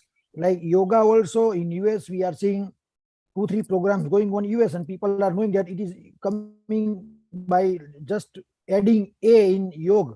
Our yoga is originated from Western countries. So all that one, like Vaidya, today nobody knows who is Vaidya. Everybody knows doctor. Vaidya is coming from our Veds. So the one who is bonding between the patient and the medicine, Ausadi, we call it Ausadi. So all those ones which we have forgotten, the original 6 taste of our tongue. Okay, nobody is taking that bitter taste regular day in life. The amla, we have been eating amla, the taste different, all the 6 tastes we are not maintaining. The sweet also is one of the good taste. Also the chili, some of them are avoiding, but all 6 tastes are very much necessary. The main thing is the against allopathic. In COVID time, I didn't go to doctor, I didn't have COVID because I have been maintaining through Ayurveda. Whatever our ancient, it is called precaution. For precaution, better is Ayurveda is better in the precautions, so that disease doesn't come. We go to doctor after disease come. So in one of the graveyard in US, one of the person who died, he wrote that I was very okay until I went to doctor. So when I went to doctor, I had to die. So that's the thing that we have to avoid go to doctor, and this can only happen. So I had made one formula before, Coca-Cola versus coconut water. Happy to drink Coca-Cola immediately, but coconut water we are not taking it. So those are the things which we have to promote it as our ancient things. The fruit, sattvic food is nowhere we can see now. So the Ayurvedic mean coming from vegetables and minerals.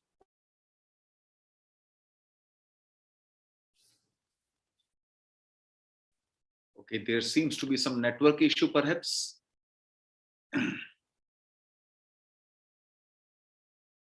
Okay. We wait to be back with Sanjay, and till the time, if we can welcome Dr. Baljot Kaur, who I believe she happens to be around. And so yes. Ish, when maybe Sanjay is trying to come, let's not mention any companies. We cannot mention companies because we are not here to defend themselves. Yeah. So let's stick to the points that we have got. Mala has got one question she would like to ask, so I'm just going to bring her back on. Mala, if you could put your video on so I can highlight you. Off we go. Bear with me 1 second. And if you unmute yourself, you got a quick question to ask, and then we are going to take other people. Mala, ask your question over. Okay, sorry, I just had a bit of a cough. Right, a question on incontinence, right? Drinking too much of water. That's a big subject at the moment, incontinence. What can we take for that?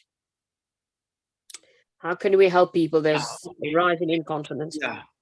Incontinence can come from various kinds of pathologies. It very commonly can come from, it can be a post-surgery complication, it can come after a delivery, or it can come after maybe hernia surgery, or maybe with aging it can, sometimes it can come with, like in kids, it is very common, enuresis bedwetting. It's very, very common in kids who are like beyond the age of 5 or 6 and till the age maybe 15, 20 also they are bedwetting. Incontinence can in a way be tried and treated with some yoga practices, and like some various kinds of yoga poses can be taken, which are there to strengthen your pelvic floor. To have like a better muscle control. That can be one approach. And there are some Ayurveda medicines also which are like anti-diuretic, which reduce your overall like urinary output, your kidney filtration rate is reduced, and also to go to loo multiple times much before it is required can also be a nice idea. Not to drink water like at least 3-4 hours before you go to bed can be a nice idea, so that you don't wet your bed when you are asleep.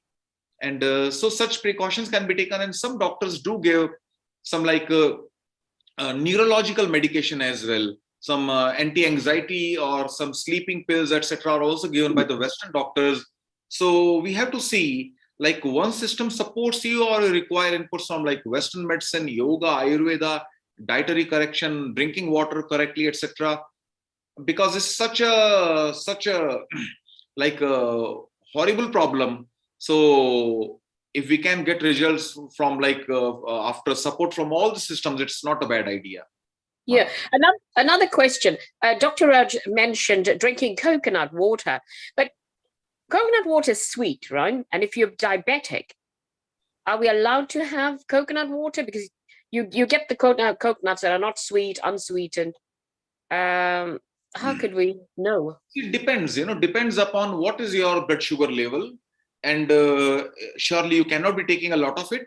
But if you can exercise a lot, you maintain your like blood sugar wonderfully controlled, your glycohemoglobin is well under 5.5%, So that is where you can have some liberty to have maybe some coconut water sometimes, or there can be some relaxation for you. But after all the medication and all the exercises, still your blood sugar level is way too high. Then surely you have to be more strict with your diet, and you cannot have any cheat days or cheat meals, etc. But drinking, yeah, please, yes, Mala. Yeah, and then another question before I forget. Neil mentioned about water in rural countries, developing countries, and also climate change, floods. You're going to have shortage of water, like South Africa's having the load shedding. They're turning the taps off, or drought. So, for instance, if rivers are overflooded and water is contaminated at a certain level, can you purify water? Is there a way to educate people how they can purify water? Yes, that's what Dr. Praveen Guleria told. There are some herbs, and now everyone has got filters, they can have complex filters, they can have UV filters, RO filters, reverse osmosis and whatnot, or they can have simple charcoal filters, which are way too economic, very simplistic. Or Ayurveda says, Vastra putam pibetavari, that is, you should filter water with a cloth and then you should drink it. Like that is, I'm talking about like 10,000 years back. So there are multiple ways you can let water stand, let all the impurities settle down. If you have got nothing, absolutely nothing, you have got no resources, no water purifier, no herb, no medicine, no water treatment, then settling the water down or boiling it before drinking is like sufficient to make it like potable, drinkable. Oh, thank you. Okay. Thank you, Ish. I think Sanjay is back. Let's see if he has got any comments left. I will bring on Sanjay in a moment. Sanjay, if you can unmute yourself and please don't mention any companies. Thank you. Okay. All right, understood. Now, like I was saying, we have to change our food habits and drink habits particularly. So as I discussed, like we have been, nobody is drinking now kadu kariya, we call in Gujarati. So it comes a bitter from the powder, the Ayurvedic herbs. So those type of things has gone from our Sudarshan powder was coming. So all those Ayurvedic products shall be not naming against the allopathic whatever, has to be promoted, and it is us, people like us only do that one. So those are the things which is a precautionary measures. We can't get fever, we can't get flu even at the time of winter, or any of the hardships comes in the weather. Okay, every time we know it, climate change, it changes weather too much, and if we don't keep, like India also precautionary measure, we do Chaturmasi, everybody knowing in the monsoon time, fasting all 4 months, because in monsoon time our digestion system slows down. Yeah. So that is why we do Shravan Mas as Upvas. People are doing in other countries also Shravan Mas, which is not fair actually. It is in the monsoon in India. Like in Holi, we take chana and dates and everything, because the cough, change of weather from winter to summer, we have those ones, and we have converted into religion belief. Then and then only our people can eat it. Like in Sarad Rutu, after Bhadarva Mass, if you can see, we eat milk products, kheer, dudh all those things. So to avoid the other side effects and we go into disease, it is better to have to adopt Ayurvedic items for precautionary measures. That's my point. Very important. Very rightly put forward, Sanjay. And maybe we have a comment from Dr. Rajiv Gupta. Let's listen to him. Yes, sir. Yeah, I was trying to help Mala when she was talking of the enuresis. So I think one of the problems is the enuresis is, as you mentioned, Ish, that it is due to not just the water, it's because of the control. And if we can bring them to control, that will help. And therefore, one of the technique that I advise instead of giving drugs or medicines to people is that you go to the toilet where you are completely comfortable and you are in safe place and try and hold and count to 10. So when you are trying to do the urine and you're trying to hold till 10, it's trying to control it and then you can release it. So gradually, or you can count to 5, then count to 10, then 10 and 15. So gradually you build that muscle and that will then hold that. So that's quite useful. The other technique that works is that nowadays it's very easy, and I know particularly in UK, is to get nice clip alarms. So that alarm actually, it as soon as any water drops come out, it completes the circuit. It has 2 electrodes. So as soon few drops come out, it completes circuit and alarm goes. So it trains our brain, because what has been is a lapse, and you cover the lapse by bypassing. You train the brain to really have that identification when the muscle tension is up to here. Now the urine is going to leak. So that also helps. And then obviously water limitations. So that's fine. Yeah, I think that was good thing. So yeah, I think Sanjay, what we, in terms of the water, I think that was absolutely spot on point.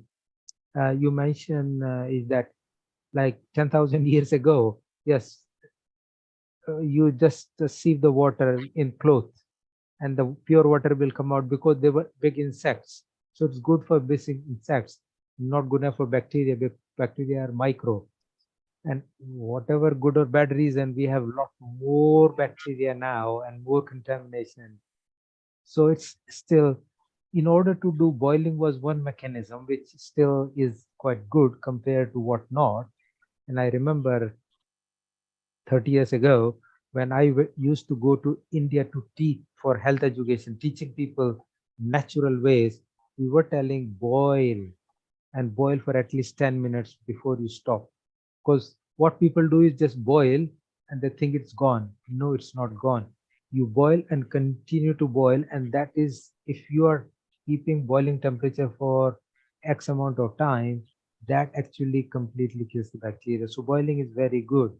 I also would suggest that in micro quantities, like potassium permanganate, which was used as the bacteria killer, is still good in a small quantity. Unless people use in big quantity, that can cause some side effect. It is still safe and effective in the developing countries, because safe water for drinking is a human need and it is a human right, and we should really be able to get it irrespective of where we are. So 2 small points from mine. Thank you. Very helpful, Dr. Rajiv. Thank you very much. Thank you, Rajiv. That was a good point there. Ish, we are about to conclude now. Another fantastic session. Thank you to all the panelists, facilitators, to our resident producers.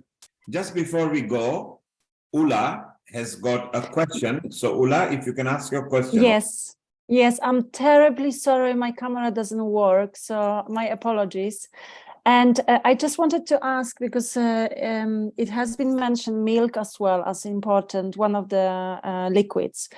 But as we know nowadays, milk is pasteurized and it's really far away from the natural milk. And Ayurveda really stressing out how important milk is to support our sattvic, state of mind and also health and so on. So can I please ask for your comments on the milk that it's nowadays and how eventually we can support ourselves, our patients to use still milk that it's available in shops, which we know it's not the one that used to be long time ago. Yeah, Dr. Patankar, please, if you can take up the question. Okay. Boil the milk first of all, and then add 1/4 teaspoon of Ginger. Ginger powder or turmeric, and then take it. Then it's more beneficial. Means it has got no side effects. And add to one more thing about the incontinence, which the question was asked by Malaji. So want to add something. Counseling is more helpful in like this patient, and as told by Ishi, to settle the brain barrier which are controlling our muscles, that is also most important. To means as told by Rajiv ji, yes, to count 10 or as soon as your bladder is full, there are nowadays as I heard from him, there are gadgets also which are controlling all these things. But in my opinion, because mind and these things are definitely related. So that's why these things should be considered. Thank you. Thank you. And we'll take a final question from Lata, who is a part of the team. Lata, your quick question before we close, and then I can conclude as to where we're going to forward. Unmute yourself and your quick question. Over. Yeah, I'll get straight to the point. It's regarding the liquid, the water intake. I was just thinking, is there a truth about taking 2 liters of water a day? Does that include, and would that include the beverages like teas and coffees and chocolate? Soups. So I was just considering, are we drinking too much water, or what is the right amount? How do we go it? Do we do it according to our weight or our body size? It would be helpful if you could throw some light on that. Patankar was briefing about it. Maybe he can continue. Dr. Rajan, please. Yeah. Water intake as and must be as per requirement of the body. Because when you feel thirsty, take a water sip by sip, and as soon as you fulfill your thirst, you have to stop there. There is no measurement of water intake mentioned in anywhere in Ayurveda, because excessive water or less water is definitely harmful to our body. So water intake as and must should be requirement of the body. So there is no gadget also in Ayurveda as per your weight or your, but definitely as per your body constitution, it will definitely differ. Because in Ayurveda, there are 4 criteria are there. If you are a male, female, your age, your type of work, and your birthplace, the water intake may be different from all these 4 things when we consider it.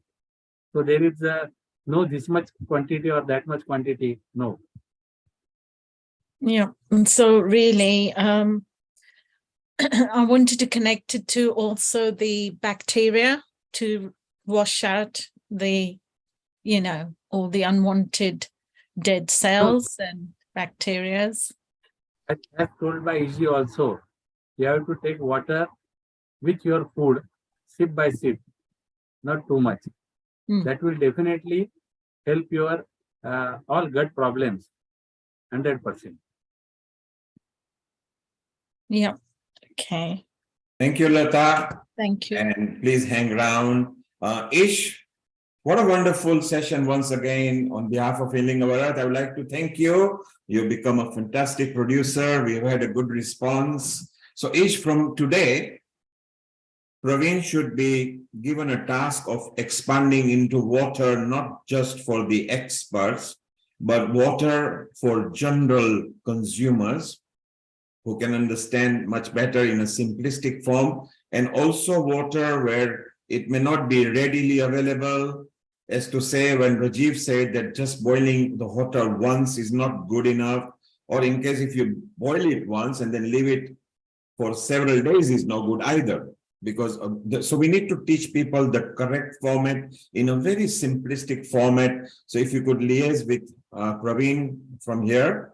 As for Rajiv, you got Meenakshi's number, and Meenakshi is your number as well. Gut microbiome can be a separate subject because that's, you see, some say that heart is very important. Some say that kidneys are important. And some of the people think that intestines and gut microbiome is a very important thing, because if all is well, but your gut is not well, you are again out of business. So maybe we extrapolate on that, and pretty soon as the papers will be ready for eating smart way, and Ish, from your point of view, a garden project with the school, I'm going to direct Sanjay and show him how or what papers to present into the Uganda, because he's close with the ministry and the Indian High Commission there. So, and he's willing, and you can see Sanjay has come leaps and bounds. He's very much ready to go. So let's present the projects and the papers as how I stipulated in our original chat structure, that we want to present it that can be farmed out to lots of schools. So I want to thank Rajiv. You've been there right from start, and you are our health episode producer. You are bringing a session on 19th of March, which is integrated health, which will be beautiful. Rajanji from India, again, is late over there. You are still awake. You really love, and you're always supportive. Sanjay from Uganda, thank you very much. You will be getting the papers within 4 to 6 weeks. Ish, you have done fantastic. And maybe Ish is the time to share with our audience some future events. If I could bring that up right now over here. Let's just show our viewers what's happening, so they know what's going to happen over there. And we can just talk about that. Here we go. So the next session is going to be on 26th, which is the next Sunday. We are going to pray for Syria and pray for Turkey, where as we stand right now, the death toll between the two countries has gone over 50,000, which is quite a lot, and is still being counted, and there is a huge devastation of structures and dwelling. So please join us, join the hands together. Let's pray together for Syria and Turkey so they can get back to normal life as soon as possible. From there on 5th of March, we are moving on to International Women's Day Special, where we want to listen to some very special women who have helped empowering humanity by empowering women. So that's a useful session and episode coming through. And we move on to 12th of March, where women's self-care, men's perspective and women's perspective, healthy women, healthy community. And that is very true.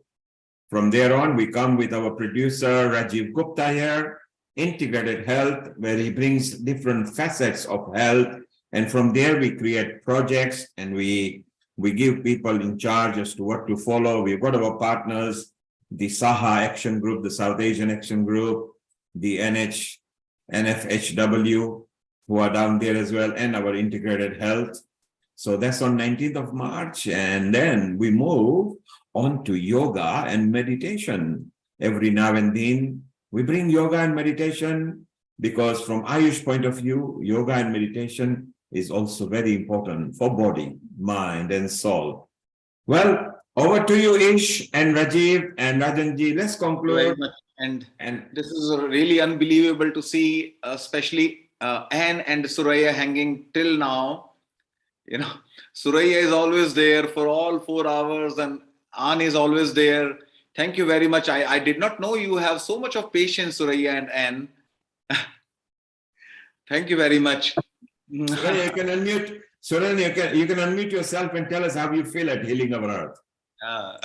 I mean, patience come from, you know, when you love what you're doing. If you love Ayurveda, if you love someone, you stick with that, right? And then you have all the time of the world. You make the decision to be there. So that is why, yeah, I'm still here. So thank you so much, Dr. Ish. Thank you so much. And there, I saw you like for full sessions back to back. And you can unmute yourself as well. And you can unmute yourself now, please. Okay, Anne is actually on the phone. Maybe the unmute button is, she's trying to find it. Mala, your comments before Dr. Ish Sharma signs off formally. I think this is beautiful. This was like a refresher, learning, understanding about water, and there's just so much information, and we tend to forget in this fast-moving world, shall I say? It's fast-paced, and everything's beck and call. We can just order things, but we forget the fundamentals and the basics. And you brought it all back to life. And when you look at climate change, it's coming for us. And we've got to go back to basics. And that's what Ayurveda also does. It brings that elements of where you're from, your roots, and how to have that contingency plan when there's a catastrophe. For example, if we have a flood or something, how many people in London would know what to do and how to get water? They'd all expect to get bottled water, but we'd know what to do. We know how to take care of ourselves, personal hygiene, because I think Ayurveda also brings all those lovely elements in and takes us back to our roots. And I love that. Education. Thank you, Mala. And I think Anne is unable to unmute herself. So we'll thank Anne via WhatsApp there. And finally, Ish, before you move on, I think Rajiv is here, so he can do the Om Bhur prayer for everybody. But Ish, before Rajiv does that, how do you feel today, having produced a full session and extracting as much information as you can? How do you feel and how do you think we did? Over. This is wonderful. And the best thing was we had all the new speakers, the first timers to Healing Our Earth. They have never been, they did not know about it beforehand. And unfortunately, we could not hear Dr. Devilal Chaudhary very well, and Dr. Amritpal Singh could not connect. So we get back to them in future sessions someday. And looking forward, and I believe we keep on expanding the outreach so that it benefits as many people as possible. And Ish, yeah, please, yes. We are very proud of you at Healing Our Earth. Not only are you just a professor, you are a very good producer, very good communicator. You network very well. You've actually helped and nurtured so many people. So I'm personally very proud of you. And you work closely with Rajiv as well. Rajanji, namaste, namaskar, all the way in Mumbai. And I think the time is nearly coming to 11:30 or something. How do you feel? Very excellent, very excellent. And as you told, he is a very good coordinator, good anchor, and I know him for last so many months, or I think so a year.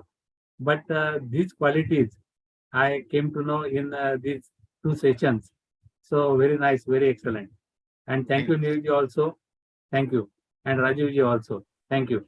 Well, you are part of the family. Please remain there. We've got lots of work to do. As Rajiv and Ish said, there is panels and is organization like this that can unite people together. And we are moving quite well into convincing health authorities, education authorities particularly also the communities, because communities make power. If the community demands and wishes, then puts the pressure to their local constituency, and who in then goes to the media. I think we are gaining momentum. We are not going to stop from here. We'll keep on marching all the way through. Rajanji, thank you very much.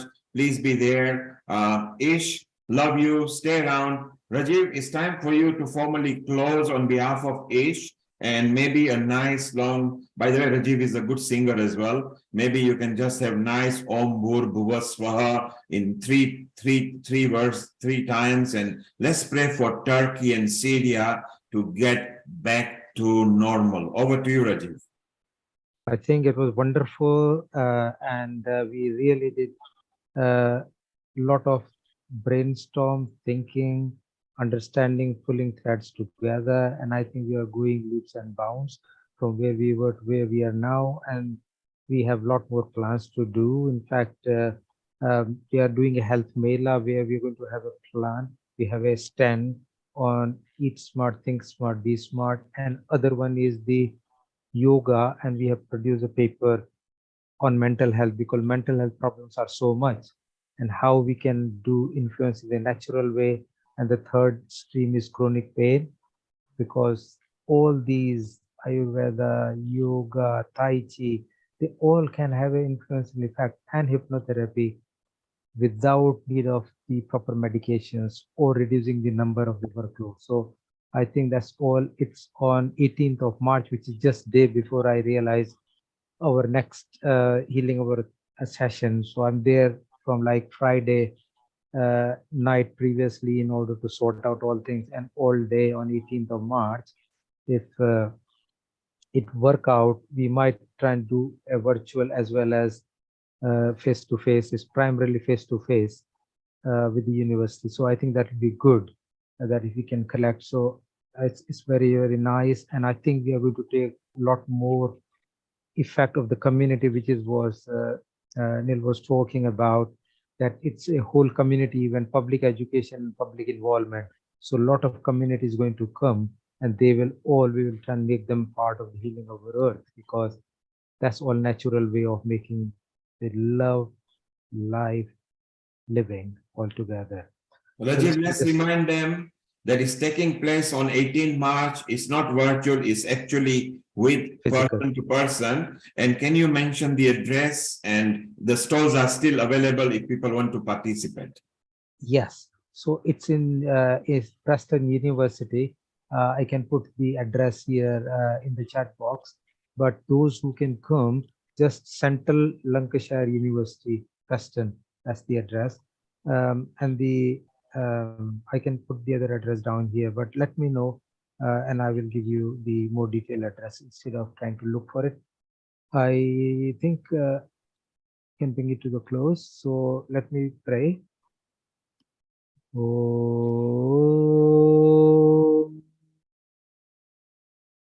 Bhur Swaha Tatsaviturvarenyam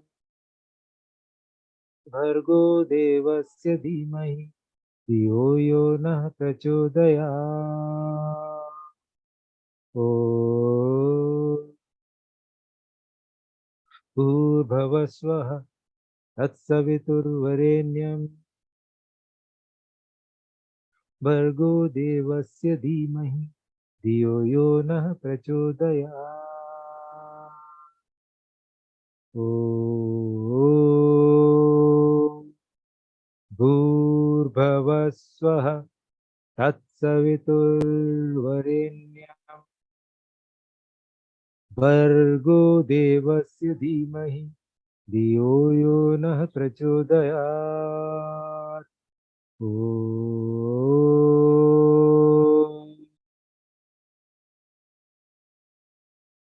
Shanti Shanti Shanti. And Rajiv, I think we can maybe show the flyer for the Preston Mela. Yeah. If you just give me one moment and you can just talk about it. So here we go. For those people who are interested, the stalls are still available. You can take the details over here. You can either WhatsApp to me and I'll forward it to Rajiv or Ramesh Gupta. There you are, is Preston Health Mela, empowering communities to improve their health and well-being. Saturday, 18 March 2023, which means next month at 11 a.m. till 3 p.m. And also one of the MP, Mark Hendrick, is going to be there. And this is in Preston. Rajiv, anything else to add? No, I think that's the most important thing. So please all pray for this to become successful, because we were not able to do it physically for almost 2 years due to COVID. So this is the first one to restart. We have done 20 of these before, and we have celebrated the 20th anniversary. Unfortunately, it was planned face to face, but we had to do it virtual. So this is one of the big event, and we will try and see what we can do. But at least if we have any more plans, we would want to do one here in Yorkshire, and then we would want to do one in the Midlands in the coming parts of the month before hopefully end of the year. So please find if there are any people who you can think of, and probably do one in London. So if you have people, we can just do it. So I would appreciate any help, physical, mental, or spiritual, to support us for it to go well. And then we would really want more volunteers to help doing more work for the future. So, and let's remind everybody that the National Forum for Health and Wellbeing, which is NFHW, are also our partners in integrated health and healing our earth, fully endorses this. So good luck, Rajiv and Ramesh. Go for it and multiply. And I think at this time, it's time to say, we love you all and goodbye. We are still